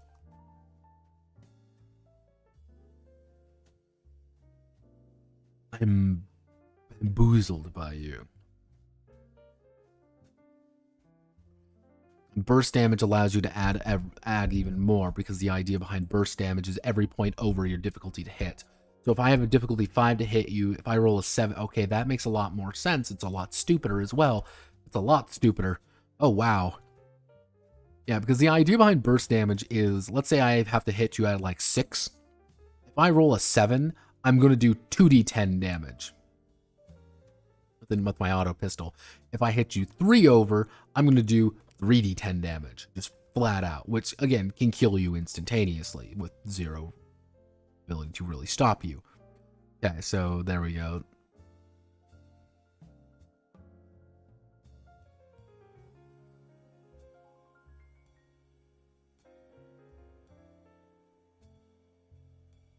So you can be almost fucking impossible to hit. So if you really want to become fucking impossible to hit, you just, in melee combat, you jack your parry up as high as you can with +4. With a 4 in most cases, unless they're using a sword against you, you're unable to actually do it. So attacking you with the chainsaw is going to be, anyone attacking you with the chainsaw is going to be in a world of fucking hurt, because you can't actually be hit. Plus 70 roll inflict an extra 1d10 damage. Yeah. Oh yeah, I forgot. This game doesn't actually use maps. But it does use map. As you can see by this brilliant line over here, when fighting in personal combat, your GM will decide whether you will fight with or without a map. This is called mapped or mapless combat. I hate this game. Yeah, the Elite Dangerous RPG is a very interesting one because it's very simple but also very, very stupid. As you can see, it's a very stupid game. And it doesn't quite know what it wants to do. We want to do the grabbing attacks. Have no fear. We have grabbing. Aiming, drawing weapons, escaping, delaying, 0G rushing, and then finally dying. It's actually very easy to die unless you get hit by an energy weapon, in which you instead change it and just get your wounds cauterized, so you don't have to worry about it unless they roll a 10. Because anytime you roll a 10 in combat, you knock them over. They get on their ass. That's the benefit. I do not know why. I'm very tired, guys. I don't think you quite understand. Space combat, on the other hand, is a completely different series of events. Space combat does use the exact same kind of concepts, but actually takes place in a 3-round turn, which is the idea of taking an equipment action, recharging your shields, and then making combat. These are things inside your ship. So if you want to deploy chaff or you want to deploy your mines, you can do it now. Recharging your shields are important. You don't want, your shield is pretty much your over armor. You don't want to ever lose your shields, because if you lose your shields, you're fucked. You're going to start taking hull damage, and hull damage goes away very quickly. First reach critical mass of energy before reactivating. You're going to want to keep your shields up in combat almost at all times, unless they're fully triggered, and then you're going to have a bad time. But lasers do bonus damage versus shields, so that's a very bad one. And all combat in this actually takes place in 2 separate areas, which is, if I scroll up here, at distance or up close. You pretty much have the option of kind of being at the exterior or going up close. There are options of bringing people up close or dragging people away, which is kind of the back and forth.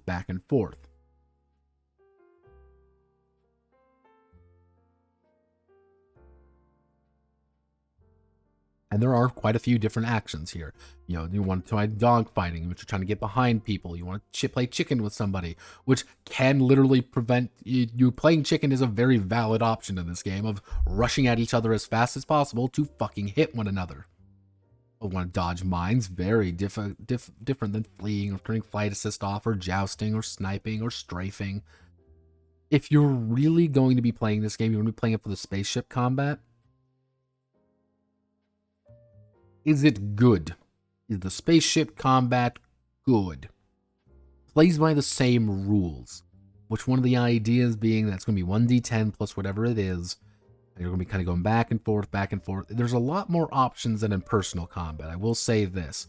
And it's a lot of stopping, of aiming, and fighting. I do like some of the ideas behind it.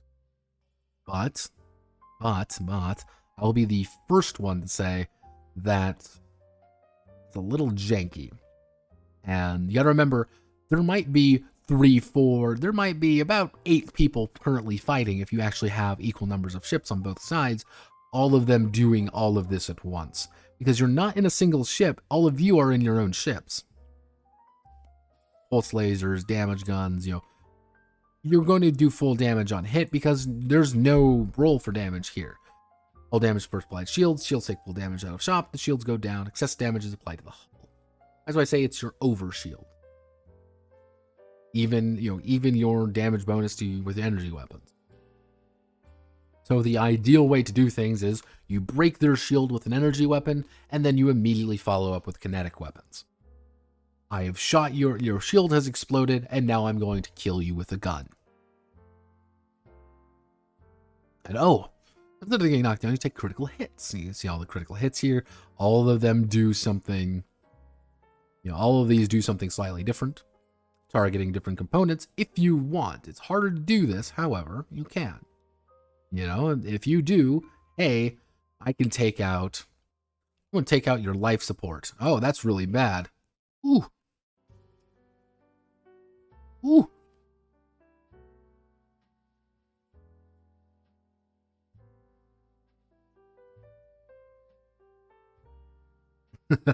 Like, yeah, if you shoot someone's life support out, they're dead.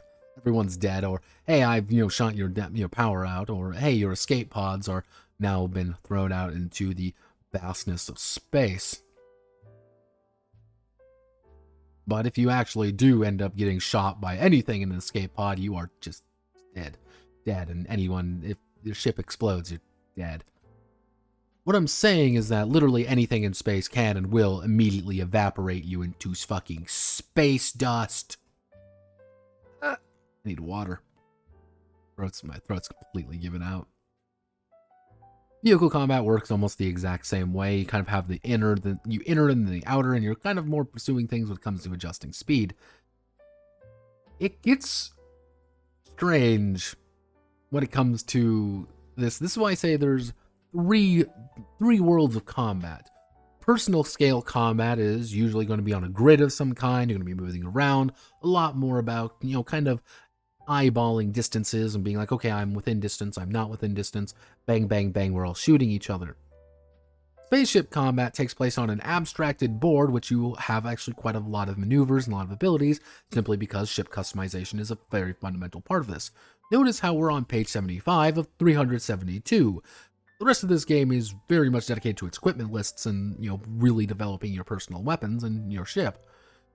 Then we have vehicles, which are effectively vehicles are playing like ships just on the ground. Also, here's you want lore, baby? We got lore. I like lore. You like lore? I like lore. Lore.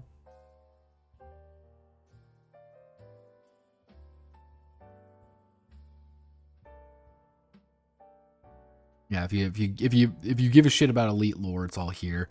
Then we have our personal equipment. You don't actually start with any money. We start with effectively $1,000, which is fuck all, by the way. Fuck all. And you pretty much get to choose no weapon. You get very few weapons, really. the most common weapon you're going to end up with is an auto pistol. As you can see, even upgrading to the next tier of auto pistol suddenly is 42,000 credits. You start with 1,000. That's half a ship.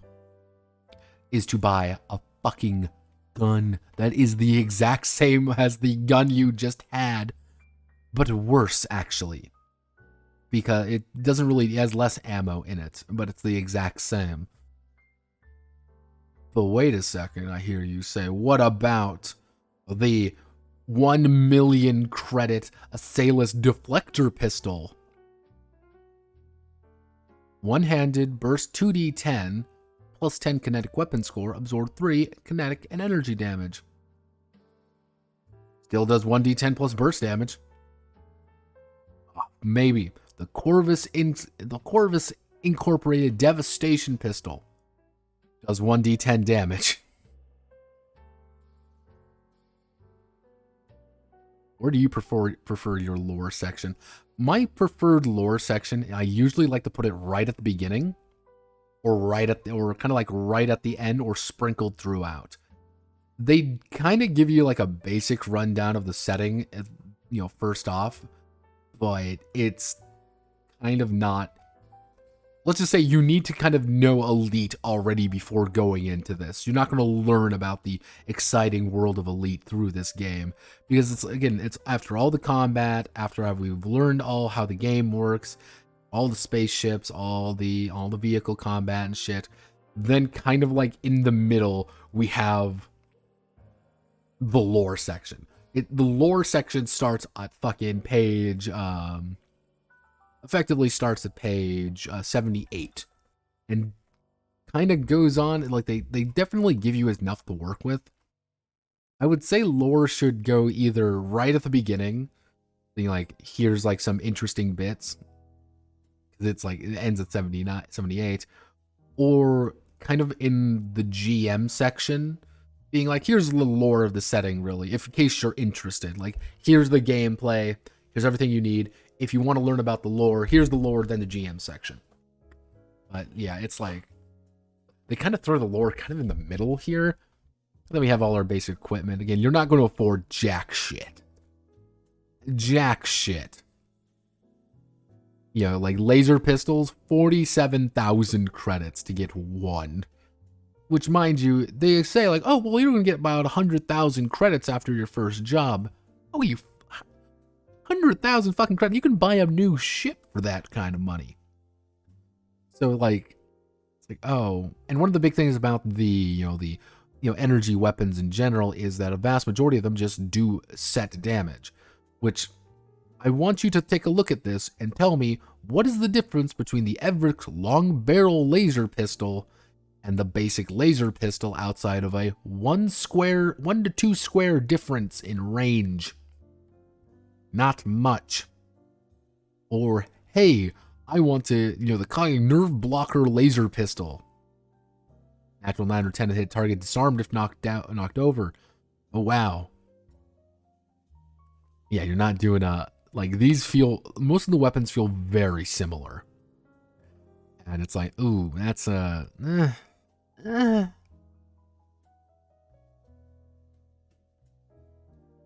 we got some more of the special ones. It's like, are you really going to spend money on a laser pistol? Or are you going to spend it on crew and stuff like that?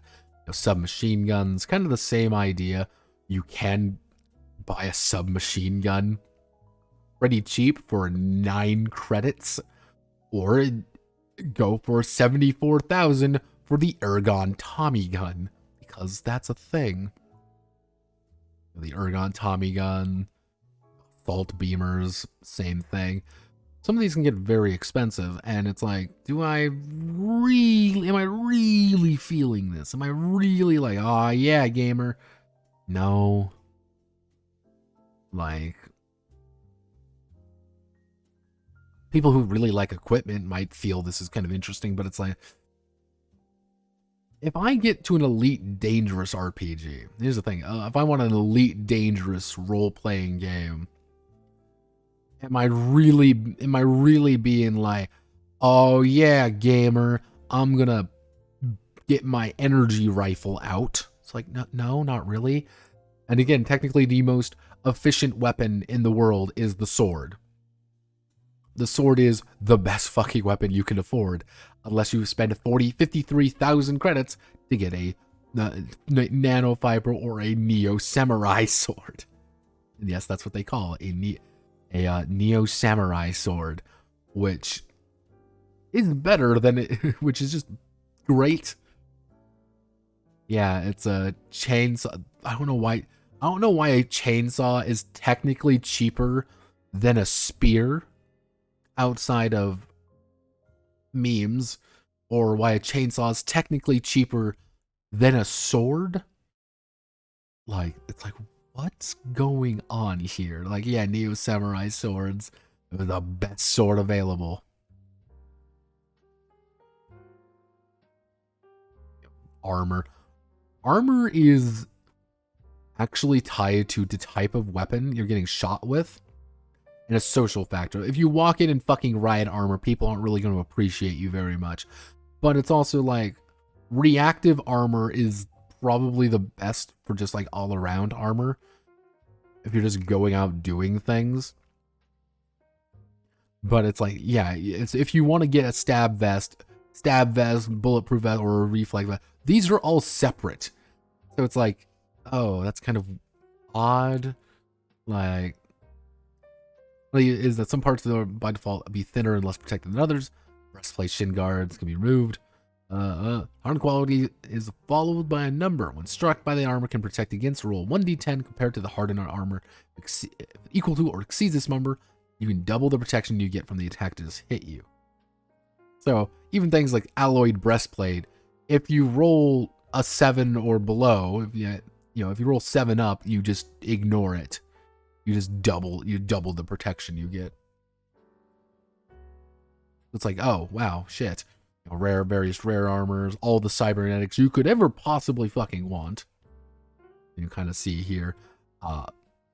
And remember, you get $100,000 in free cybernetics if you take the one background, which isn't a lot. But definitely take an armored carapace. Yeah, take an armored carapace and I'd probably go with armored carapace and cyber eyes. Or any variations of such. Various equipment, various comms, combat stims, everything you could really want. Or just take tails and a hat for 1,000 credits. Stunning red dress. Comms, combat stims, basic range weapons. And then we have all the various spacecraft. There's actually a lot of detail between each spacecraft. So this is the basic basic adder, as you can kind of see here. This is probably the most common ship you're going to get. And it's got 2 small weapon mounts and a medium weapon mount. It's got a basic explorer range, 8 agility, 6 speed, 75 hull. 8 tons of 80 light years. It's got a pretty good set of equipment on it. Or maybe you want to go for something, maybe the Raider adder. You want to get a bit of a better one. It costs quite a bit, but yeah, that's fine. Or you want to get maybe you want to afford the Anaconda. It's going to bankrupt you, but it's going to look pretty good. The Asp Explorer bankrupt you, but no, who cares? Who cares if I get bankrupt? I have a cool car. Back scouts. I'm gonna go to probably one of the most generic ones. Yeah, like an Eagle fight, like an Eagle Mark II mass-produced fighter craft, one of the small ships with the frame shift drive. And these are kind of the ones that you can afford. Technically, you have 100,000 credits to buy whatever you want. But that's kind of an optional one. So if you want to buy an Eagle Mark II, you can. And this is your option. And if later on you're like, you know what, I want to buy a brand new size 3 internal component, you can outfit it all you want. Or hey, 1,000, I get the Defender 3,400. Cool little bonuses, more, cool. I really wish this was a bigger part of the game though. This is the standard hauler. This is your shithole. This is my shit bucket. We go around and we bucket. We're riding. You get a good amount of stuff for every ship, and I like that aspect. I like the fact you get a lot. You always have things you're working toward, where it's like, oh hey, you know what? I want to get the Type 6 transporter. I want to get this baby mass produced. I want to do a haulage pro, baby. This thing is going to have so much cargo that we can transport all the shit. It's going to cost 1.4 million credits. But we can afford it. Think about when we do get it. We're going to be millionaires. Or hey, we want a Type 7 maybe. Oh, Type 7, man, that's going to be a big one, but we're going to be able to get a good amount of money. Or, oh, somebody wants to get a big old freighter. Oh. As someone kind of said, this is a game of putting, instead of Traveler where you take out a multi-year long mortgage on your super freighter, this is a game where you put it on your credit card. It's like... And this is really what this is all about. It's really wanting to kind of get up to these bigger ships, and you're always kind of advancing forward, and you can always modify. This is the, I'm going to give you a hint. This is the autism factor. The people who are really going to like this game are going to be the people who want to do with this. Who want to look at all the little numbers, who want to look at all the little ammunitions, and they're going to fucking boom. Holy shit, I can invest in utility mounts. Oh my god, I can do a kill warrant counter E grade. Oh my god. Oh my god. What do you mean I can invest in a better power plant? Oh my god. I need a better frame shift drive. I can get a frame shift drive. It's only going to cost me 53,410 credits. Like, yeah, this is what you're giving a shit about if you really care about all the floating stuff. But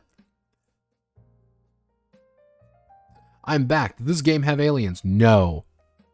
It does not have the aliens. Fuel tanks, cargo hatches. Like, you can really customize your ship if you really want to. But vehicles are kind of the same way as well. You can really augment these things. But again, why would you? Because it's a fucking space game. Playing the space game, everybody. A little short story, game master section. But here's the thing.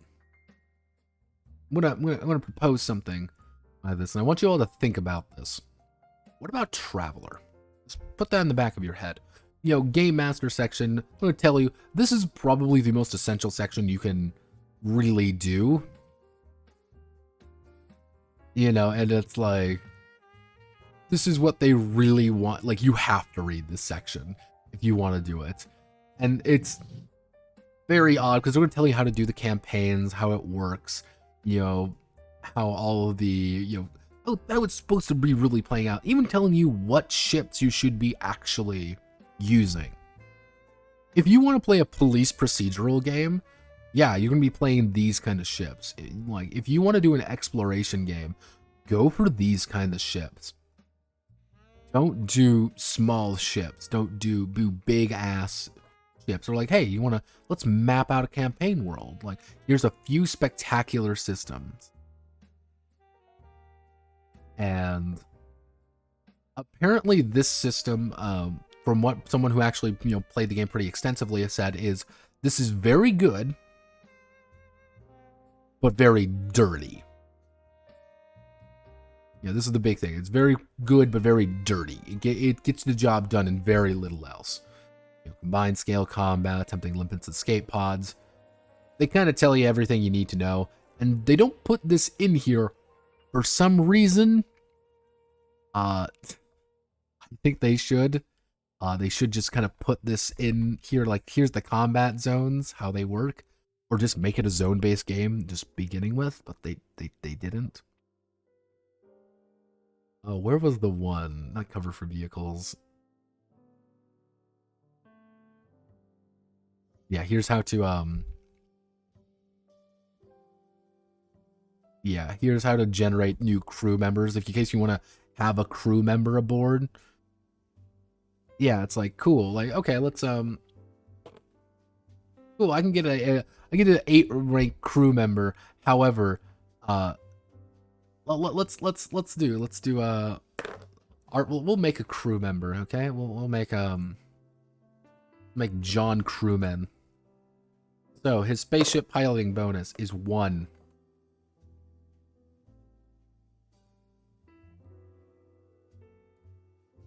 This is weapons bonus. Spaceship weapons bonus. Systems bonus.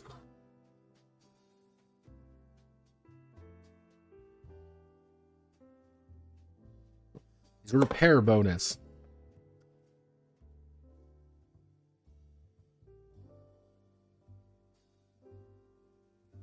Repair bonus is 3. Combat skill. Come on, combat skill. He rolled a 9. Combat skill. Combat skill is 9. And what's his morality? His morality is indifferent.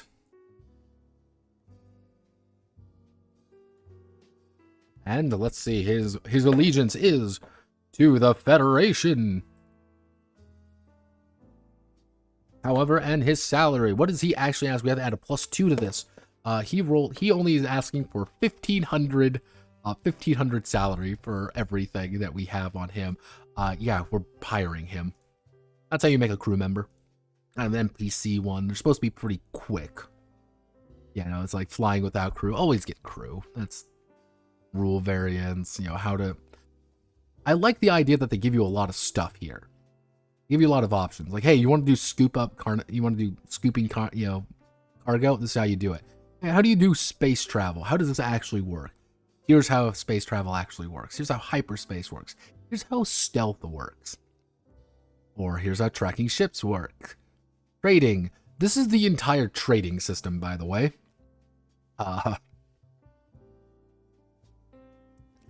Yeah, no, welcome to, the wonderful world of commodities.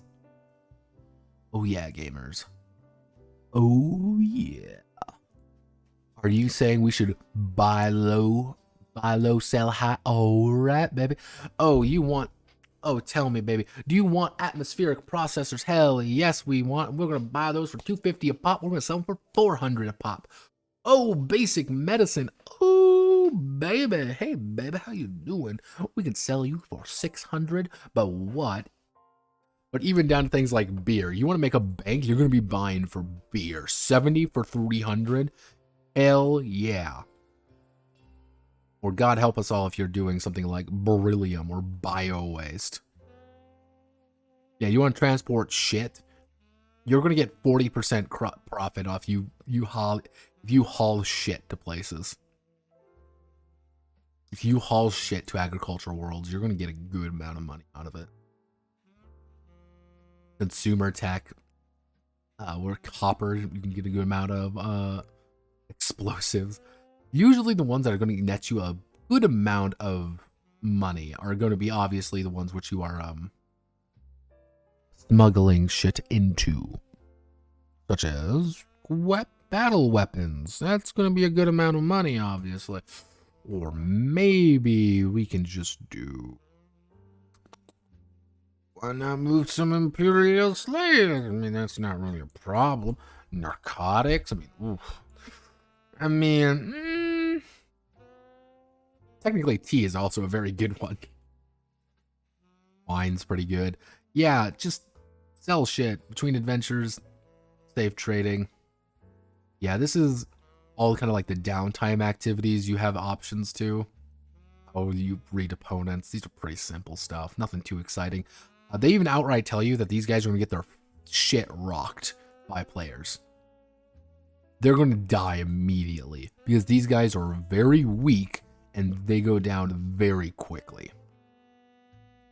Like conscripts here, they get hit like once or twice. They're going to go down pretty reliably. And that's fine. They even kind of say, like, this is fine. They kind of go over, like, military escorts, you know, Top Gun deadly soldiers, what spaceships they're in, what criminals are looking at. But we'll kind of... And then we have all the animals. Hey, you want to fight a dinosaur? You can fight dinosaurs if you want. Want to fight literally me, the Goluk? Yeah, you can do that. High threat, mostly harmless alien animals. This is just a cheetah with fucking the stump. Or my personal favorite though is where are you? Yeah, weasel rats. Those are great. Bat hawks, panther hounds, snake wolf. But nothing will ever very much quite beat the gorilla lion. You may be cool, but are you gorilla lion cool? I didn't think so. Yeah, also various drones. Here's the thing. Here's the dealio, Bob, with this particular game. Here's random system generation. This is actually how this works. You can actually get a lot of stuff out of this. I think it's pretty cool. Here's the thing. Also, we have all the character sheets and stuff. Do I like Elite? Do I like Elite? Do I think Elite's a good game? I think Elite Dangerous, the role-playing game experience, is... I'd say it's... mostly because Spidermind games, I really hate to break this to you. You're gonna feel really sad when I tell you about this, but I think I owe you this one at least. Traveler exists.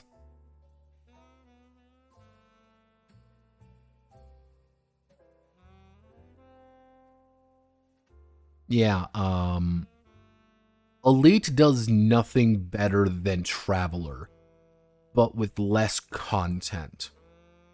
Traveler is going to give you literally everything you could possibly need, and then some more.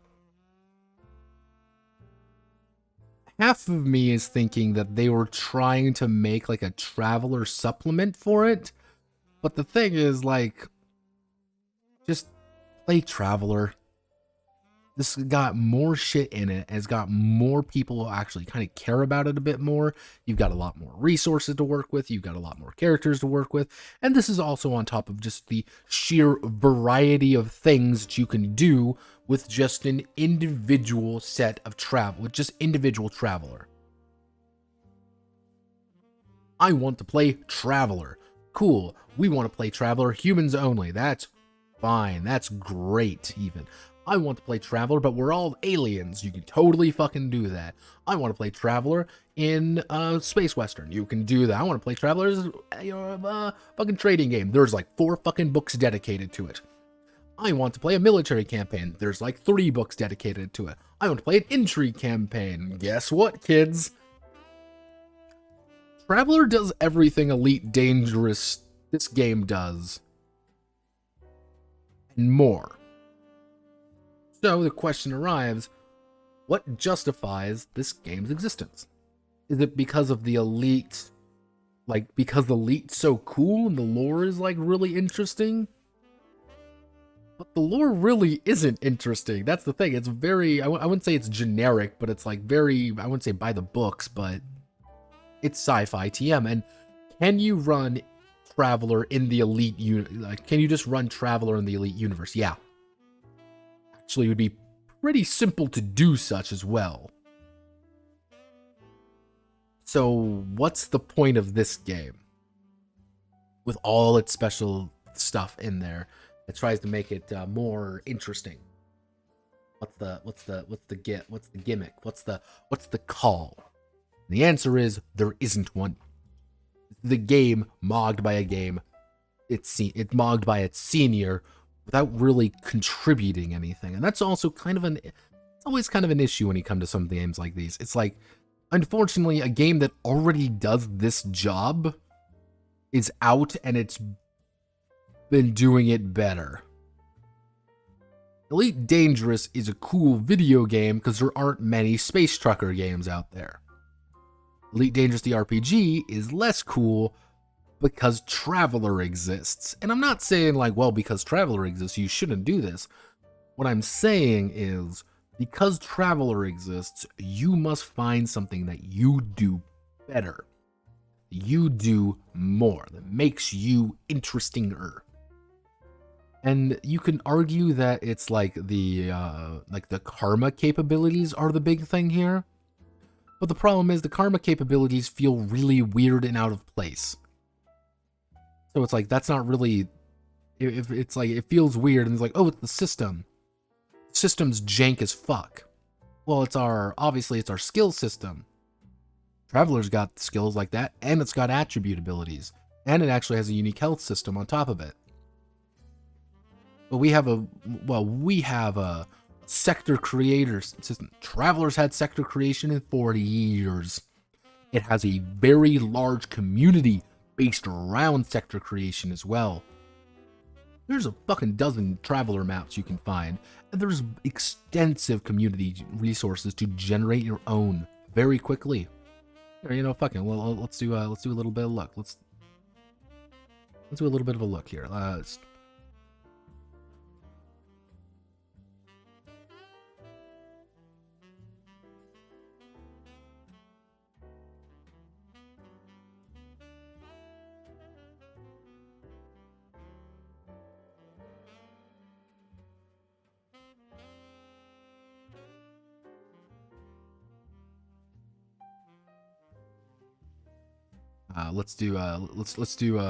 We'll do Pocket Empire, Subsector, select standard. We're going to do Mature World, select, we'll do pretty standard. Random neighbors, launch editor.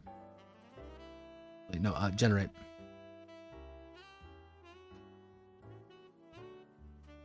Yeah, here's a full sector I just generated right here.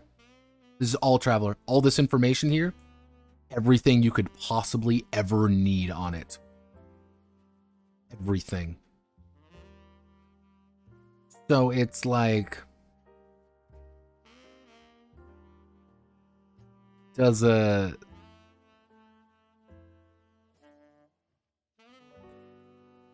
yeah, so it's like, does this really justify it?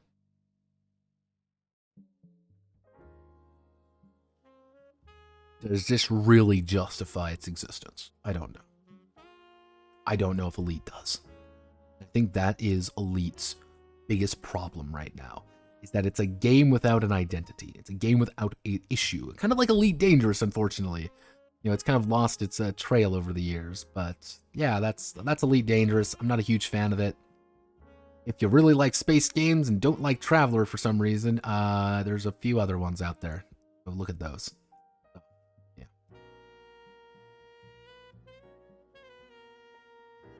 Franchise games will continue to be made. It's a big market. It's a massive fucking market. Franchise games. I mean, hell, even more recently, there's been more push for people to bring out stuff. Kickstarter usually has at least one every other month of just these bigger projects people want to put out. And companies are getting contracted by, all the time for these. Modifius is the one we went over right away, and this is effectively how they make their money. You want to play Dishonored? You totally can. You want to play Homeworld? Yeah, they got the Homeworld game right here. But the question is, does everything need a TTRPG? Does Homeworld really need to be turned into a tabletop role-playing game experience? I don't think so. I don't think so. There's a couple of them, some of them are like, okay, this makes sense. You get like the Star Trek RPGs. All right, cool. I get the Star Wars RPGs. Like, all right, some of them are lend themselves a little bit better, but there's like Dune, there's the Dune game, whatever the fuck Free League is doing. Free League over the past while has been trying to get more licenses over, you got, Tales from the Loop, you get the One Ring, Crusader Kings, Blade Runner. Like, you get a few of these games that are like, okay, you get the Alien game, obviously. It's like, oh, all right. what's the plan here? I think we're going to still continue to see franchise games until the bitter fucking end. Or better, or worse. That leads us to our for worse section, otherwise known as Kickstarter. Now, if you give me 1 second, I need to log on to Kickstarter because Kickstarter keeps kicking me out for some unholy reason. I hate Kickstarter. Why do you do this to me? Kickstarter, you're dumb. Big dumb Kickstarter. I'm going to Kickstarter. I want to do, end date. Tabletop games. Sexy fighter, pay what you want.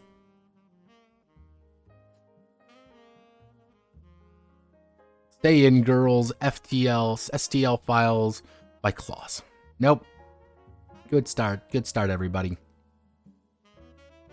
Ivy, escape route.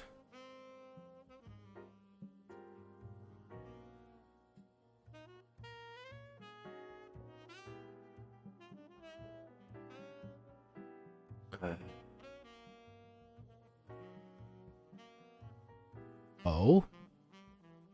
Cool. Military intelligence based real-time tabletop world war game. Alright.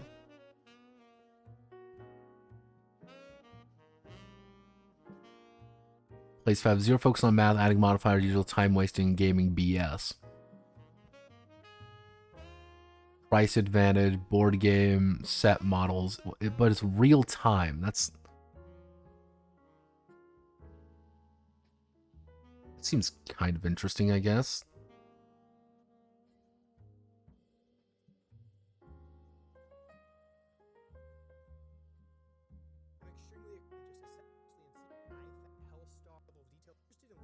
No.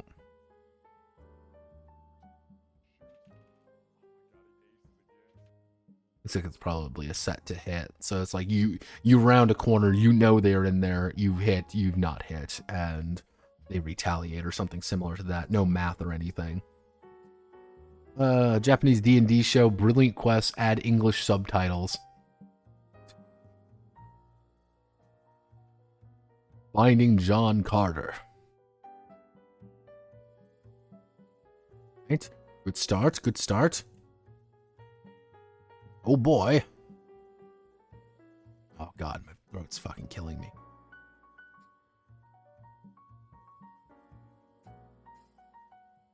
Ah, didn't mean to click on that.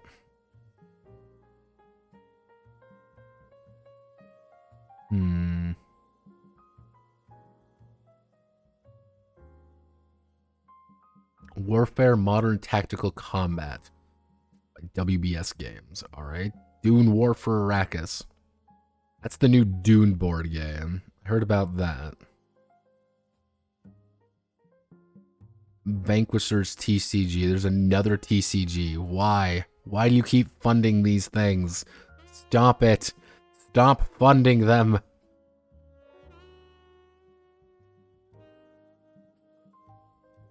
I see TTRPG.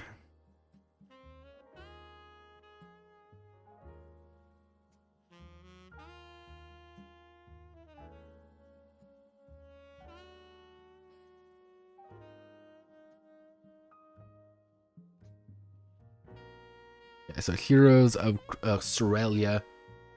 Push start to explore. Okay, that's a very pretty looking book.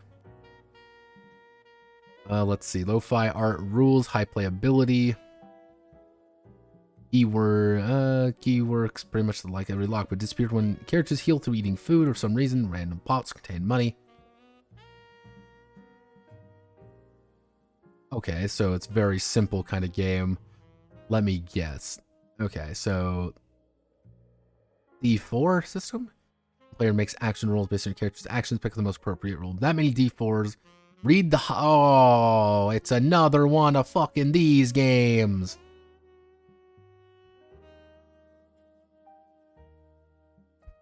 Sounds like you should make card game. The thing with TCGs is that they usually, like, they get funded, then you never hear about them ever again. It's like, is this really a TCG, or are you just... Like, just make a living card game. I keep saying that. What's wrong with... One of the things about these kind of, like, how these games actually work is that they're very interpretive. I usually don't like these kinds of games.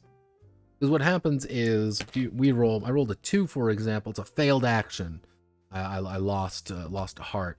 Or, oh, I rolled a 4, it's a successful action. I'm not usually a huge fan of these games because they all kind of draw from the same thing. Not my usual, you know... Why does this name sound very familiar? I'm usually not like a huge fan of that kind of system because I see it a lot and I'm really bored by it. Tables, yeah, this is looks very pretty, but I don't really see the cool, don't care kind of thing. Wait a second, Black Fist. Wait, you were the fuckers who made fucking Blood Feud. That wasn't a fucking game. Fuck you. Fuck you, Black Fist. I knew that looked familiar. Oh my god. Because usually the issue with those games is that they all play the exact same. It's like, I'm going to interpret things. Ha ha ha ha. Don't like it. Usually those aren't my kind of games. Blood Feud wasn't a fucking game. That was just a prolonged masturbation setting. Masturbation. Warfare, tactical war gaming, and I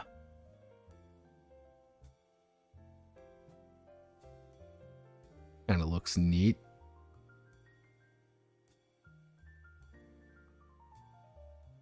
These are what usually these TCGs usually occur with, is that they're always based around, they're more based around like getting a bunch of like cards, and they want you to buy all the packs and shit. They don't want you to actually like play the games. It's like buy more packs because you need more packs. Yeah, it's like, why don't you just make a TCG at this point? It's not a booster box, because they want you to buy the more booster boxes. They want you to buy more boosters. Like, just make it fucking LCG. That's all you need to do. Like, it's not hard, guys. You already have it. It's right there.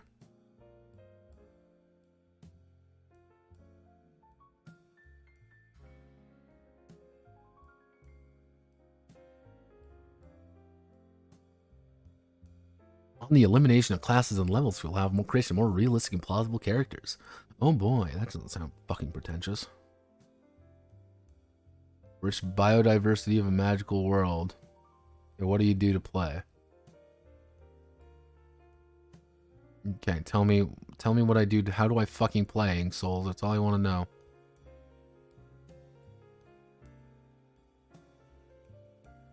Three basic stats.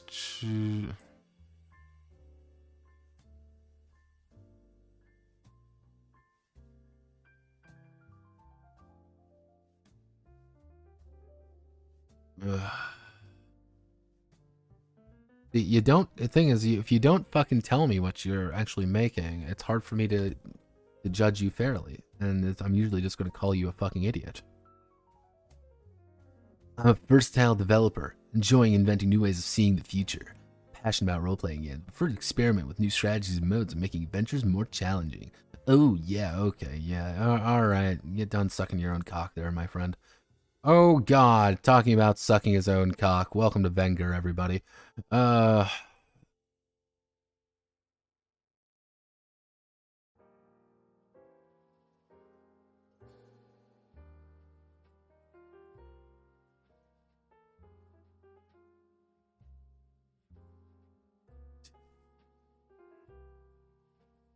Yeah, this is him,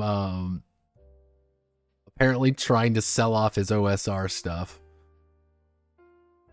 I kind of like to encounter critical. I believe the original 2006 second edition. S. John Ross.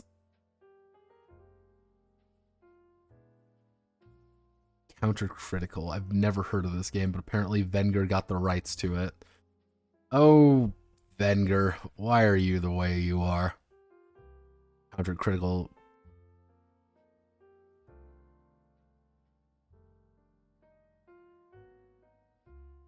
Yeah, so he bought the rights to it. So, yeah, so he just got that. That's his now. Okay. Smart move. Smart move, Charlie Brown.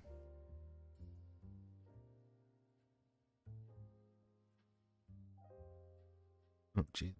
Okay. The Saga of Ducking Venger is going to be an interesting one.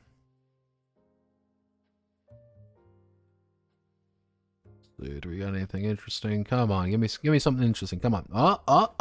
Oh, Tim Gonzalez, Beacon, tactical combat, heroic stories inspired by Lancers, Unicorn, and fantasy. Okay, all right. Not looking too hot already. Oh, wow. Oh, no, goodbye.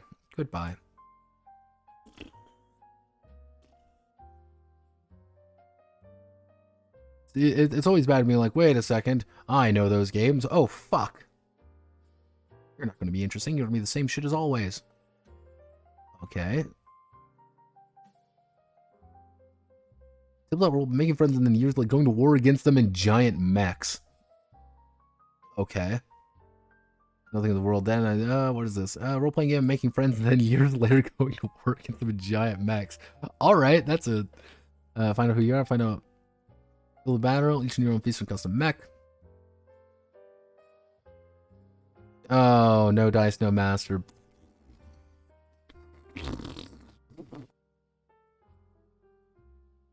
Cool, I don't give a shit. Away. Don't need you anymore.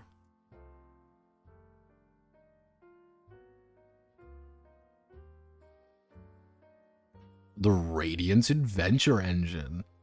As you play any tabletop role-playing game as a single-player game, you can use with any system. If you have one or more character dice card, decide you want to play. Core adventure problem, generate narrative arc. Okay, so it's kind of like that one game that's not a game. What's the one game that is a game that isn't a game? It's an RPG engine. It's not Mythic, is it? Yeah, I think it's Mythic. Evil Bonnie Heartless in any world horror game. Oh.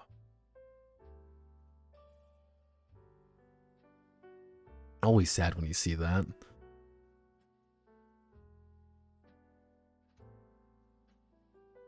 Oh, he's still going. 51 days, and he's not going to make it because it's another fucking furry RPG. Okay, we've already been over these. Let's see, Reemergence. Yeah, this was the one that was going to die on. Oh, God, that's even worse. It's been a week, and he hasn't even got $1 more on it. You've gotten literally less.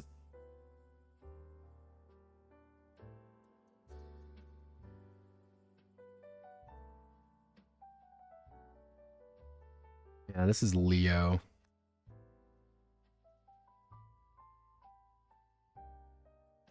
In fact, there's actually a second one of this. I don't know what happened to it. I distinctly remember there was a failed version of Western Tales.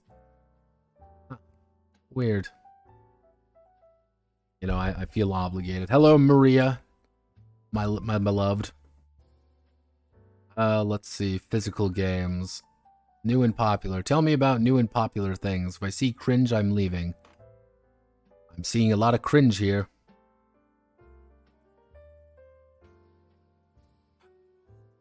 Christ almighty.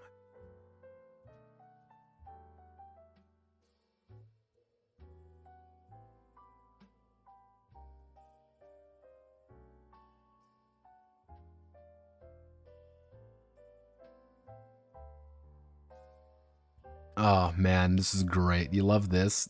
You love the fact that this guy has literally just uploaded a shit ton of these and he just flooded the board? Oh man, I love it. I love this because this is the efficient way of doing things. Fun fact, because on itch, the thing is, itch rewards two things. They reward quantity. They pretty much reward quantity, or off-site. That's what they do. That's what they reward.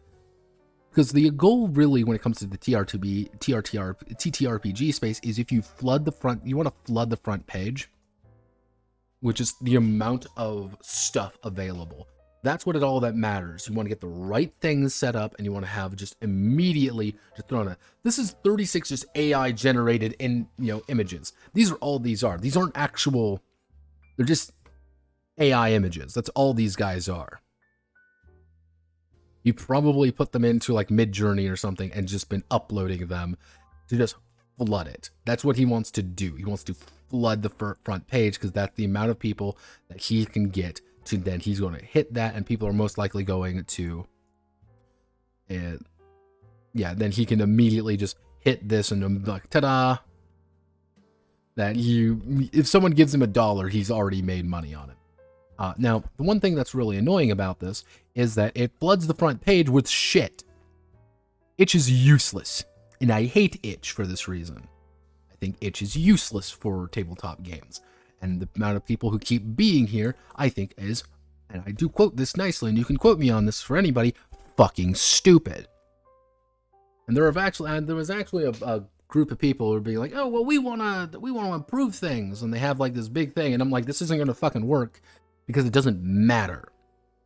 Like, I'm going to give you a hint here. Itch.io gives 0 fucks about the nature of physical games. They don't give a shit. What they want you to do is they want you to hit games, and they want you to look here. This is what 99% of people probably are doing when they come to Itch.io. They're looking at these. They want you to play Amanda the Adventurer. They want you to look at the Baby in Yellow. They want you to look at these things. That's the point. I don't even know how Itch makes money, to be frank. Unless there's ads and I just don't see them because I have an ad block because I'm a real human being. But this is what they really want you to do. Like, even like physical games. Like, you don't get really like... Yeah, you get very few... like things here, and you're like, oh, here's a bunch of collections. Like, fuck you. Like, oh, Lumen RPGs, like Souls like TTRPGs, Alone in the Table, role-playing games. Wow, I would have never fucking thought that was going to be in the role-playing game section. Wowzers. Yeah, and like half these games, like Lancer does not need people to show up. Lancer doesn't give a fuck. People are coming to Lancer because Lancer is like a massive fucking mech game, and because Tom shields it everywhere. That's not the point. Like, but you also see, like, that's like the thing that's really popping up here. Honey Heist is a fucking meme. Like 2400, same thing, meme. Like, they're bringing people in here already. Blades in the Dark. Why is Blades in the Dark on fucking Itch anyway? Why? Well, we need to get as many people as possible. Bitch, you are published. And that's kind of like one of the... Yeah. Yeah, it's hard to sort through actually like new things on this because Itch doesn't reward that. Not the point. It doesn't want you to do that. It's annoying. That's why I don't like Itch. I never have liked Itch. I think it's annoying and stupid. But that is the end. Thank you all for watching. My name is Notepad Anon, and I usually write games for fun, but I went over a bunch of games today, franchise games. At the end of the day, I do hope that more unique games come out. We went over quite a few games that were unique and maybe not great, but show potential in their own ways, own very unique ways. Probably out of all the games I went over today, the game I actually had kind of the most interest in was actually the Pillars of Eternity game. That actually had some interesting concepts in it. I think the Fire Emblem game was on the right track, it just hasn't done anything with it. Same to like the ideo-RPG, that was kind of like, why, like what's the selling point really on it outside just being the elite RPG? Frame was just bad because Gila's an idiot. But yeah, all of these do have their point. Also, I should since I said this is Halo Mythic. There's a very distinctive reason why we didn't go over Halo Mythic today. Do you see this color of the background? This is the entire book. And my eyes were bleeding. This is horrific to read. It's a weird off color, and it's also 343 fucking pages of this. And I don't want to read through it, because my eyes hurt. So yeah, that's why we didn't go over Halo Mythic today, because fuck Halo. So when you release a game, you're 100% not going to be making mistakes these games made, right? Oh, silly Noonie, silly boy. I don't get to release games. I don't have an artist gimp to do things for me. Well, majority of the time, like, the games I actually release to the public, I usually try to make them their own thing. I don't actually have many games, like, fully PDF published. The games I actually do are just free. Like, that's the kind of the thing. And fun fact with a lot of these games is I actually try to make something unique each time. These guys don't. For the EDRPG, that was a franchise game overall, 1-to-1. Like, they wanted the rights, they made the game. I'm not gonna blame the hustle. That's the thing with the EDRPG. I'm not gonna blame the fucking hustle. They saw money, they're gonna get the money. That's fine. I'm not blaming the reason why it was made, but it's like, yeah, maybe do something a little bit more with it space game wise, like I'm doing. For the Fire Emblem game, that I think it was just a fucking mess and nobody knew what the hell they were doing. Gila's a fucking moron. Pillars of Eternity was written by a guy who clearly knew what he wanted, but couldn't finish it. Nor do I think he wants to finish it because he got bought by fucking Microsoft. And I don't think Microsoft gives a shit about Pillars of Eternity. I think that's a very secret thing that I don't think anyone wants to know is Pillars of Eternity wasn't published through Microsoft. Pillars of Eternity was published through other people and is Obsidian's game, so they probably don't really want anything to do with it. It's like, well, we don't want to get caught up in any legal kerfuffle with it. So I just don't do anything more with it. That's why I don't think we haven't really seen anything for it for a while. It's like we can't afford to look at it kind of thing. But yeah. Thank you. Godspeed. Good luck. You know the rest. If you need me, I will be available all day. I'm going to go die a little on the inside now because my throat's shot.